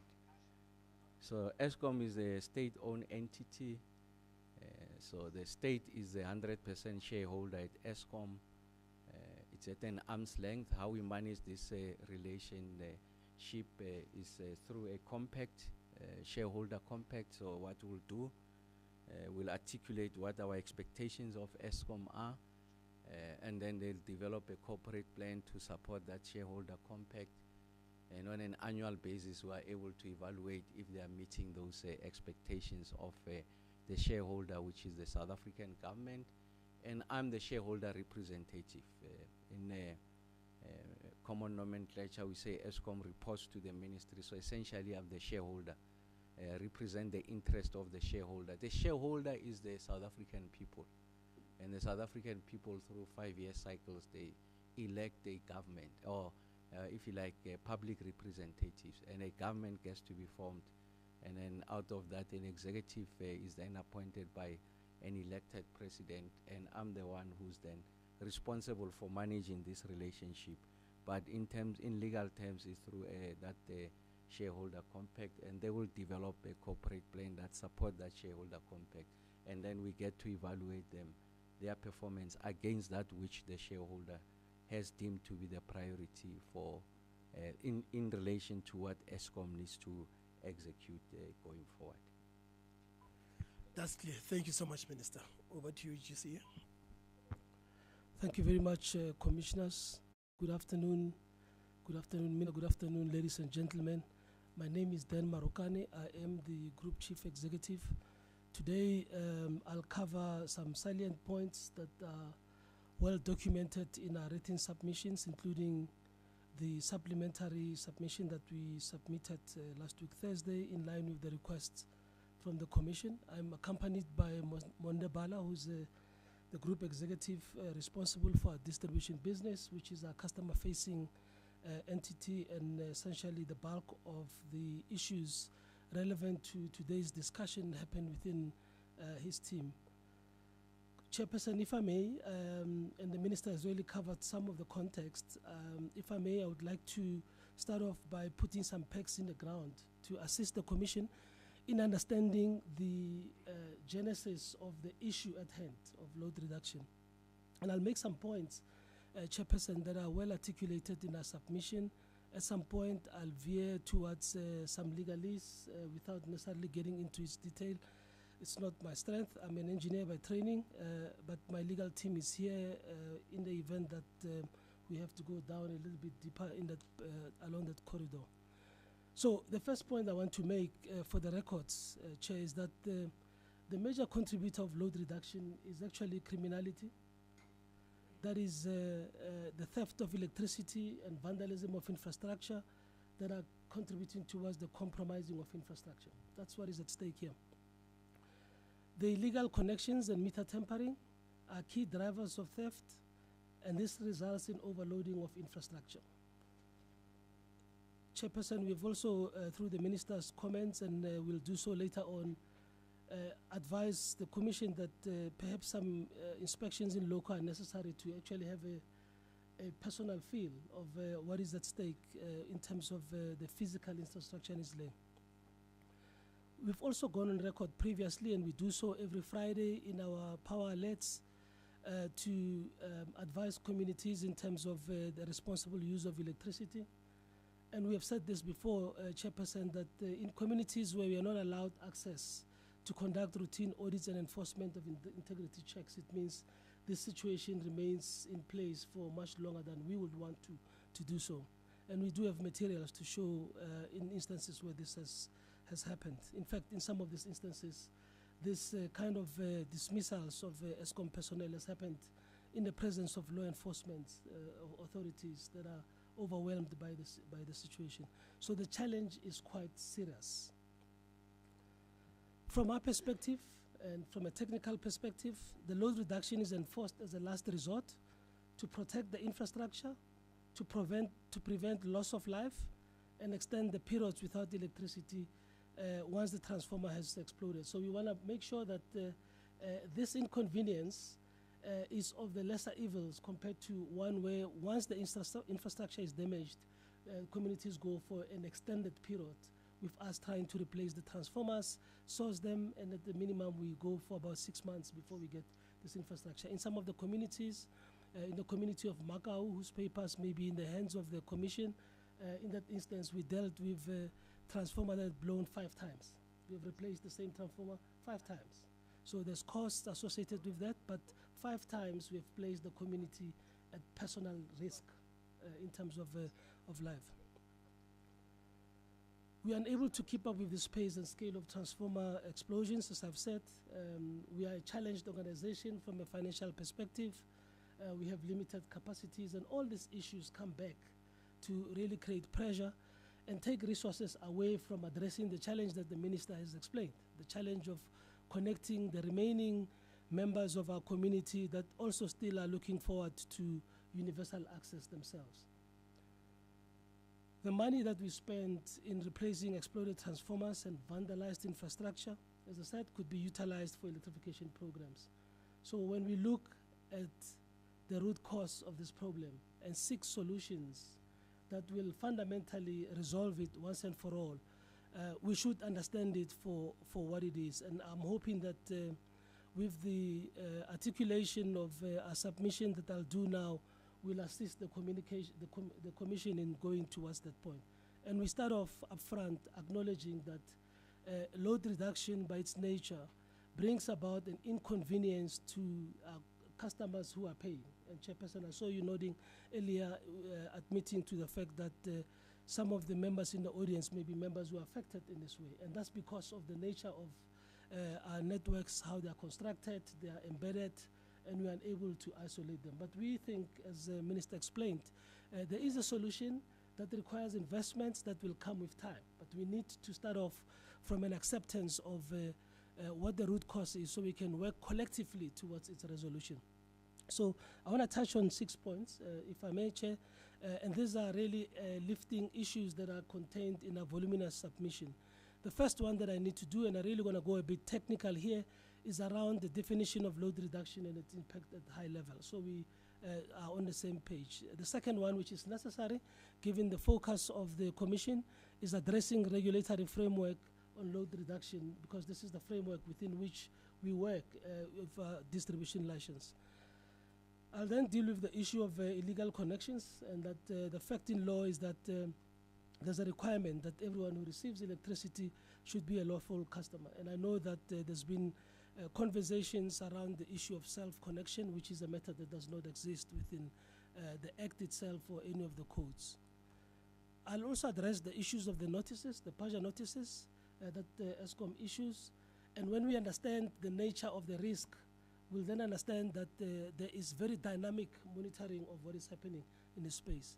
We'll give you a sense of what is it that we look at from a technical perspective that gives us a sense of what are the windows that we should be looking at. It's not an absolute science, but there's some considered views in terms of when is the infrastructure likely to be under pressure, because we understand that the demand cycles for the course of over 24-hour period.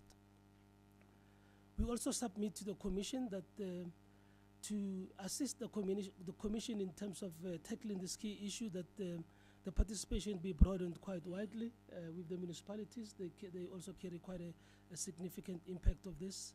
We also think that the issue of free basic electricity could also be given a lot more help to the Commission by the National Treasury in this phase. When we conclude, we really draw towards the point that we can only defeat this issue through coordinated cooperation from all stakeholders, because we understand what the solutions are. We need to be able to own it up, move towards implementation, and hold ourselves accountable in as far as the timelines for delivery and collaboration is concerned. This is defeatable, and the Minister, I concur with the Minister that we have gone through the most difficult part of ensuring that our generation assets are able to give us the kind of reliability that we need. This is defeatable with the collaboration of all stakeholders. So let me start off with regards to load reduction. This issue has been made repeatedly. We're experiencing a significant equipment failure. Amongst other reasons, the overloading of the equipment. It's now taking us, as I said, on average 6 months to replace transformers, and the waiting list is getting longer and longer. There's cost associated with this. Mondo may be able to give you a sense of what these numbers look like.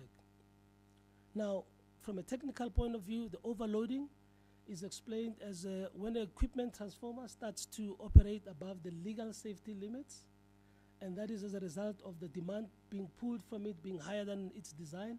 You start getting to a point where your inbuilt safety systems will kick in and trip the equipment. But what we see in the areas where there's illegal connections, even those safety measures are bypassed.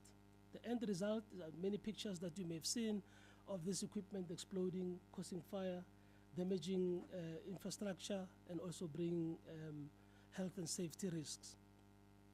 Load reduction is not as a result of there not being enough generation capacity. Generation capacity is there, is adequate. We talk about the system updates on a regular basis. This is localized. It's localized to an area where the prevalence of illegal connection is high, the prevalence of meter bypassing is high, and as a result of that, there's a mismatch between the installed capacity and what the demand at that localized point is looking like. Unfortunately, in that space, you also have customers that may be paying, that are doing the utmost best to remain, responsible citizens, but the design of the network as it sits does not allow you to be able to isolate them as it sits. There are solutions to move towards that point with the associated costs. When we are faced with a situation of equipment overload like this, a prudent distributor, and I dare say a prudent municipality in this case who's got a distribution license, is called upon to protect the equipment through load reduction. It's a non-voluntary network infrastructure protection tool. It's used by the distributor to cap network overload to arrest the loss of equipment, as I've already said. And it does bring about interruptions in the short term, but it avoids prolonged interruptions to the consumer or even loss of life on a longer term basis. So these are the trade-offs that we're having to deal with within the context of the technical equipment that we have. I've already alluded to the fact that all the networks have got protection mechanisms built in them, but these are also bypassed in many of these instances, and hence leading to these issues. Let me deal with the issue of the law on load reduction itself. And as I said, we have really referenced quite extensively in our submission the Electricity Regulation Act, which provides the single comprehensive legislation which gives effect to how a customer can receive electricity from Eskom.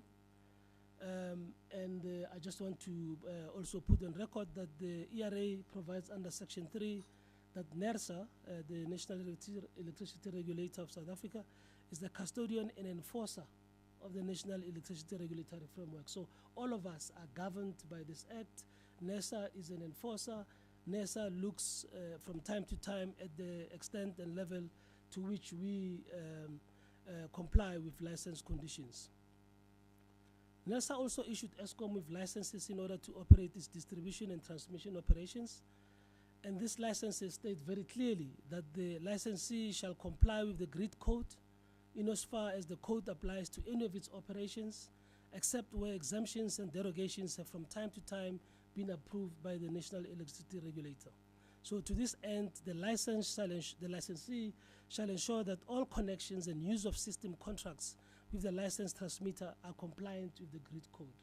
So as an operator, we have obligations under the regulatory framework to ensure compliance with the grid code at all times. The grid codes are, of course, developed within the context and powers that come from the ERA itself to the regulator. Load reduction, we argue, has justifications in the ERA, which states that the licensee must operate network efficiently and in a sustainable manner. So in terms of the licenses, Eskom must comply with the codes, rules, laws, and other regulations applicable to the operation of the distribution facility.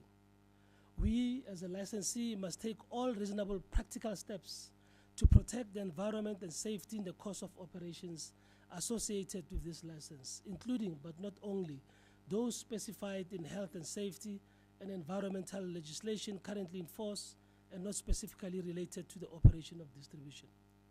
We are also governed by the Occupation Health and Safety Act of 1983 for us to provide environment that is safe and without risks to the health of employees by taking steps to eliminate potential or any hazards before resorting to personal protective equipment. So there's a framework within which we operate as a responsible licensee with regards to our distribution business. And it is this that I really want to come back to and locate this issue of load reduction in that context.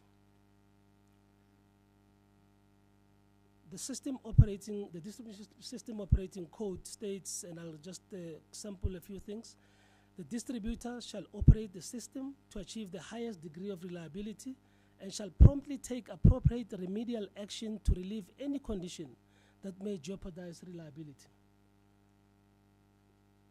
They'll coordinate voltage control, demand control, operating on a distribution system, and security monitoring in order to ensure safe, reliable, and economic operation of the distribution system. The distributor may shed customer load to maintain system integrity. The distributor shall establish and implement operating instructions, procedures, standards, and guidelines to cover the operation of the distribution system under normal and abnormal system conditions. The distributor shall operate the distribution system within defined technical standards and equipment operational ratings.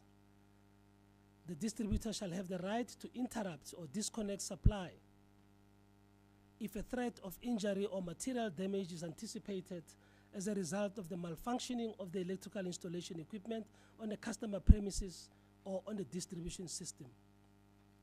And Chairperson, there's some Supreme cases that we have cited in the documents that really enforces the obligations on the part of us as the licensees. There have been some test cases put forward. These codes form part of license conditions and oblige licensees, including ourselves, to adhere to these prescripts, and I do not want to go into them at this point in time. They are in our files in detail. What's important is that ourselves are mandated to take prompt remedial action to relieve any abnormal condition that may jeopardize reliable operation and to shed customer load to maintain system integrity. This is necessary for us to ensure the safety of the grid and to monitor their capacities to do so.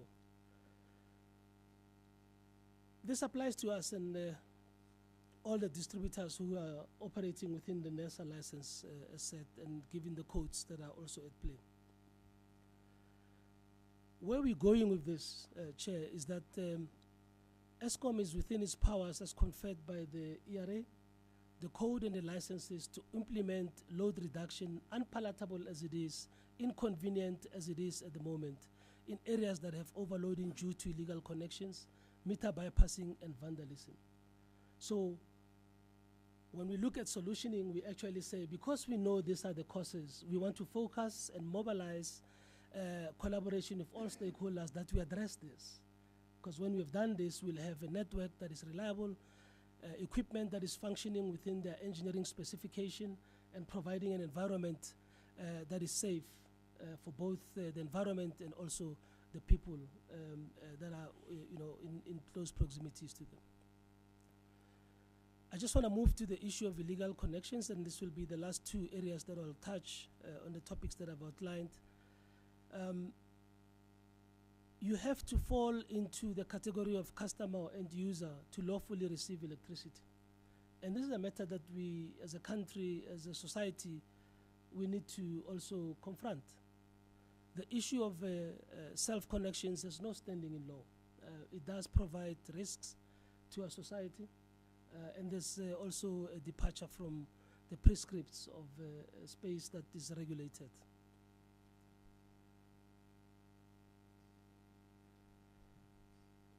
Again, there's sufficient jurisprudence on this from the SCA cases, Eskom Holdings versus Masinda. All of these are covered in our submissions to the Commission.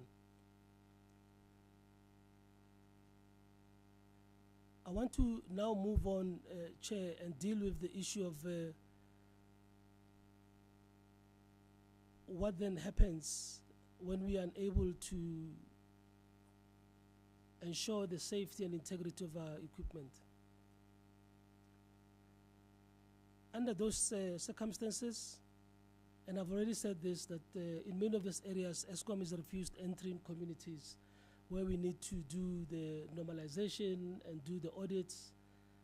I also want to put it on record that we can only rectify those areas when we have access into the households to actually see where the connections are located and remove the illegal connections.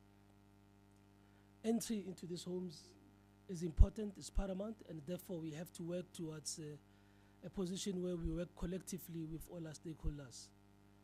Under those circumstances, we are authorized to impose a penalty as a result of illegal connections. It ranges between 5.2 to 6,000 rands. It is this penalties that we ask communities and to pay to a particular level of collection so that we can fund the replacement of equipment that is damaged. I've given an example in the one instance that replaced transformers went as far as being overloaded 5 times and exploding in this case. When it comes to the issue of PAJA notices, we do have an obligation to give notice in terms of the Promotion of Administrative Justice Act. This is to ensure that the affected parties whose rights are impacted in terms of the discontinuation of service get notified. And what we do in the case of Eskom, our load reduction schedule is published on our Eskom website, social media platforms, and lately on the Eskom's Push ESP app. These platforms demonstrate that Eskom is constantly looking into ways to improve its communication with its customers and communities at large. We can do more. We are constantly challenged to find ways of reaching out much more deeper in dissemination of information. But it's important that we differentiate these notifications of load shedding schedules or PAJA notifications for matters associated with non-payment of municipalities. Load reduction itself happens instantaneously. It's an online monitoring process. You're looking at the demand pattern, you start seeing how the overloading is happening, and you have to act. You have to act at that instance. What we do know, and Mr. Bala can explain later on in detail, what we do know is that the general consumption picks up during particular days of the time. In South Africa, we know very well that our peak is in the morning, dominantly, and we have a peak in the evening as people come back from work and activities that taking place. Particular areas and lines may have a different profile, but what's important is that for us, it's the monitoring of the load that's happening through particular feeders, and you have to act and act immediately to be able to reduce the risk of self-destruction of the equipment in the city. Our clusters within our distribution operating unit include areas that are in load reduction schedule and continuously update the schedules as and when it becomes aware of the areas that are included. But we should understand that this is a bandage. The real problem that we have to confront and deal with to eliminate this is to get to a point where the equipment is sized appropriately and the demand from the equipment is appropriate with the number of legal connections that we have been made aware of, and that everybody is normalized in that space. I move to the issue of the municipalities themselves implementing load reductions. The commission will be aware that NERSA issues distribution license also to municipalities.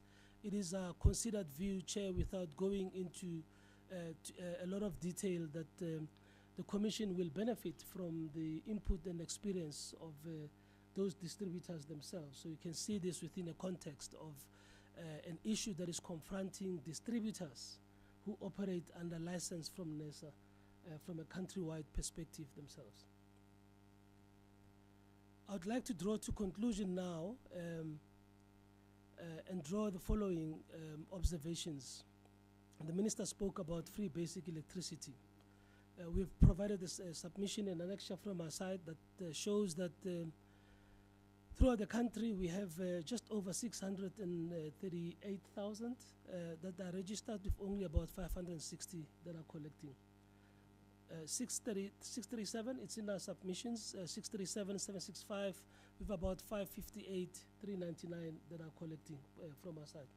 You have to look at this within the context of available statistics of indigent families within the country. And so when we start dealing with the issue of electricity access and the support that we provide or that is meant to be provided to the poor to alleviate cost of electricity, and what's really happening in terms of drawing on that support, But these are kind of things that we need to be confronting to ensure that we shield the poor and in a way drive the move away for what is probably one of the causes of the illegal connections that we see.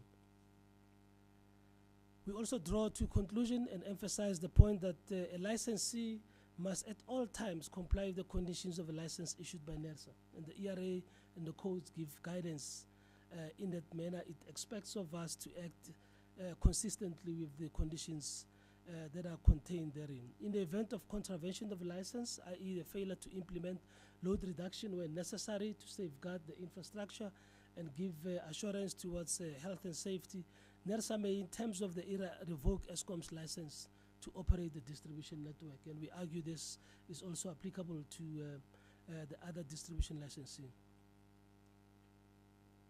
I cannot overemphasize the fact that should there be damages caused or lives lost attributed to Eskom's failure to implement load reduction, this may attract liability to Eskom as well as its board and prescribed officers.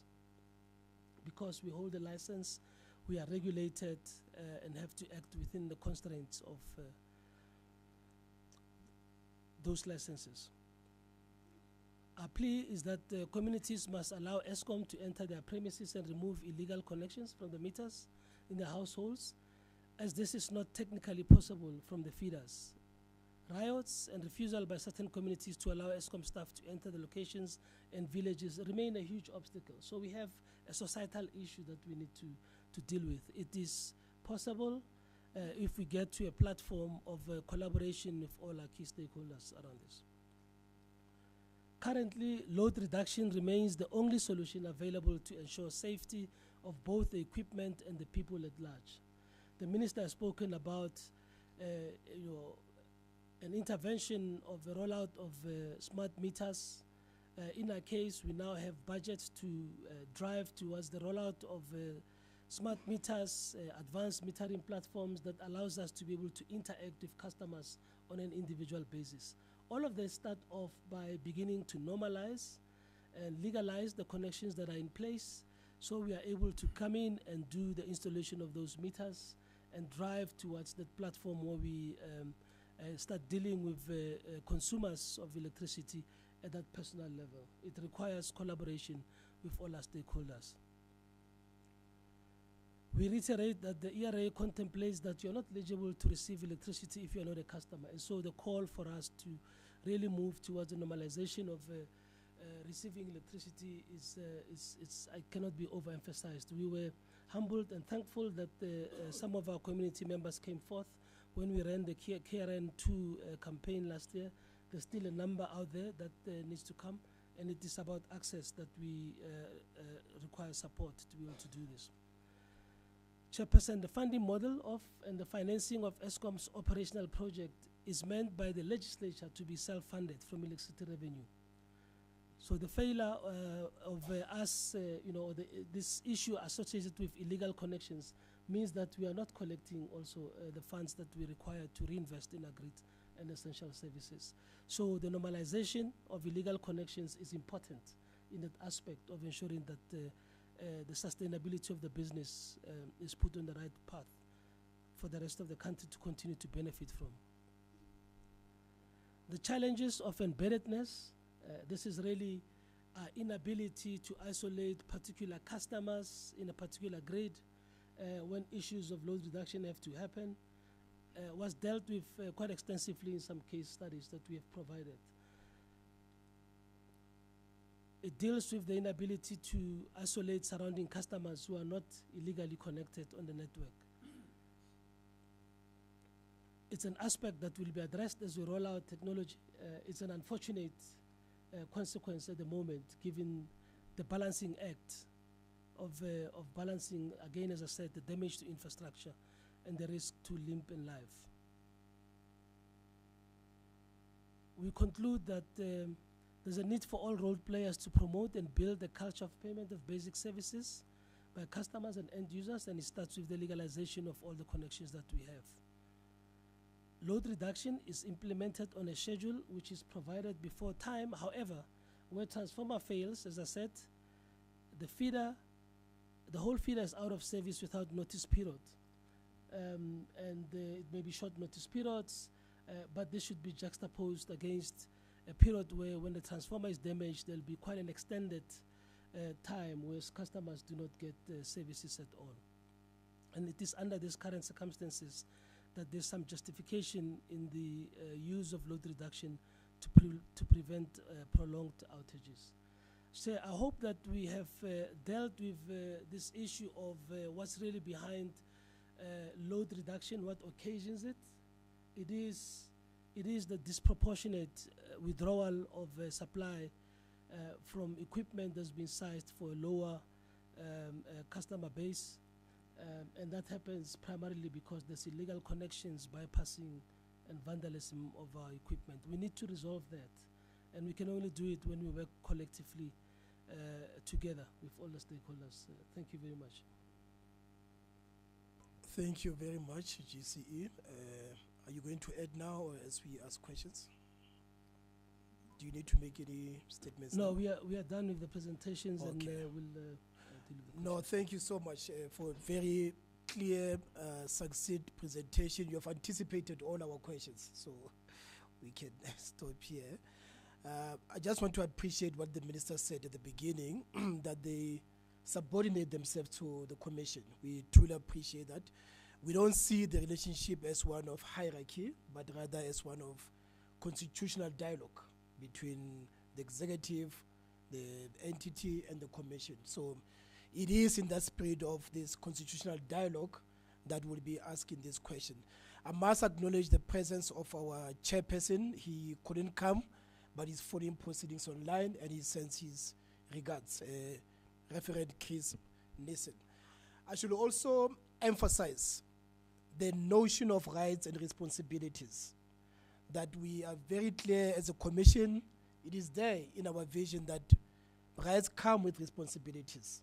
And therefore, we really want to say we are in sync, Minister and GCE, that we encourage our residents, our customers to also abide by their responsibilities.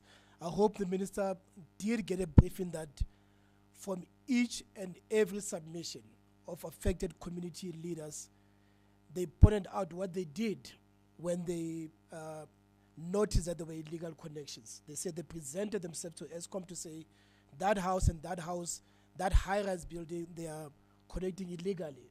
Please come help. So we are dealing with people who understand that it's a vicious circle, as the GSCE has spoken. So we took the submissions simultaneously, so we do have some time. I'm going to start with evidence leaders, starting with Ms. Mlombo. Over to you.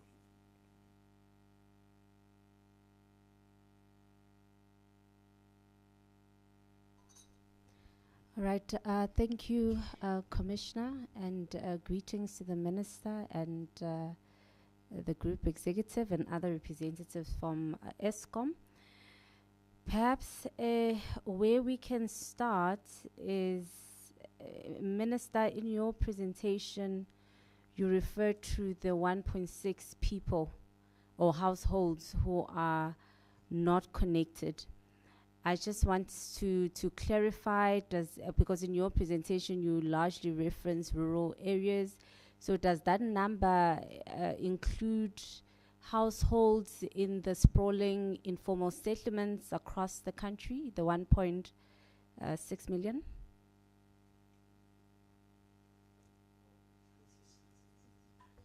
I was about to take notes for the questions. Yes, Commissioner, is people across, is households across the entirety of the country. By definition, the concentration of that number will be in far-flung rural areas. But yes, it does include those that are in recognized informal settlements. I'm making that point because a lot of municipalities don't have an actual tally of the demand from a household level of those that have not yet been connected. So they can only give an account of those that settlements that they recognize, and they contribute towards if you like, providing services to those settlements. But I must say that the number could well be more than the 1.6 million. But I'm using this because it's an official number. But that number could well be more than that. But yes, to your question, it's across the length and breadth of the country, really.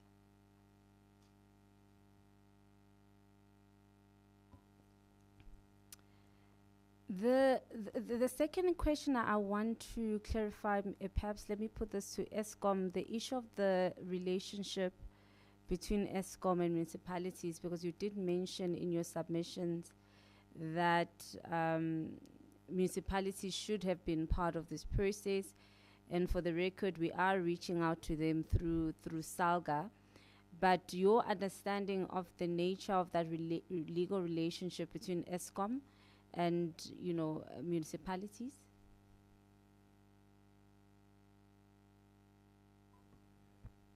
The municipalities are actually customers of Eskom because we provide bulk electricity to them. Our submission that it may aid the Commission in engaging with them is that we believe you will have deeper insight away from us of what the drivers of load reduction in the areas are. So you have a totality of input that I think will enrich the work that the Commission is doing, which we believe is very important. Then now coming to the presentations that have been made, I will refer you, are those blue files in front of you, which contains the various submissions that have been made. The first submission I want to deal with is the submission by the Minister, is on page 74 of the bundle.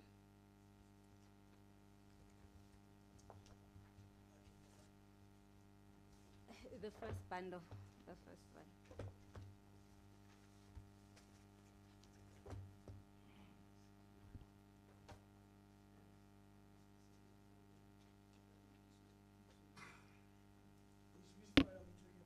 File number 1 or number 2? Yes, file number 1. File number 1. But I'm not sure, I don't know if they've been labeled like that. That's why, yeah, with number 1, yeah. It's 2 of 3, yeah, it'll be number 1. Did you find it? Okay, thank you. Okay. Page 74 of the bundle, it underscores what the ministry says is the cause of load reduction, and I think it tallies with the evidence that Minister has given regarding the cause, which is, he says, is primarily the issue of illegal connection, which poses threat to infrastructure and can cause harm to lives as well as the infrastructure. And just to confirm, before I refer to the other evidence that have been given, are those the only reasons for load reduction, illegal connections?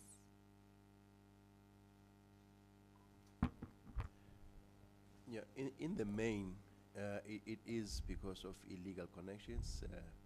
It is because of electricity theft that manifests itself through meter tampering and meter bypasses. We do have instances whereby there is load growth, the growth in the demand, because people start to consume more. But in those instances, then there is a process that kicks in to upgrade that infrastructure. Okay. And given the official reasons, is it Eskom's testimony today that it has not implemented load reductions for any other reasons in the past other than those stated here today? It is a submission, Commissioner, and we've gone to quite some lengthy explanations on that basis. We are also aware that the interpretation of load reduction at lower levels or even outside the organization may be different. and in the process, the actual drivers of what leads to equipment failure and the risk associated with health and safety is outlined may be convoluted with others. The fact of the matter is that the equipment that is at most risk is located in areas where there's a proliferation of illegal connections, and that by extension means that there's a proliferation of illegally obtained or electricity theft. There's no payments coming out of that level. The driver here, as I said before, is that you have a piece of equipment that is rated to do so much of supply. It is now feeling a lot more pressure from what is being drawn from it and is at risk of actually failing. That's the drivers from it. As a business, we stand on these things. We've explained it here over and over again. We do realize that in some of the explanations offered to customers, there's a lot of confusion around it. There is a need for us to explain this a lot more. We have started doing this. In our weekly power alerts that we issue every Friday, especially when we're going through the intensity of load reductions in the winter period because of that localized increased demand, we have spent longer paragraphs explaining what is at play here. That's also part of educating the broader society within and outside the business itself. Yeah. And the case in Macau is one example. Yes, I wanted to go there. Yes. Yeah, the case in Macau is one example where over repeated answering, perhaps the point was lost. When we understand at the fundamental level, the technical level, what's putting risk on this equipment, we then understand that we must tackle the issue of appropriately sized equipment for the customer base that we have, and the customer base has to be known, has to be legal, has to be regularized in the process. Okay, so you are saying then the explanation given to Macau village that they are being load reducted because they're not paying is a misrepresentation by that office that gave that information to the village. Maybe if we just give a bit of context on the issue of Macau. As Mr. Marokwane had said, that the transformer had failed and had been replaced 5 times. So now, as responsible operators of the network, our job is to first and foremost investigate the cause for these repeated failures. In the course of those investigations, it was then uncovered that indeed there were illegal connections, there were a significant proliferation of meter bypasses. Now in the natural course, what then happens is when we do pick up meter tampering and meter bypasses, we raise a tamper fine for the people that have tampered. That's what had happened. So we issued tamper fines to all the people that you could pick up that were subjected to that particular incident. Now, as is a natural course, our role as a business is that we monitor this payment of these tamper fines, because we need to raise a certain amount so that we are in a position to be able to replace that particular piece of equipment that had failed. In the case of Macau, it was 50%. So what this 50% is, that 50% of the people that have been issued with tamper fines should have paid the tamper fines to enable us to be in a position to replace the equipment that had failed. So I just wanted to explain the connection. So somewhere in that whole conversation, this picture got lost. So it was about the issue of the payment of the tamper fines. That's what was being addressed within those communications. So, but I think at the root of it is that we had replaced those transformers repeatedly. Okay. The chairperson is going to look at me very shortly, so I'll just request that the answers be brief. We've had evidence here from communities indicating that they've received load reduction schedules, a month ahead, which tells them, when they're going to be load reducted a month ahead. But the evidence we've also received from you today is that load reduction is an instantaneous response to a threat. So can you please just reconcile, how can it be known a month in advance that there'll be load reduction if it is an instantaneous response? So again, just to repeat, so we monitor the network on an ongoing basis. On the basis of what is happening within the network, we then take appropriate action. We do have a history of all our feeders. So we know we can do a forecast on each of our feeders as to how it will be loaded depending on the conditions. So yes, it is an indication that says that there might be load reduction given certain conditions. So sometimes it does take place, sometimes it does not. So, but it is important because we, when we started implementing load reduction, we never communicated even at a predictive, give a predictive indication. So now we do, and yes, when those conditions arise, we then act instantaneously. Okay, so it's more like an indicative schedule, but it's not guaranteed that there'll be load reduction, because part of the evidence that we've heard is that indeed there's been instances where we have this schedule, but it's not being complied with. Yeah, Chairperson, through you, let me try to assist. Again, we are able to look at historical trends when we understand from a forward planning perspective what the likely weather conditions are going to be like. And when we know that we haven't done any work in that area, we have not been able to access it to do any of the interventions, we know that given a set of conditions, the likelihood is that you may violate the load requirements at that space, and therefore you may have load reduction.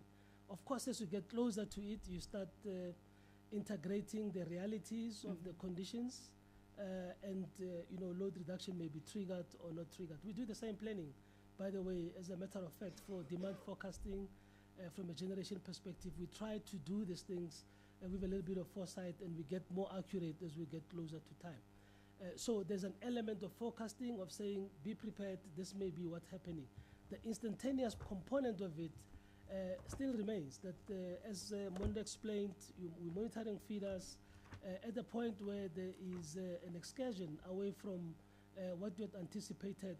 Because of real-time data, you have to act to intervene and try to save. So there's no contradiction between these two. All right. In your written submission as well as your evidence today, you've indicated that load reduction is a less restrictive measure, and in fact, Group Chief Executive, we were so bold to say load reduction is the only,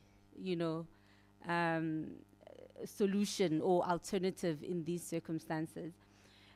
Throughout the proceedings, we have heard other alternatives that communities believe are more viable.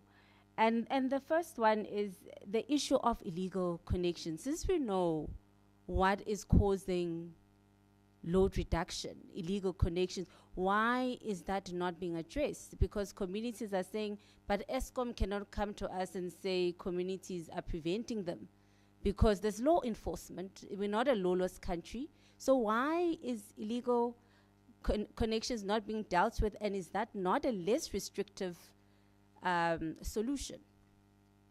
The follow-up question there will be, you spoke about areas where you are unable to access, including households. Do you have some data for us that, last month we tried to go to 4 areas.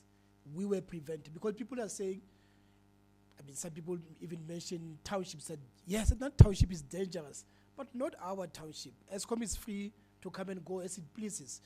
Do you have some data that gives this indication that indeed, not universally, but to a large extent, it is difficult to access, so that we don't stereotype communities, because that is also the complaint, that we have been stereotyped as violent people, as unruly people.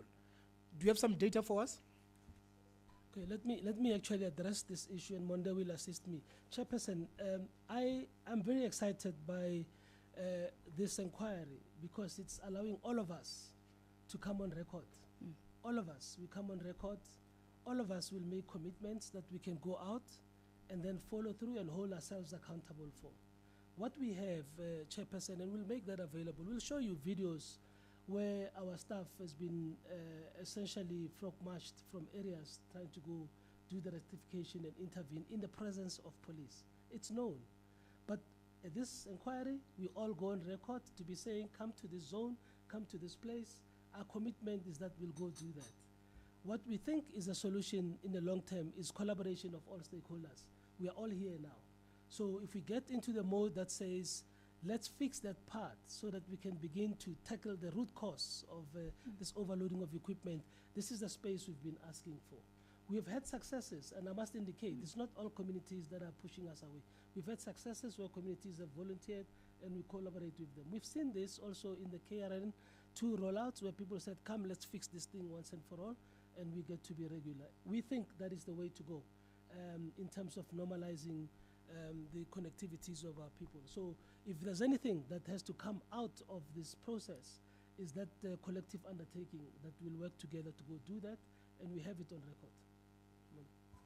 All right, perhaps to add to the ask from the commissioner, that you maybe provide us not only a list of communities where you were sent away, but the list of communities where you were allowed to operate, so that we have a balanced view of the challenges you are facing. Another proposal that was made, which communities believe is less restrictive, the issue of load limiting.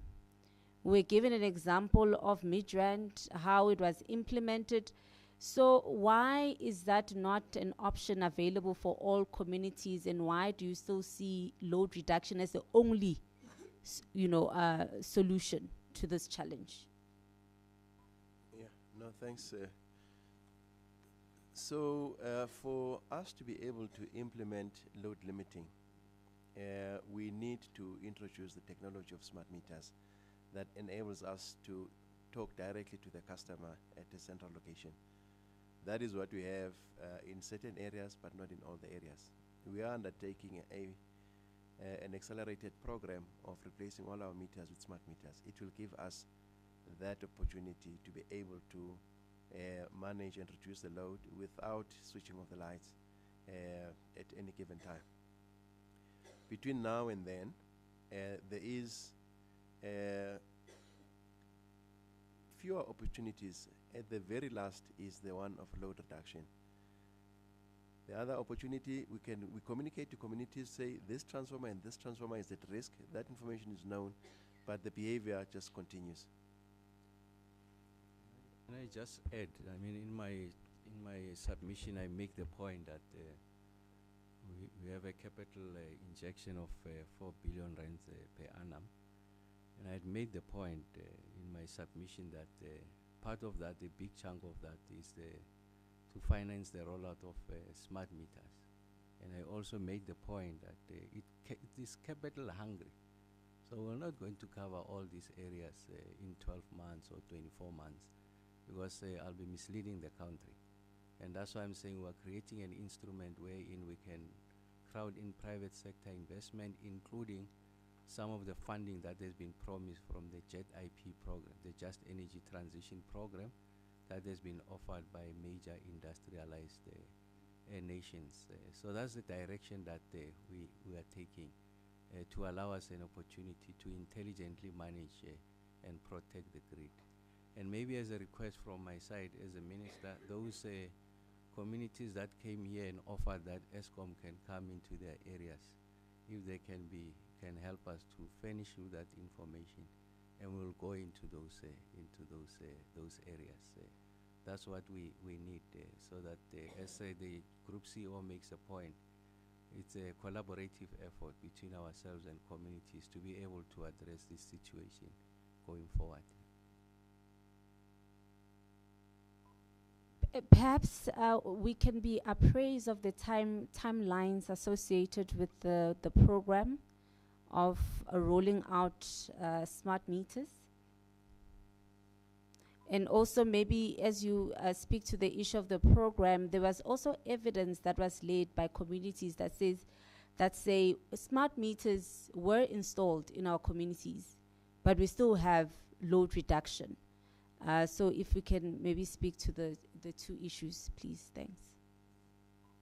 Is the submission that load reduction is only in those places where there are no smart meters?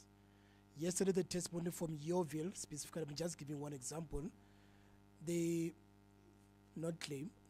assert that they are universally, this universal installation of smart meters, but there's still no option of load limiting. Is the submission that we are unable to, apply less restrictive measures, including load limiting, because of this problem of no smart meter? That's the first question. The second question, do we have in Bollstocks some numbers of not how many households still need the rollout of smart meters?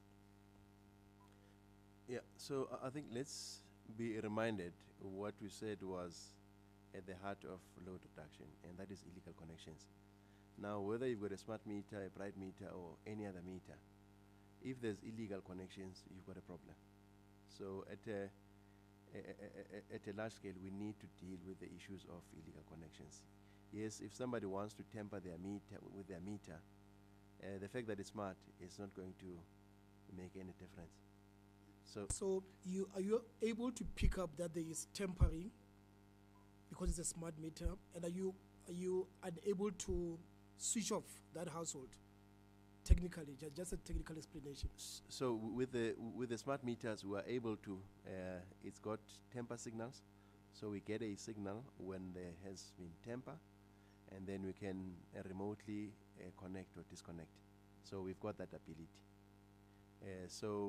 That's what the rollout of smart meters will put at our hands. That ability to either to connect or disconnect, to load limit, we will have that as an option once we've got a serious sort of fleet of smart meters that have been installed throughout our network. Currently, we have got just over 600,000 households that have got smart meters.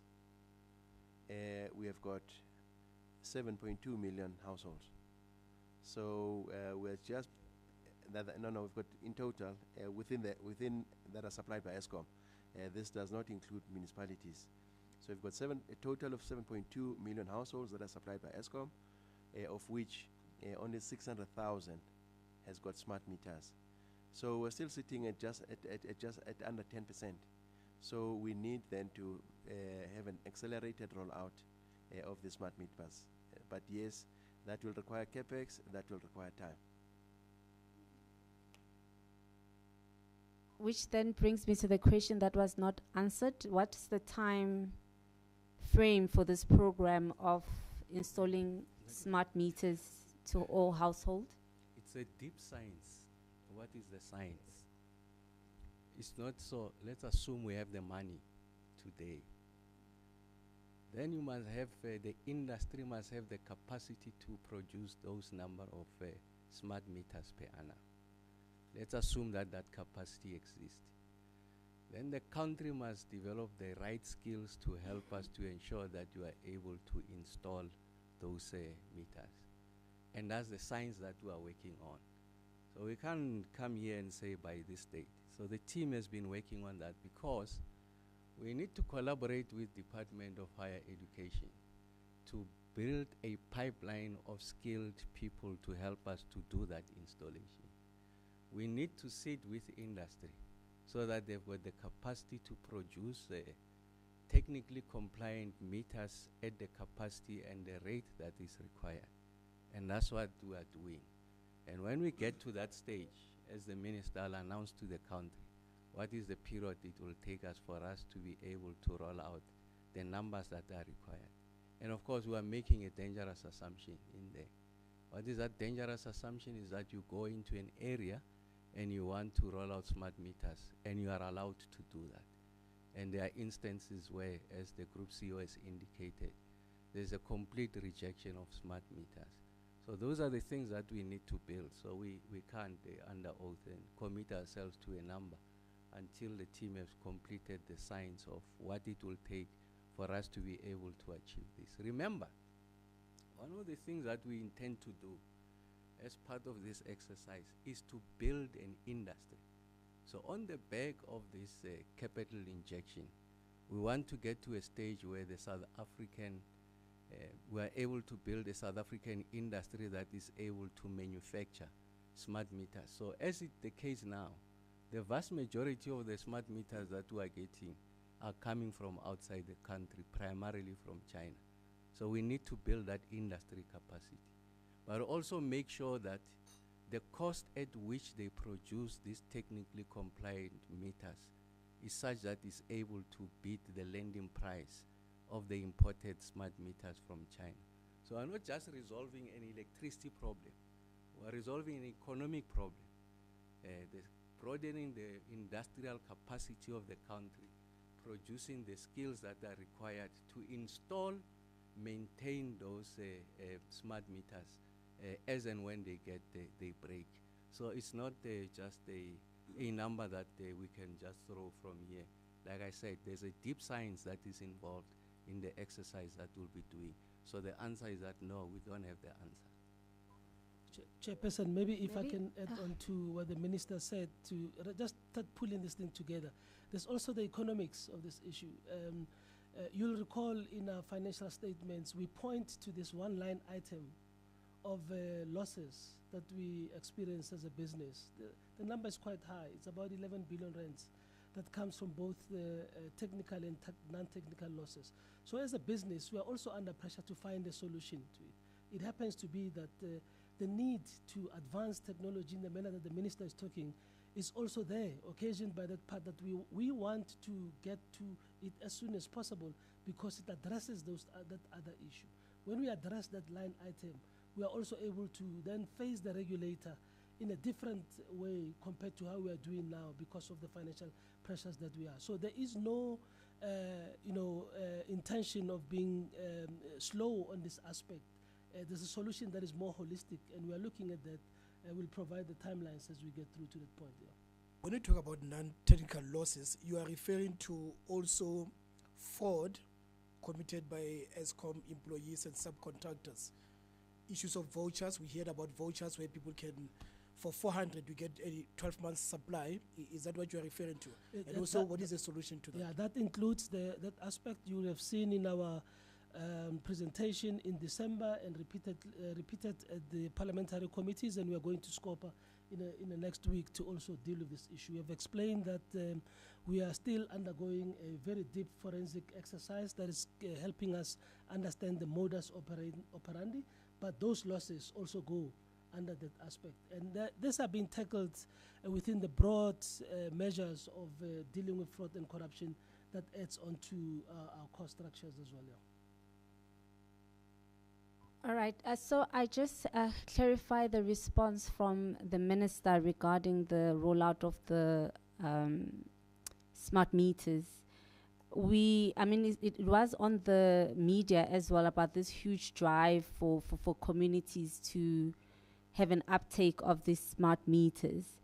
But are we saying that there was this drive, but we currently don't have the capacity to fully address it at this stage? So that's not what we're saying. We have, I'm going to talk about ESCOM now.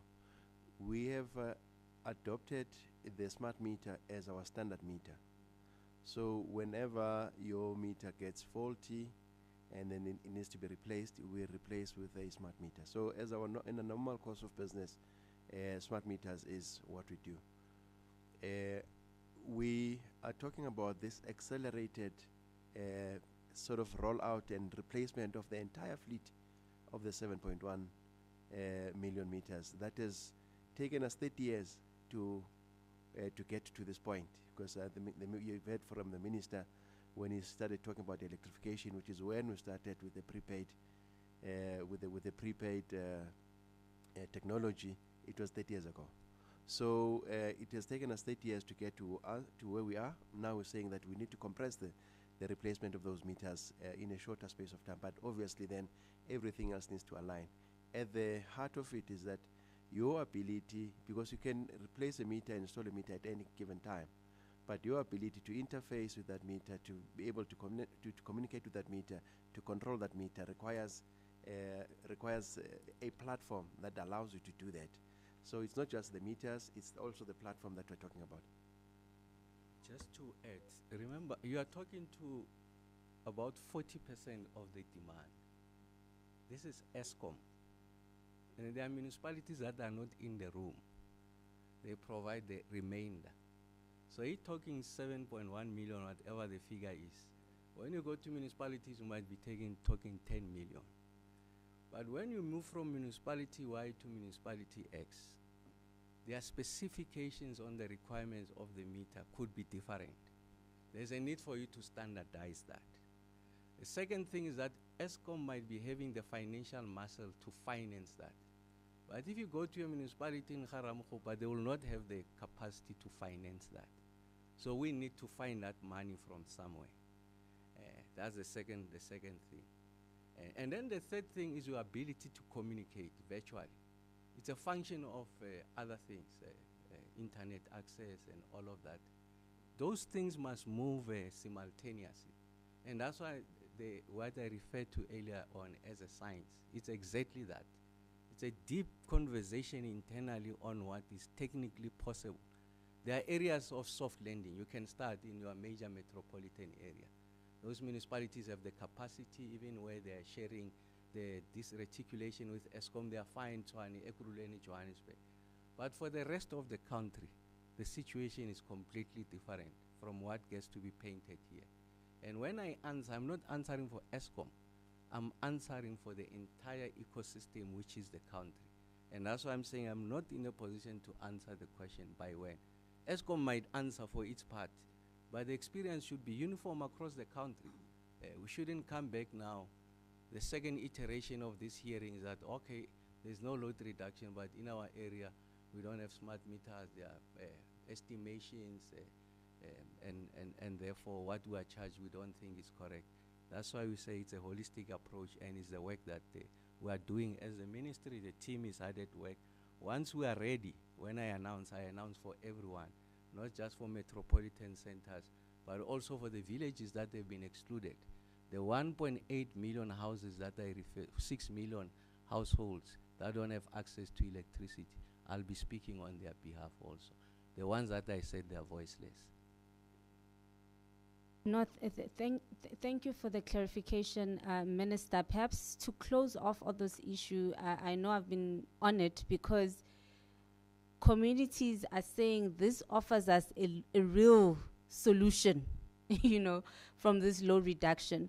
Minister said he's speaking for the whole country, you know, not just ESCOM. Perhaps ESCOM can just respond briefly. Do you have the capacity currently to all the necessary capacity? I'm talking about resources, technical capacity to roll out smart meters in all the communities that you serve? And if so, what is the timeline for your program of rolling smart meters in the communities you serve? So let me start by answering the question this way.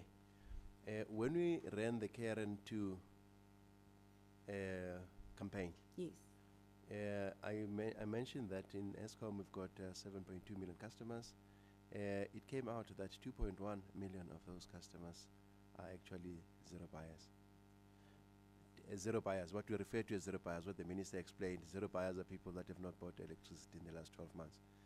So people came forward and said that, you know what, I know that I have been on the wrong side of yourself and of the law, and I'm willing to repent. 400,000 of those people came. We are assisting those people. So not only do we have the capacity, but we also require the collaboration with our communities. About 2 days ago, the people in Bulubedu, they came forward. Came and said, you know what, we've been having this problem. We were zero buyers. We were not being honest. Now we want to normalize our relationship with yourself. So as and when communities come forward, we are ready and willing to assist. I like what the minister has requested, that those communities that came here and said that they want to be part of the solution, let's get that information so that we can go and engage actively with those communities, so that we can then start a program of making sure that we normalize and we legalize them. At the heart of it, we need to make sure that we convert all of these illegal connections to legal customers. There were complaints about your fraud hotline. Is it working? People said you go there, just a boot, you ask similar questions, but we want to report, but the system that ESCOM has put in place does not work. Have you borne any fruits from that platform? Is that the fraud hotline or the customer interface line? The fraud. Fraud? Yeah, not the customer. People reporting that, criminality. I know criminality. Yeah, okay. Is so it let working? me talk about and thanks for this. Of course, I'll take your feedback and engage with the team. What we have done is that we do have a service provider who manages our fraud hotline. It's external to us, and the reason why it's external to us is to ensure that it is not tempered by our staff. So we don't manage it. These are best standards in terms of fraud avoidance. You leave it to someone who manages it. They feed information into our system. What is in our system? In our system, what we have now put in place, and we've reported on this in the last few months, we have consolidated investigations, forensics investigations and security under one unit that reports directly into me. We have hired a general manager that is quite experienced in this space that reports directly into me, and we have supported that team with a project management office that really deals with what comes from the teams internally that are doing investigations from the fraud hotline, but we also have service providers external to ESCOM that are forensics experts that do data analytics. They produce reports in the same manner as the SIU, as a matter of fact, that works with us, deals with these cases, and they hand us files like this. That basically shows what their findings are. Our teams internally progress those files and the recommendations in terms of dealing with disciplinary matters internally, and we are busy with those. We'll share the numbers at the commission at the SCOPA next week. We also deal with offending companies themselves that are coming into the space. So we've made some progress in that space, and this is part of the recovery of the business that the board started 2 years ago, and our shareholder ministry is keeping us our feet to the fire in terms of coming through this. But issues that are specific to the functionality of the fraud hotline, I'll take that and check its functionality. It is not, it's managed by a third party precisely to insulate it from any interference. And internally, cases are reported. The board audit committee on a quarterly basis tracks the decay of the number of cases that were reported, through what stages are they, and what's happened with the consequence management. We've got that routine now going through, and we report on that too. I want to move now to the legal justifications for load reduction, because we've dealt with the practical justifications, but I still don't have the answer on the timeline. Is it available? If it's not, like the minister has indicated, please indicate, but can I just have a direct answer to that? Timeline for ESCOM's program for rolling out smart meters to its customers. It's not available, and I'll tell you what we have. What we have, we know what the budget is for this year and next year, and all of these are parts of our budgetary process as we come through it. What I can assure the Commission on is that the board has taken a resolution that says, given the previous plans, we need to be having an accelerated plan. So the plan that Monde has in his team is more aggressive than it was next year, but it's not talking to the total eradication over time. We welcome the fact that there are communities that are able to now say, come work with us, because that helps us with our planning as well. As we engage with the outcomes of this process, I'm hoping that we'll have more doors opened for us to collaborate with communities. That makes us understand the scale that we then need to deal with within a given time frame. As things stand, we still have quite a substantial number of illegal connections, and that is at the core of us getting to a point that says, when eventually will we defeat this issue?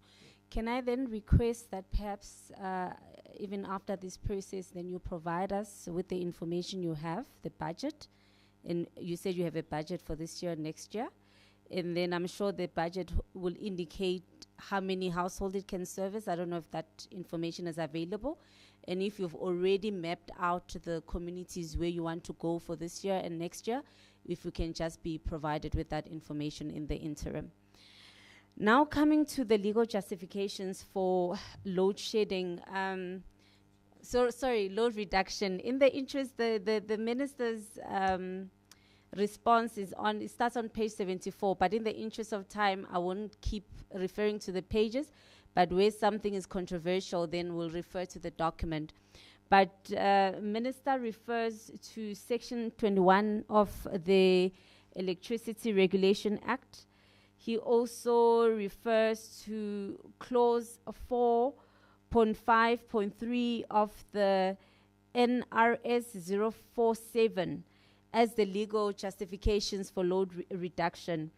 I've gone through those provisions, and it was not self-evident to me how they provide the legal basis for load reduction, particularly the provisions of 4.53, which deals with unplanned interruptions. So maybe do you care if you can just unpack how those provisions justify load reduction legally? Section 21 as well as clause 4.5.3. Yeah. Chair, through you, this is the point where the engineers are going to say, can we call our lawyers? But we have covered this quite extensively. As you say, Commissioner, we are happy that the legal team engages on this, to show the movement from, the clauses in the Act towards the basis of the action itself for you. Maybe the legalist language may come into place. Suffice to say that the onus of the code is on the licensee to act within prescriptions, and that's how we look at it from an operational perspective. But I'm very happy that our legal team can deal with this themselves too. All right, and Chair will then direct how they can deal with that aspect. Yes, do you want to say something more? Yes, in the interest of time, can we do this? Can we put written questions just on this aspect? Yes. To the team. We don't want to put you on the spot, and then within the next week, shall we agree on that? We get a response. Is that fine? Yes, it's in order. Thank you so much. Now I just, sorry, I'm dealing with the issues in the chronology of the submission, so you'll pardon me if sometimes it looks like I'm up and down, but I'm just following the chronology of the written submissions. There's been a lot of conflicting information about when load reduction has started in some communities. They say they've been experiencing it since COVID-19. In other communities, they say since the announcement of suspension of load shedding. But in the minister's submission, I see here, he says that it started April 2023. And of course, the submission of Makau, you would have seen, is dating back to 2022, where we are already talking about load reduction. So can we really just get a confirmation, when did load reduction start? So load reduction, it has been a progression. We did not start off and said that we are going to do load reduction. We landed at this point at some point when we had to deal with the issue of accelerated failures of transformers in the main, but the other infrastructure at large, owing to they are being overburdened. So we had to deal with that as ESCOM, because it was becoming untenable for us to keep on replacing the same transformer time and again, like in the case of Macau. So I cannot say that we started on that day or that day, but again, it was a progression up to the point where we got two, because in the instance of Macau, we did not start off doing load reduction. We started off looking at the transformers that are failing, as I've indicated. So yes, it may have intensified in April 2023, and it may have then found its natural home within the regulations that are there, as alluded by the group chief executive. So I can just confirm to say that we got to this stage. We did not start off to say we're getting there. We're getting here.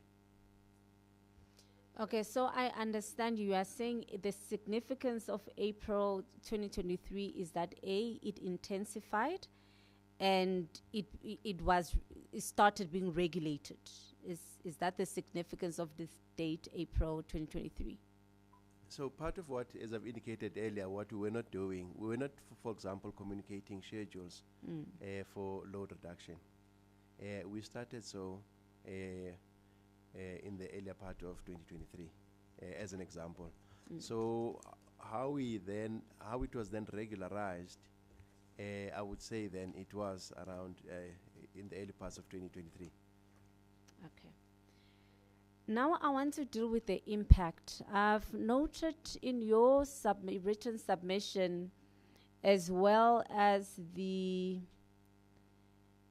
oral submissions that were made today, there is that reluctance to deal, particularly the human impact. All you say, for example, in your submission, the impact of affected communities is unavoidable, and the impact is not unfairly discriminatory, as it's limited to justifiable periods as necessary to protect lives, on and on.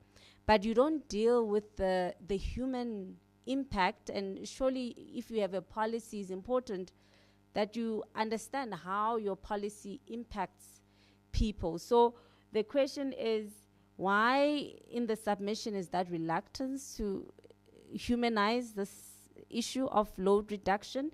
And then what are those impacts that your own assessment and studies have shown on the lives of people? Let's start with the minister.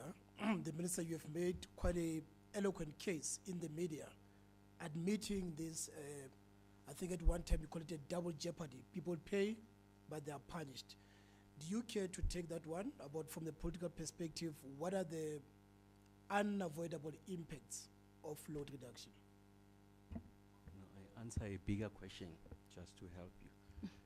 Is to answer the question, what is the impact of not having access to electricity? So there is no economy that grows in the dark. Your ability to industrialize, to create job opportunities, to ensure that learners have got, if you like, opportunities for them to study, do their homework, do research, a major disruption to health facilities, major disruption to all manner of life. So that's what the absence of electricity does. And in fact, load reduction is a manifestation of an inability for you to meet that demand, as the Group CEO has said, at a localized level downstream. So when I started the presentation, I make the point that it's a major disruption to the quality of lives of people. When I started the presentation, I make the point that a democratic government, having understood the manifestations of inequality, identified issues of universal access as one area that requires attention. So we've already elevated what the significance of electricity provision is to the quality of life, the lived experience, and therefore the impact on the South African economy, that it's a major disruption. And that's why I shared with the Commission a number of interventions that we are doing now. So those interventions are not induced by this conversation we're having now. Those interventions are a function of a deliberate government policy initiated by a democratic government to ensure that we're achieving universal access, 100% penetration. And I've also made the point what are those efforts we are making to provide relief to low-income households, because we do accept that with an economy that is underperforming, you could roll out smart meters for as many communities as you want. But if those communities can't afford to buy those units, it's as good as them not having electricity. And that's why we are answering another question to say that make this electricity affordable, and the issues around free basic electricity, and the need for us to reconsider the quantum of 50 kilowatt per hour, and in fact raising it to up to 200. But I make the qualification is a function of available resources, and the fiscus is under strain. And that's this point will be laid bare tomorrow when the Minister of Finance tables the budget. And then I go further to make the point that the communities as in Mavete and Madimbo in Musina, we have already started to make the behind-the-meter intervention, a combination of solar and battery, to ensure that we're able to improve access to electricity, the quality of that electricity, and electricity that is affordable. And I make the point that what you draw from the sun and what you draw from coal are incompatible, not just from an environmental impact point of view, but the rate of tariff increases, that when you use your natural endowments like the sun that is renewable, you are able to suppress the opportunity for any escalations with regards to tariff. So those points are made. So I don't know how best we could have made them. So the point is that perhaps they could have been more explicit. So I'm saying what is written should not be decoupled from my oral submission. So we do make that. The totality of the impact is that you are deteriorating the quality of lives of our people. And in fact, you are subtracting from their human rights. And that's why I said, when I situated the conversation, I make the point that you are entering the conversation using a different lens.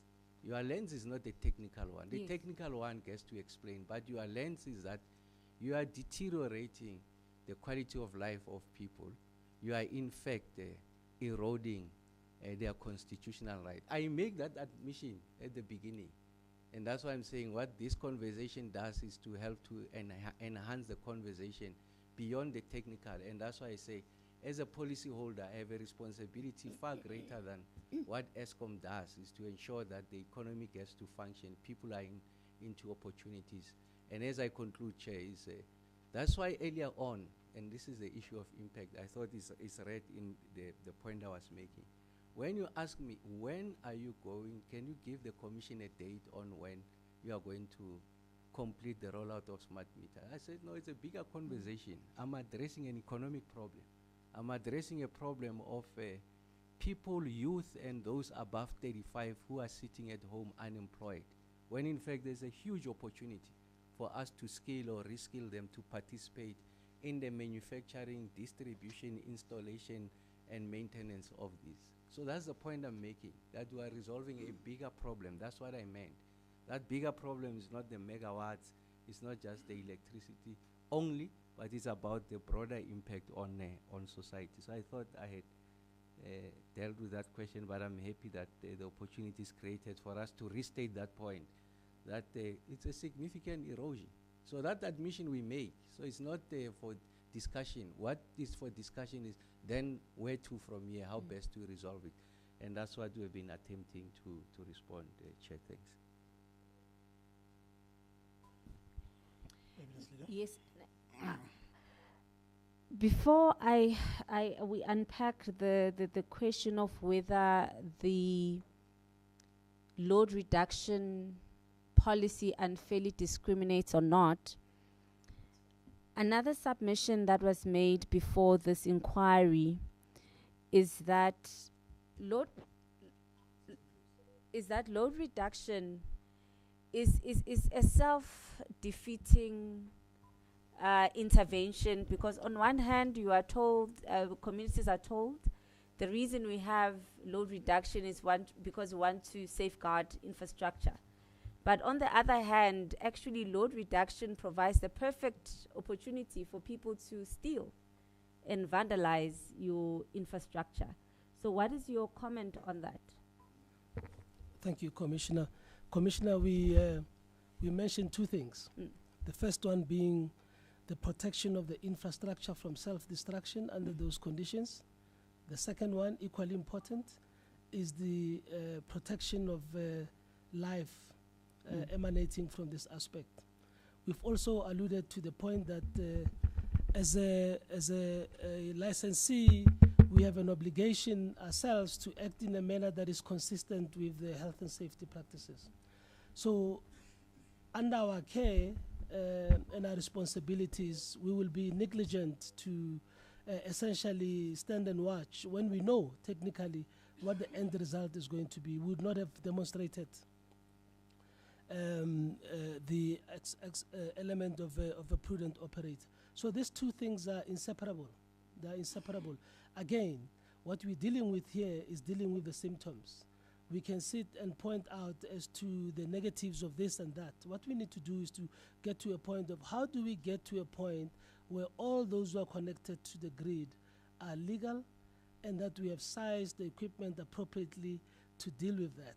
We are able to size the equipment to the right levels when we know and we have identity, and we can then plan for that activities, and in the process we get this to be a very legalized process in terms of the act as it comes through. But there are two components.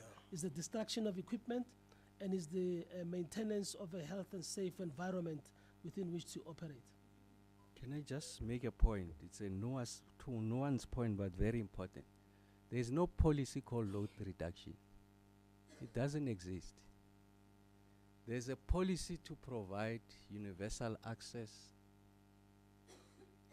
electricity that is affordable and of good quality and available all the time, and it must be safe. So to the extent that illegal connection compromises a policy position of safe reticulation and distribution of electricity, then you invoke an instrument called load reduction. There is no government policy of load reduction. It doesn't exist. So I'm just saying perhaps you used it colloquially, but for purpose of placing on record, there is no government policy called load reduction. It's an instrument to ensure the safe delivery of electricity. No, I accept that it may not be a policy so called. I mean load reduction, but it could be an instrument. But the question, still remains, Minister and Eskom. Community are saying when we are being load reducted, that is the perfect opportunity for criminals to steal your cables, to steal your infrastructure. Have you investigated that? I mean, as Eskom, is there any truth to what community members who came before us are saying? So, they will come from we are placing life before assets. So it's true that it's opportunistic. When there's load shedding, when there's load reduction, whatever we choose to call it. But we are placing the preservation of life ahead of assets. No, understood. Okay. Yeah. Chair, through you again, just to go back to maybe some of our opening comments, we are hoping that through this process we'll be able to distill the real drivers behind the apparent problem that's here now, which is the action itself. But in our endeavor to really solve it and we have to go deeper. So I do not discount what the communities are saying. Those comments at an observation level are correct. But what we need to do in support of our communities is to go and find the real problem and sort it out. That way we find a sustainable way. There are many observations, I'm quite certain, that are not even detailed in their submissions in terms of their experiences, their lived experiences. What we require is to go to the depth of this issue and handle it out. Yeah. Can I check? Because these are two submissions, we were meant to start at 1, finish at 5. We won't finish at 5, we'll finish earlier than that. But do you require, Minister, a comfort break? Okay, let's take a 10-minute comfort break, please. So we'll come back at, Shelley, I know you're still on the floor. We'll come back at 15:40, please. 15:40.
We'll just wait for your colleague.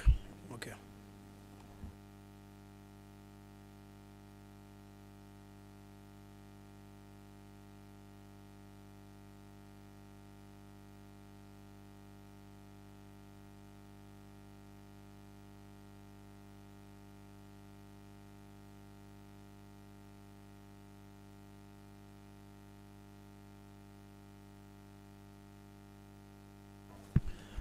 Thank you so much. We will resume our session. Ms. Mlombo, you are still on the floor. Yes, over to you. Thank you, Commissioner. I now want to deal with, I'm told it's on, but it doesn't seem to be. Can I be assisted with that mic?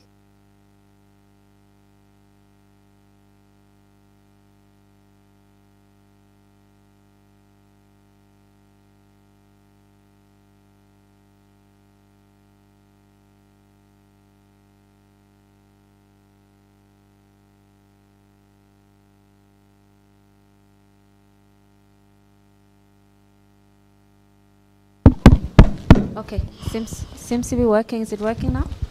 All right, thank you. This one. Okay. All right. Now I just want to deal with the statement that I alluded to earlier from your submission, that the practice of load reduction does not amount to unfair discrimination. And of course, you may have been appraised of the evidence that has been laid in this forum, particularly the evidence from the Center for Sociological Research and Practice at UJ that conducted a study which they called Energy Racism, and therefore framing the practice of load reduction as a racist project. So the question then, in framing that argument of framing load reduction as a racist project, they refer to the fact that load reduction predominantly affects poor Black communities, and as part of that framing. So my question is, Eskom and the minister is saying is not a practice that unfairly discriminates. So the question then I have is, in circumstances where it can be shown that indeed load reduction disproportionately affect poor Black communities, how then is the practice not unfair discrimination? That is, if it can be shown that it has that kind of impact. Chairperson, through you, Commissioner, I'm going to go back to how we really wanted to explain the genesis of the problem. The genesis of the problem is the overloaded equipment.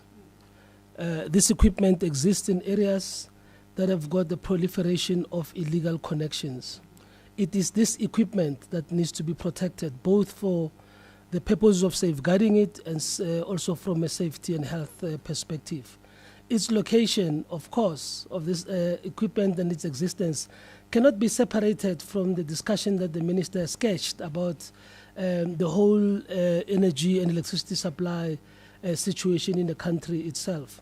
But I would beg to differ with a view that says what drives and motivates the need to intervene and protect the transformer that is overloaded as a result of illegal connection is the issue of race. And hence, we repeatedly saying we do see observations at the surface. In us trying to find a solution to resolve it, we need to go to the root causes. And our considered view, understanding the technicalities of this issue, is that we need to deal with the issue of the appropriate sizing of equipment by essentially having legitimate connections through to our systems. It requires collaboration of all stakeholders. It requires coming forth and the regularization of those so that communities can then begin to enjoy uninterrupted supply. I didn't respond to the issue that Minister raised earlier. Our focus within the business is, in as far as eliminating load reduction, is not separate from our commitment and obsession with resolving the issue of load shedding. We understand that ultimately we need to be able to deliver consistent power, affordable through to the end customer. So we cannot spend a lot of energy in resolving load shedding and have excess energy available only to want, by desire, to limit it from customers at the end. So let's look at this in the totality. I do not subscribe to the view explained. I may have to acquaint myself with some of the facts, but what drives our load reduction focus is exactly those technical and consideration from a health safety perspective. But you will admit, as the minister said, that historical victims of spatial injustice, spatial apartheid, are also the victims, whatever you want to call them, of load reduction. I mean, that's a fair, is that a fair statement? Well, Victims, historical victims of spatial apartheid, I'm using the minister's word, spatial injustice he used. It would be fair to say they disproportionately are the ones impacted by load reduction. Is that a fair statement, Minister? Yes, maybe just to make the point that the Commissioner makes the point when she asks the question to premise that on some study that was conducted by an outfit from VETS. I've not had the opportunity, UJ, I'm sorry, thanks for the correction, Chair. I'm not familiar with that study. I don't have to be familiar with that study to arrive at the following statement. That any conclusion that suggests that the load shedding essentially is it's a racist intervention, is an affront to a democratic government. And I've painted the picture earlier on. Who are the primary beneficiaries of this transformative instrument of ensuring that we are able to achieve universal access? Then the second point to your Chair, the point you are making, you are absolutely correct. So what is the evidence we have? Is that the concentration and the density of that load reduction, it is in those spaces where you find, first, low-income households who are predominantly, if not exclusively, black. So that's a fact. But how do you arrive at that? It is exactly the point that you are making. So if you look at the nature of development, the spatial reconfiguration, is that the concentration of poverty is really in areas that are adjacent to what has been historically black townships. So that's where you find proliferation of informality. And that's where you find this issue of energy hunger. Of course, it can be explained by migration patterns, rampant urbanization, people coming into these urban spaces looking for opportunity. And the municipality and ESCOM not being able to keep up with the demand that is placed on the reticulation and distribution infrastructure, resulting in this instrument being used. So the point we are making is that, yes, you can't decouple the two. The fact that where you are seeing the highest intensity of this load reduction has got that demographic profile of poor and predominantly black. And I'm explaining it differently. I'm explaining it that it's as a result of the kind of the spatial reconfiguration, the urbanization and migration patterns that we are seeing, and the inability of those who have the responsibility of planning, forward-looking, designing and redesigning this infrastructure, not being able to keep up, and also not those who are coming into those spaces, not wanting to formalize or legalize themselves for purposes of consumption, leading to this instrument. But anything that seeks to provide the kind of color in relation to racism, I think that it has no foundational basis. It's irrational, it's illogical, it's the most preposterous conclusion you can arrive at. And I really don't want to cast aspersions on those who have put together that work, but I must say from a policyholder, there is nothing that could be further from the truth there, Chair. The issue of normalization, this is to ESCOM. Melissa is quite right, issues of migration, issues of informality. There are communities that says, we've been informal for 40 years.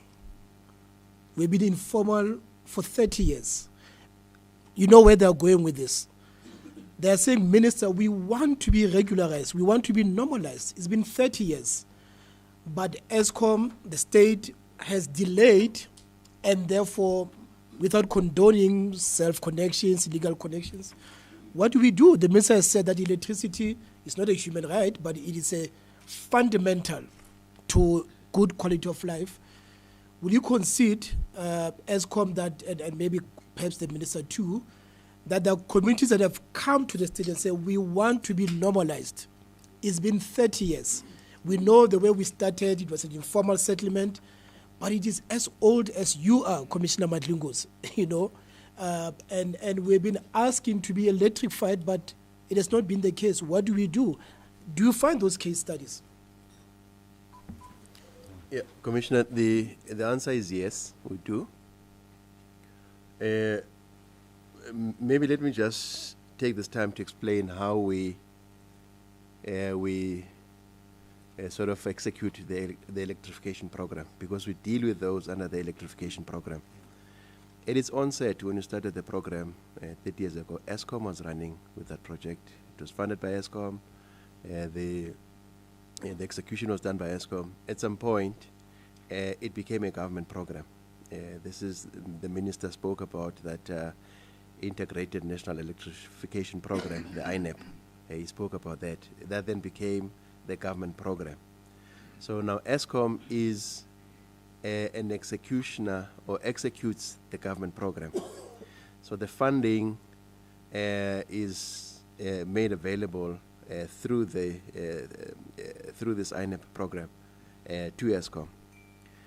How it's prioritized, how it's structured in this way. ESCOM with municipalities do the prioritization of areas to be electrified utilizing this fund now. This fund is limited. We've got a certain amount of money per year.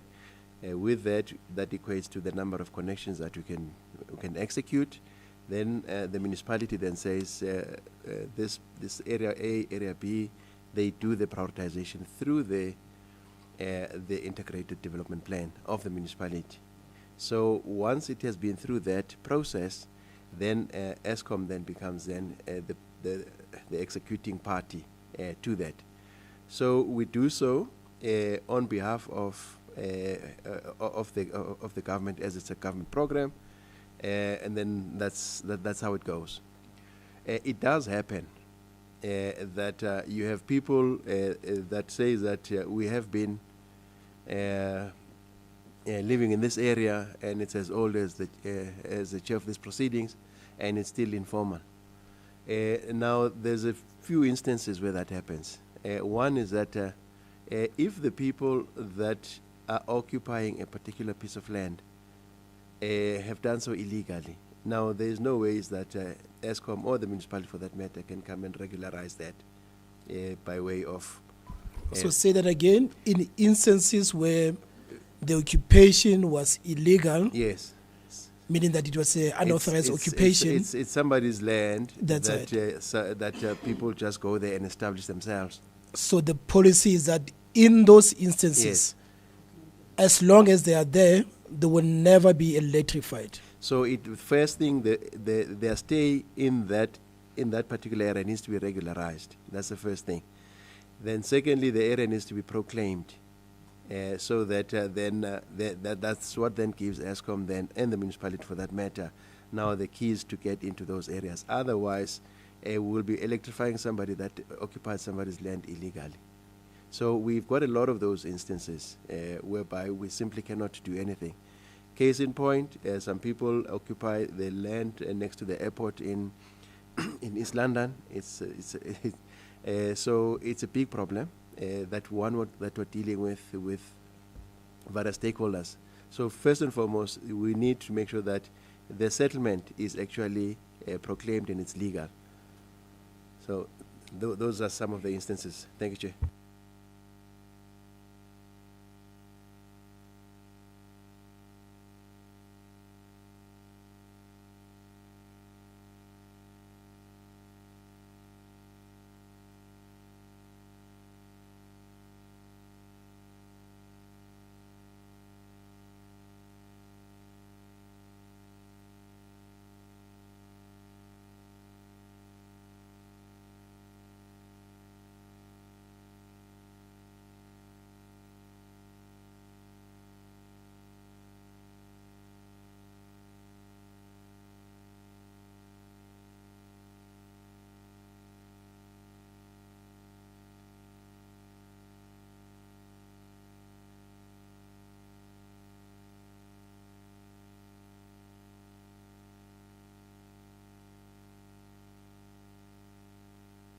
No, I'm struggling to understand.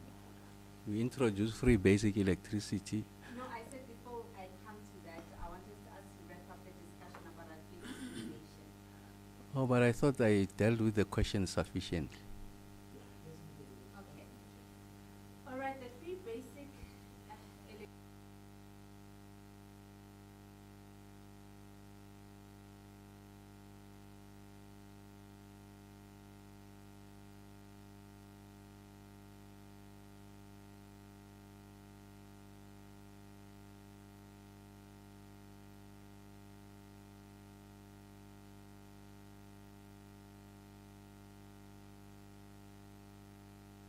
Oh, okay. So there are two dimensions to free basic electricity. The first material point I raise is that there are households in the country that meets the threshold of indigent and therefore are entitled to free basic electricity. And I make a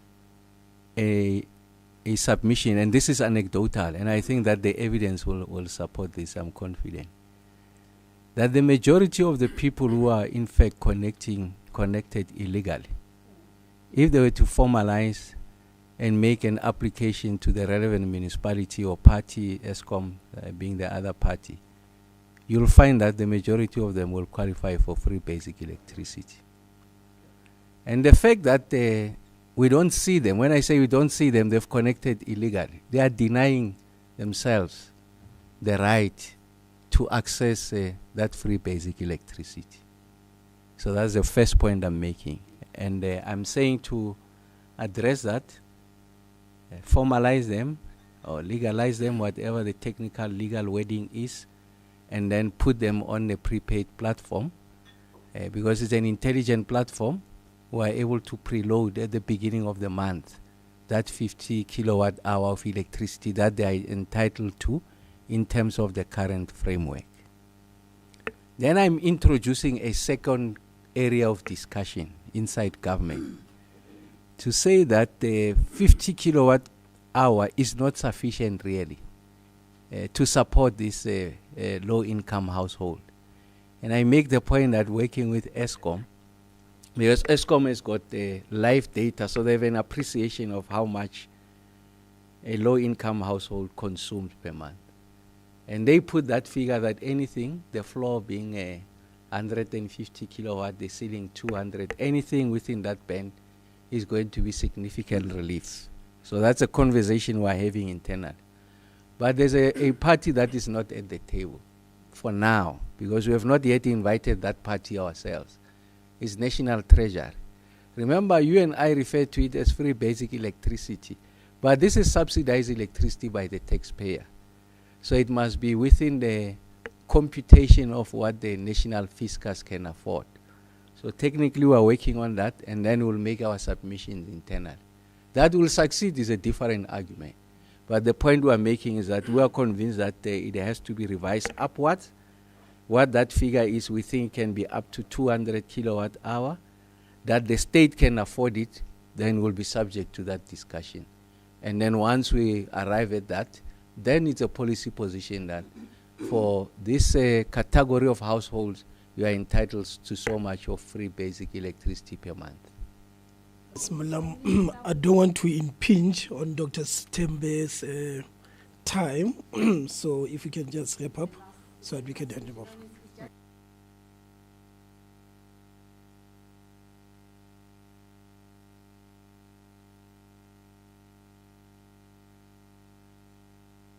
The increase. The policy is in place, yes. And that policy says 50 kilowatt hour. The increase is an internal discussion. Yes, yes. Thank you so much, Sitebe.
they exist, these special agreements, and what is the extent of them? Thank you, Chairperson. Through you, you will see in our applications to NERSA all the time that there's what we call negotiated pricing agreements, which are regulated by NERSA as part of our tariff application.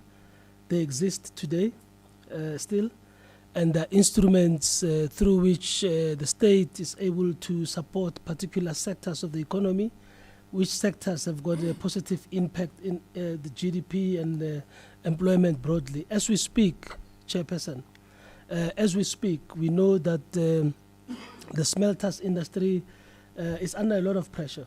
What is public also is the issue that the steel industry with AMSA case is also out in the public. So in its consideration of a number of factors, the instruments of enabling one, cost that allows these industries to exist and support the economy. One of the tools there is actually negotiated price agreements that are in place for that reason. And they're dated in time. They become available for revisions at various points in time, and all circumstances are taken into consideration around it. They exist, and I must preempt this, they exist both within SA, also exist with a similar facilities that is sitting in Mozambique in exchange for the power that we also get from Mozambique ourselves. So these are all part of the continuous engagements at the NERSA hearings, and the volumes and volumes of evidence and discussions that have been placed around it. Yeah. The minister talks about cost subsidization between large household, affluent households vis-a-vis poor household. Is it a good submission to say that in this case, the general population is cost subsidizing these large companies? Is it a good submission? Yeah, that's a policy issue that has got sovereign manifestations. So what is before us? What is before us is the competitiveness of the South African economy and our ability for our finished products to land in foreign, even domestic markets at a price that is competitive. So we know what the Chinese are doing. Huge subsidies behind their industry. We know what the Europeans are doing. We know what the Americans are doing. I'm mentioning those because those are our three largest trading partners. If you want to suffocate the South African economy, then government must not exploit the instruments at its disposal, including subsidizing key industries. What are we subsidizing? We're not subsidizing these companies that are there. We are protecting the South African jobs to remain here. And we must look at the entire value chain. So GC Marokana makes a point. I'm using this because it's in the public domain. And ArcelorMittal, South Africa, has made the point. Part of the reason why they are underperforming is as a result of, as they call it, exorbitant electricity prices. And therefore it makes their business unviable. They can't compete domestically with the products that are landing from China, and they are losing out on the international market. Now we know that immediately we'll lose 3,200 jobs. Across the entire value chain, that figure is put upwards of about 90,000. 90,000. It's put, I'm just saying, so I'm just saying what is in the public domain. So what we are doing, we're subsidizing the jobs. We're protecting the South African economy. It's a conscious decision that we have taken. And we accept that it's got other manifestations. What are those manifestations? Is that you are socializing that subsidy. When I say socializing, as we put it, it means everyone must carry it. Then we seek to reduce that weight on the poor or low-income household for reasons that I've explained. The introduction of free basic electricity and the like. But imagine a situation where South African economy with an expanded unemployment of a rate of 42%, and then you lose upwards of 300,000 jobs. It's a revolution in the making. So the state has a duty to protect. There is nothing uncommon about what we are doing. if you were to ask me, I think we could be doing more even in other sectors. But it's just a personal view that I can substantiate outside there, not necessarily for ventilation here, so that you are able to use your policy instrument to protect the South African economy. So that's what we are doing.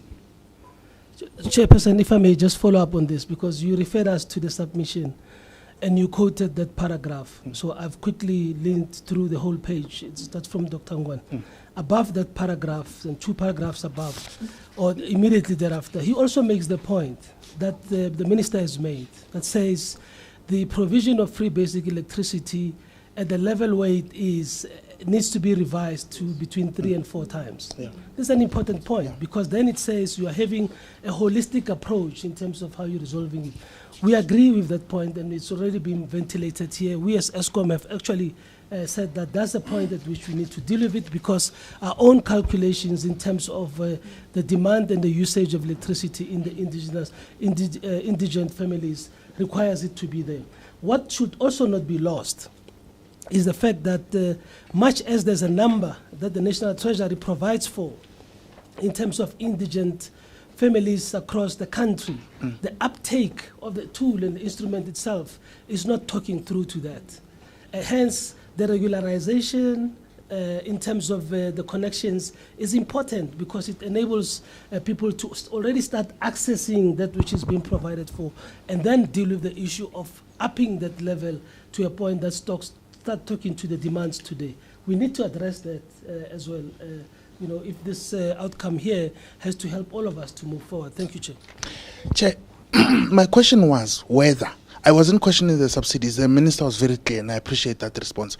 The question was, is load reduction in communities that have testified before this committee, are they a scapegoat of having to provide massive electricity to massive consumers of electricity, the large power users? But if it has been answered, because time is an issue, I don't mind. I have just one last question. Okay, my last question, Minister and CGE, the 735 of the submission, that's the smaller one, yes. 735, I won't read through them. It's just to an indication that I'm not just dreaming this up.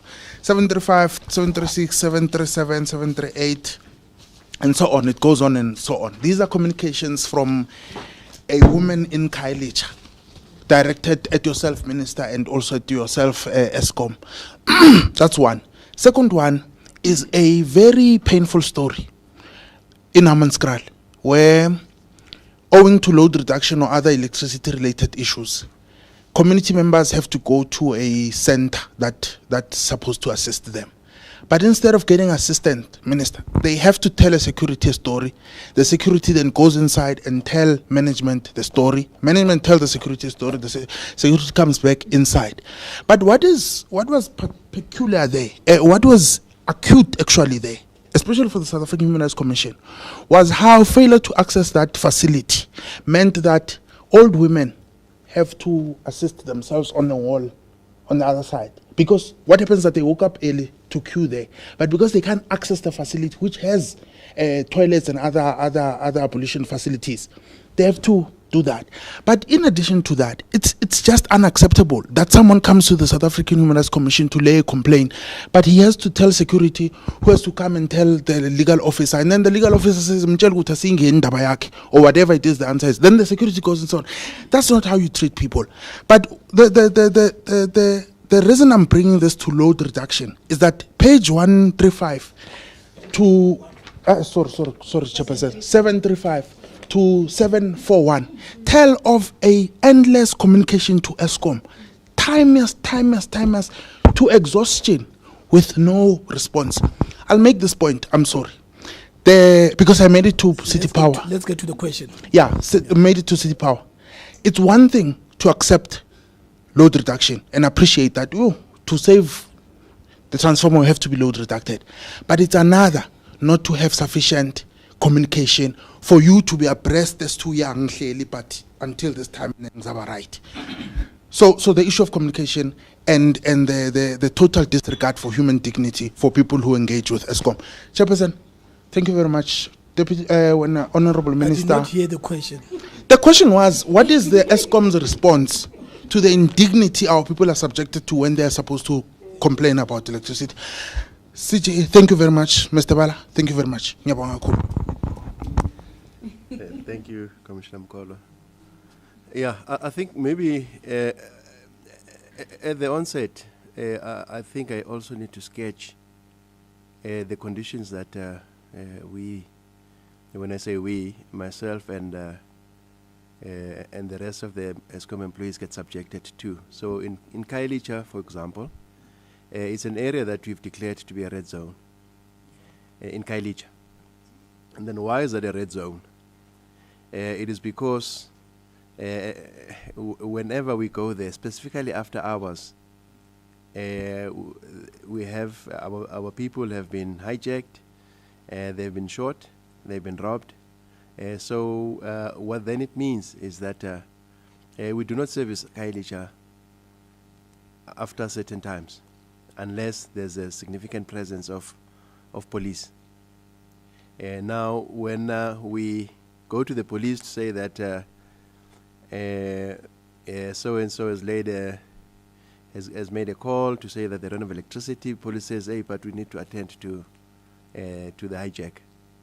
So it becomes a choice now. So now then that's how it becomes hamstrung.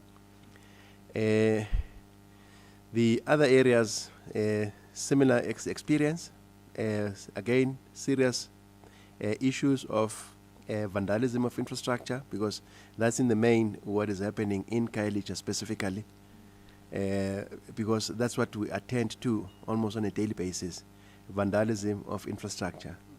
So unless we deal with the issues of vandalism, unless we deal with issues of illegal connections, again, we're going to be back here talking about something else. But really, at the core of it is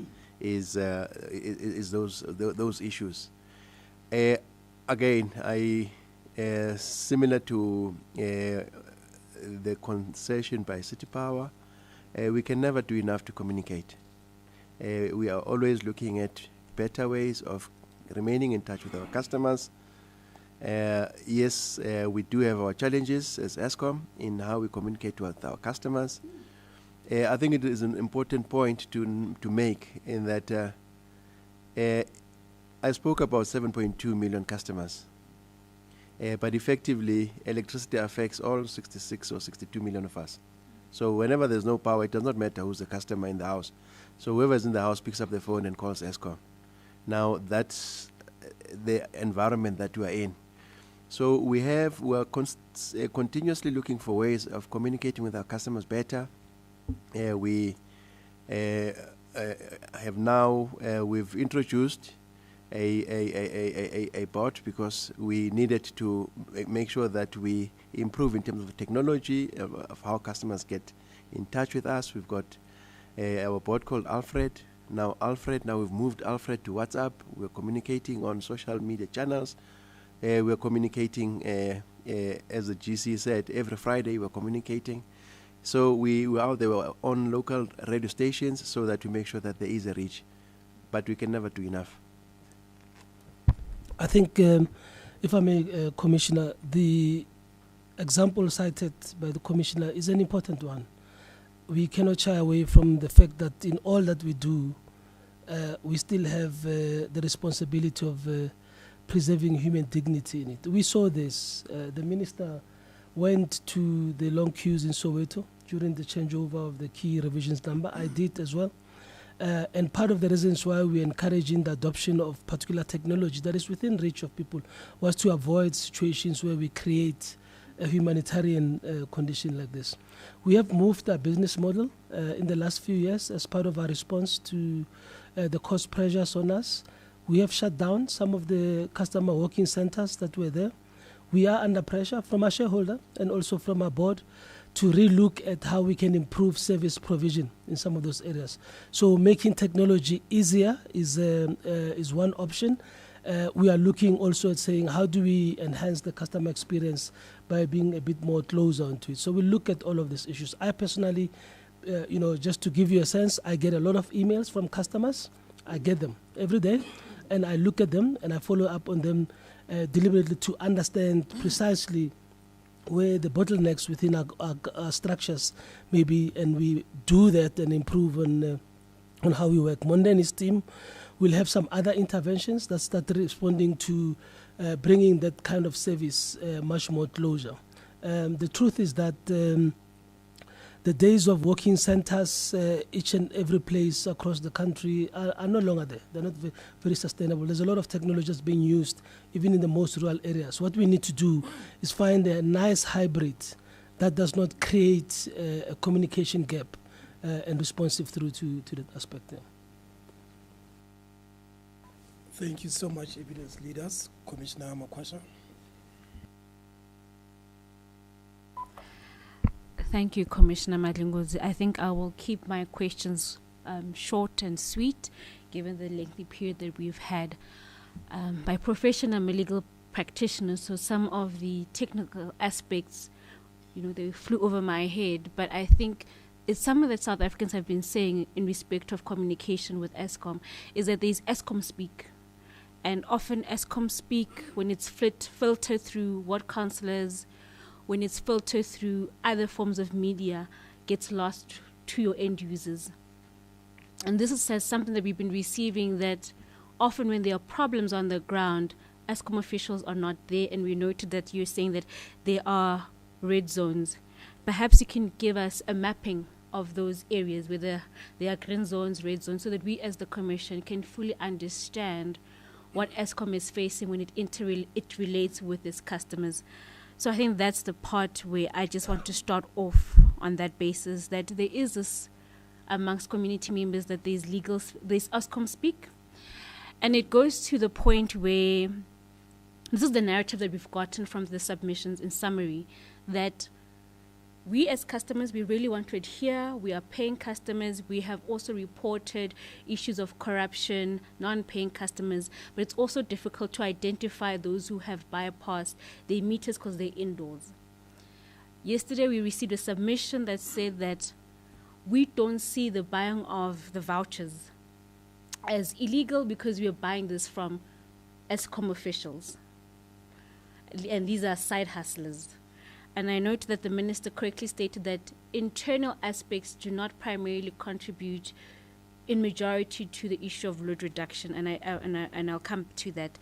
But when we're talking about Eskom speak, how do you as Eskom intend to break it down so that Mamogolo, Dujinko, Magayenko, Limpopo can understand when Eskom is saying that in your particular village, the reason why we're implementing load reduction is because of illegal connections, and this is how we are going to implement it.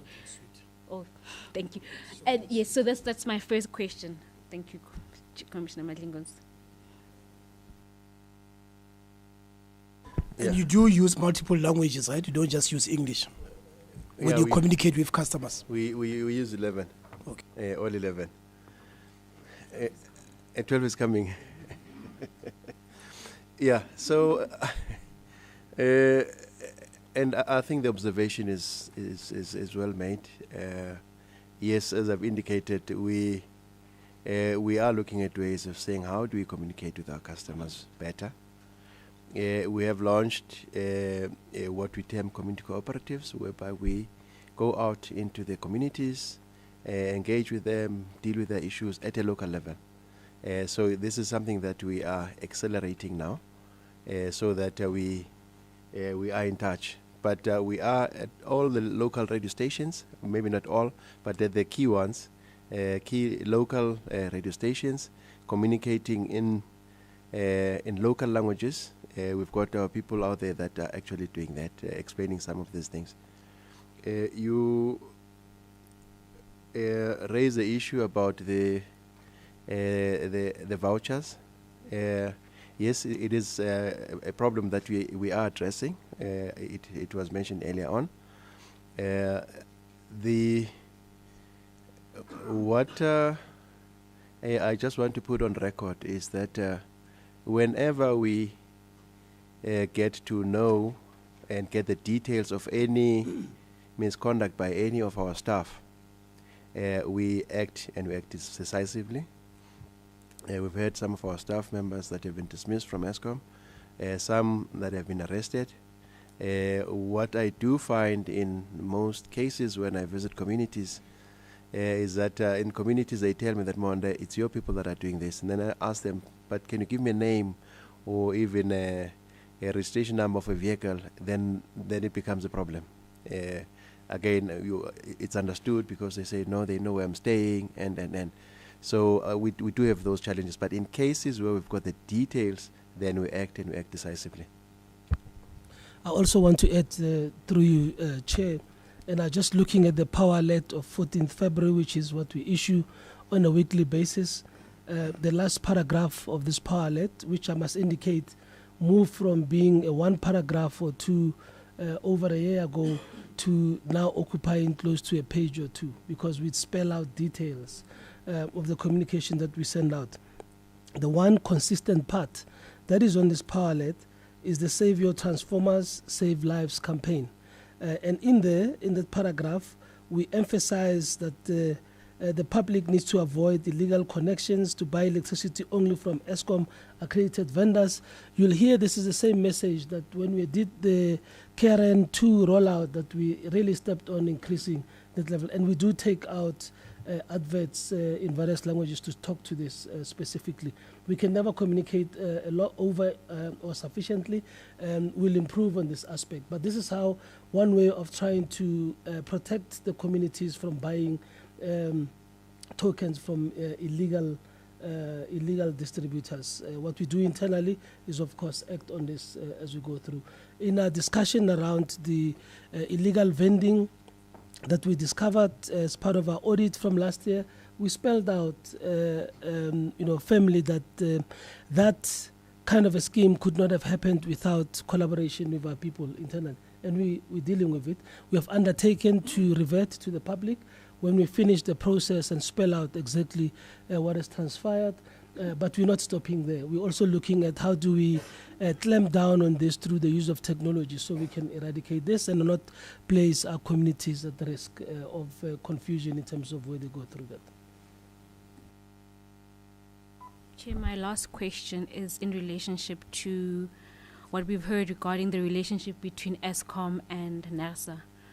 The public has this perception that they are either twin sisters or cousins, and you cannot separate the two.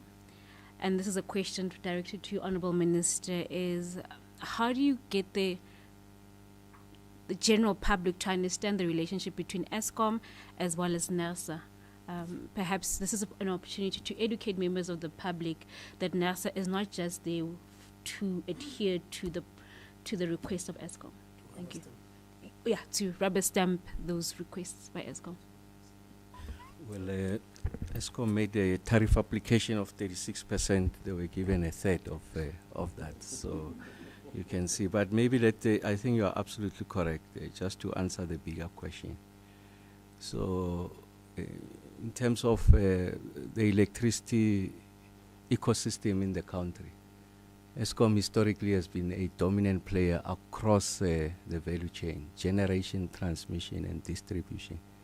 I'm saying a dominant player because on the generation side now, with the introduction of new players to participate in generation, Eskom means that that monopoly is going to be obliterated over time, or if you like, we're going to enter a period of competition, and the era creates that dispensation, and that's why you are seeing greater and greater levels of private sector generation.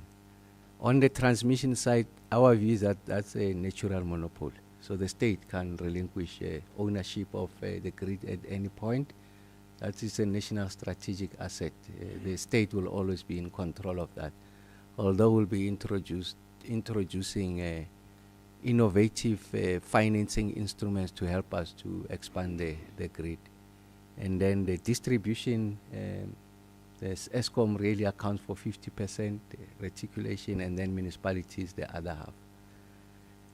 And then to protect the interest of consumers, industry, and household, the state found it appropriate that you needed to introduce a player that is going to evaluate the request for tariff increases. even during the period of Eskom's monopoly. Because you are likely going to be, if not that monopoly, the nature of monopoly is that it's inefficient. And those inefficiencies will be passed through to the end consumer. And they just become a casualty of an entity that is inefficient. So to protect the interest of the economy and the interest of the players, Eskom's interest and that of consumers, legislation was then introduced, enacted to have an independent national electricity regulator of South Africa. And that regulator really executes, if you like, the electricity pricing policy, and that gets to be expressed or codified in how they do evaluation on tariff applications. And also that process is subjected to a public participation process, so it's democratized, so that NERSA must have an appreciation of what the submissions of Eskom is, but also what the end consumer feels about those applications. So historically, during the public participation, the main actors was big industry. Now with the recent one, because communities have become more and more enlightened and directly affected by this, disproportionately by these increases, NERSA tells us that the split of participation was predominantly household and just ordinary people. So NERSA is there to protect the interest of everyone, but the key consideration is the socio-economic impact of the tariff application on the South African economy. And that's what NERSA does, is to balance that. So NERSA and Eskom, their only relationship is to the point that Eskom makes those submissions. So if you come to think of it, if you were to use the football metaphor, you have two teams. There's Eskom on the one side, and then there's consumers on the other side. Of course, the scale will be uneven at any given time, and then you have a referee to adjudicate over that. Eskom historically, if you had to use a football metaphor, it was so dominant, like Mamelodi Sundowns. I'm causing, I withdraw that and apologize to the chair. I can see, I'm under oath. And that's why I had to tell the truth, because I'm under oath. Yeah. But just as I conclude, is to balance those. No, is to protect the interest of everyone. Thanks, Chair. Thank you, Minister. I think that is my last question. Minister, just for the record that the chairperson supports Pirates.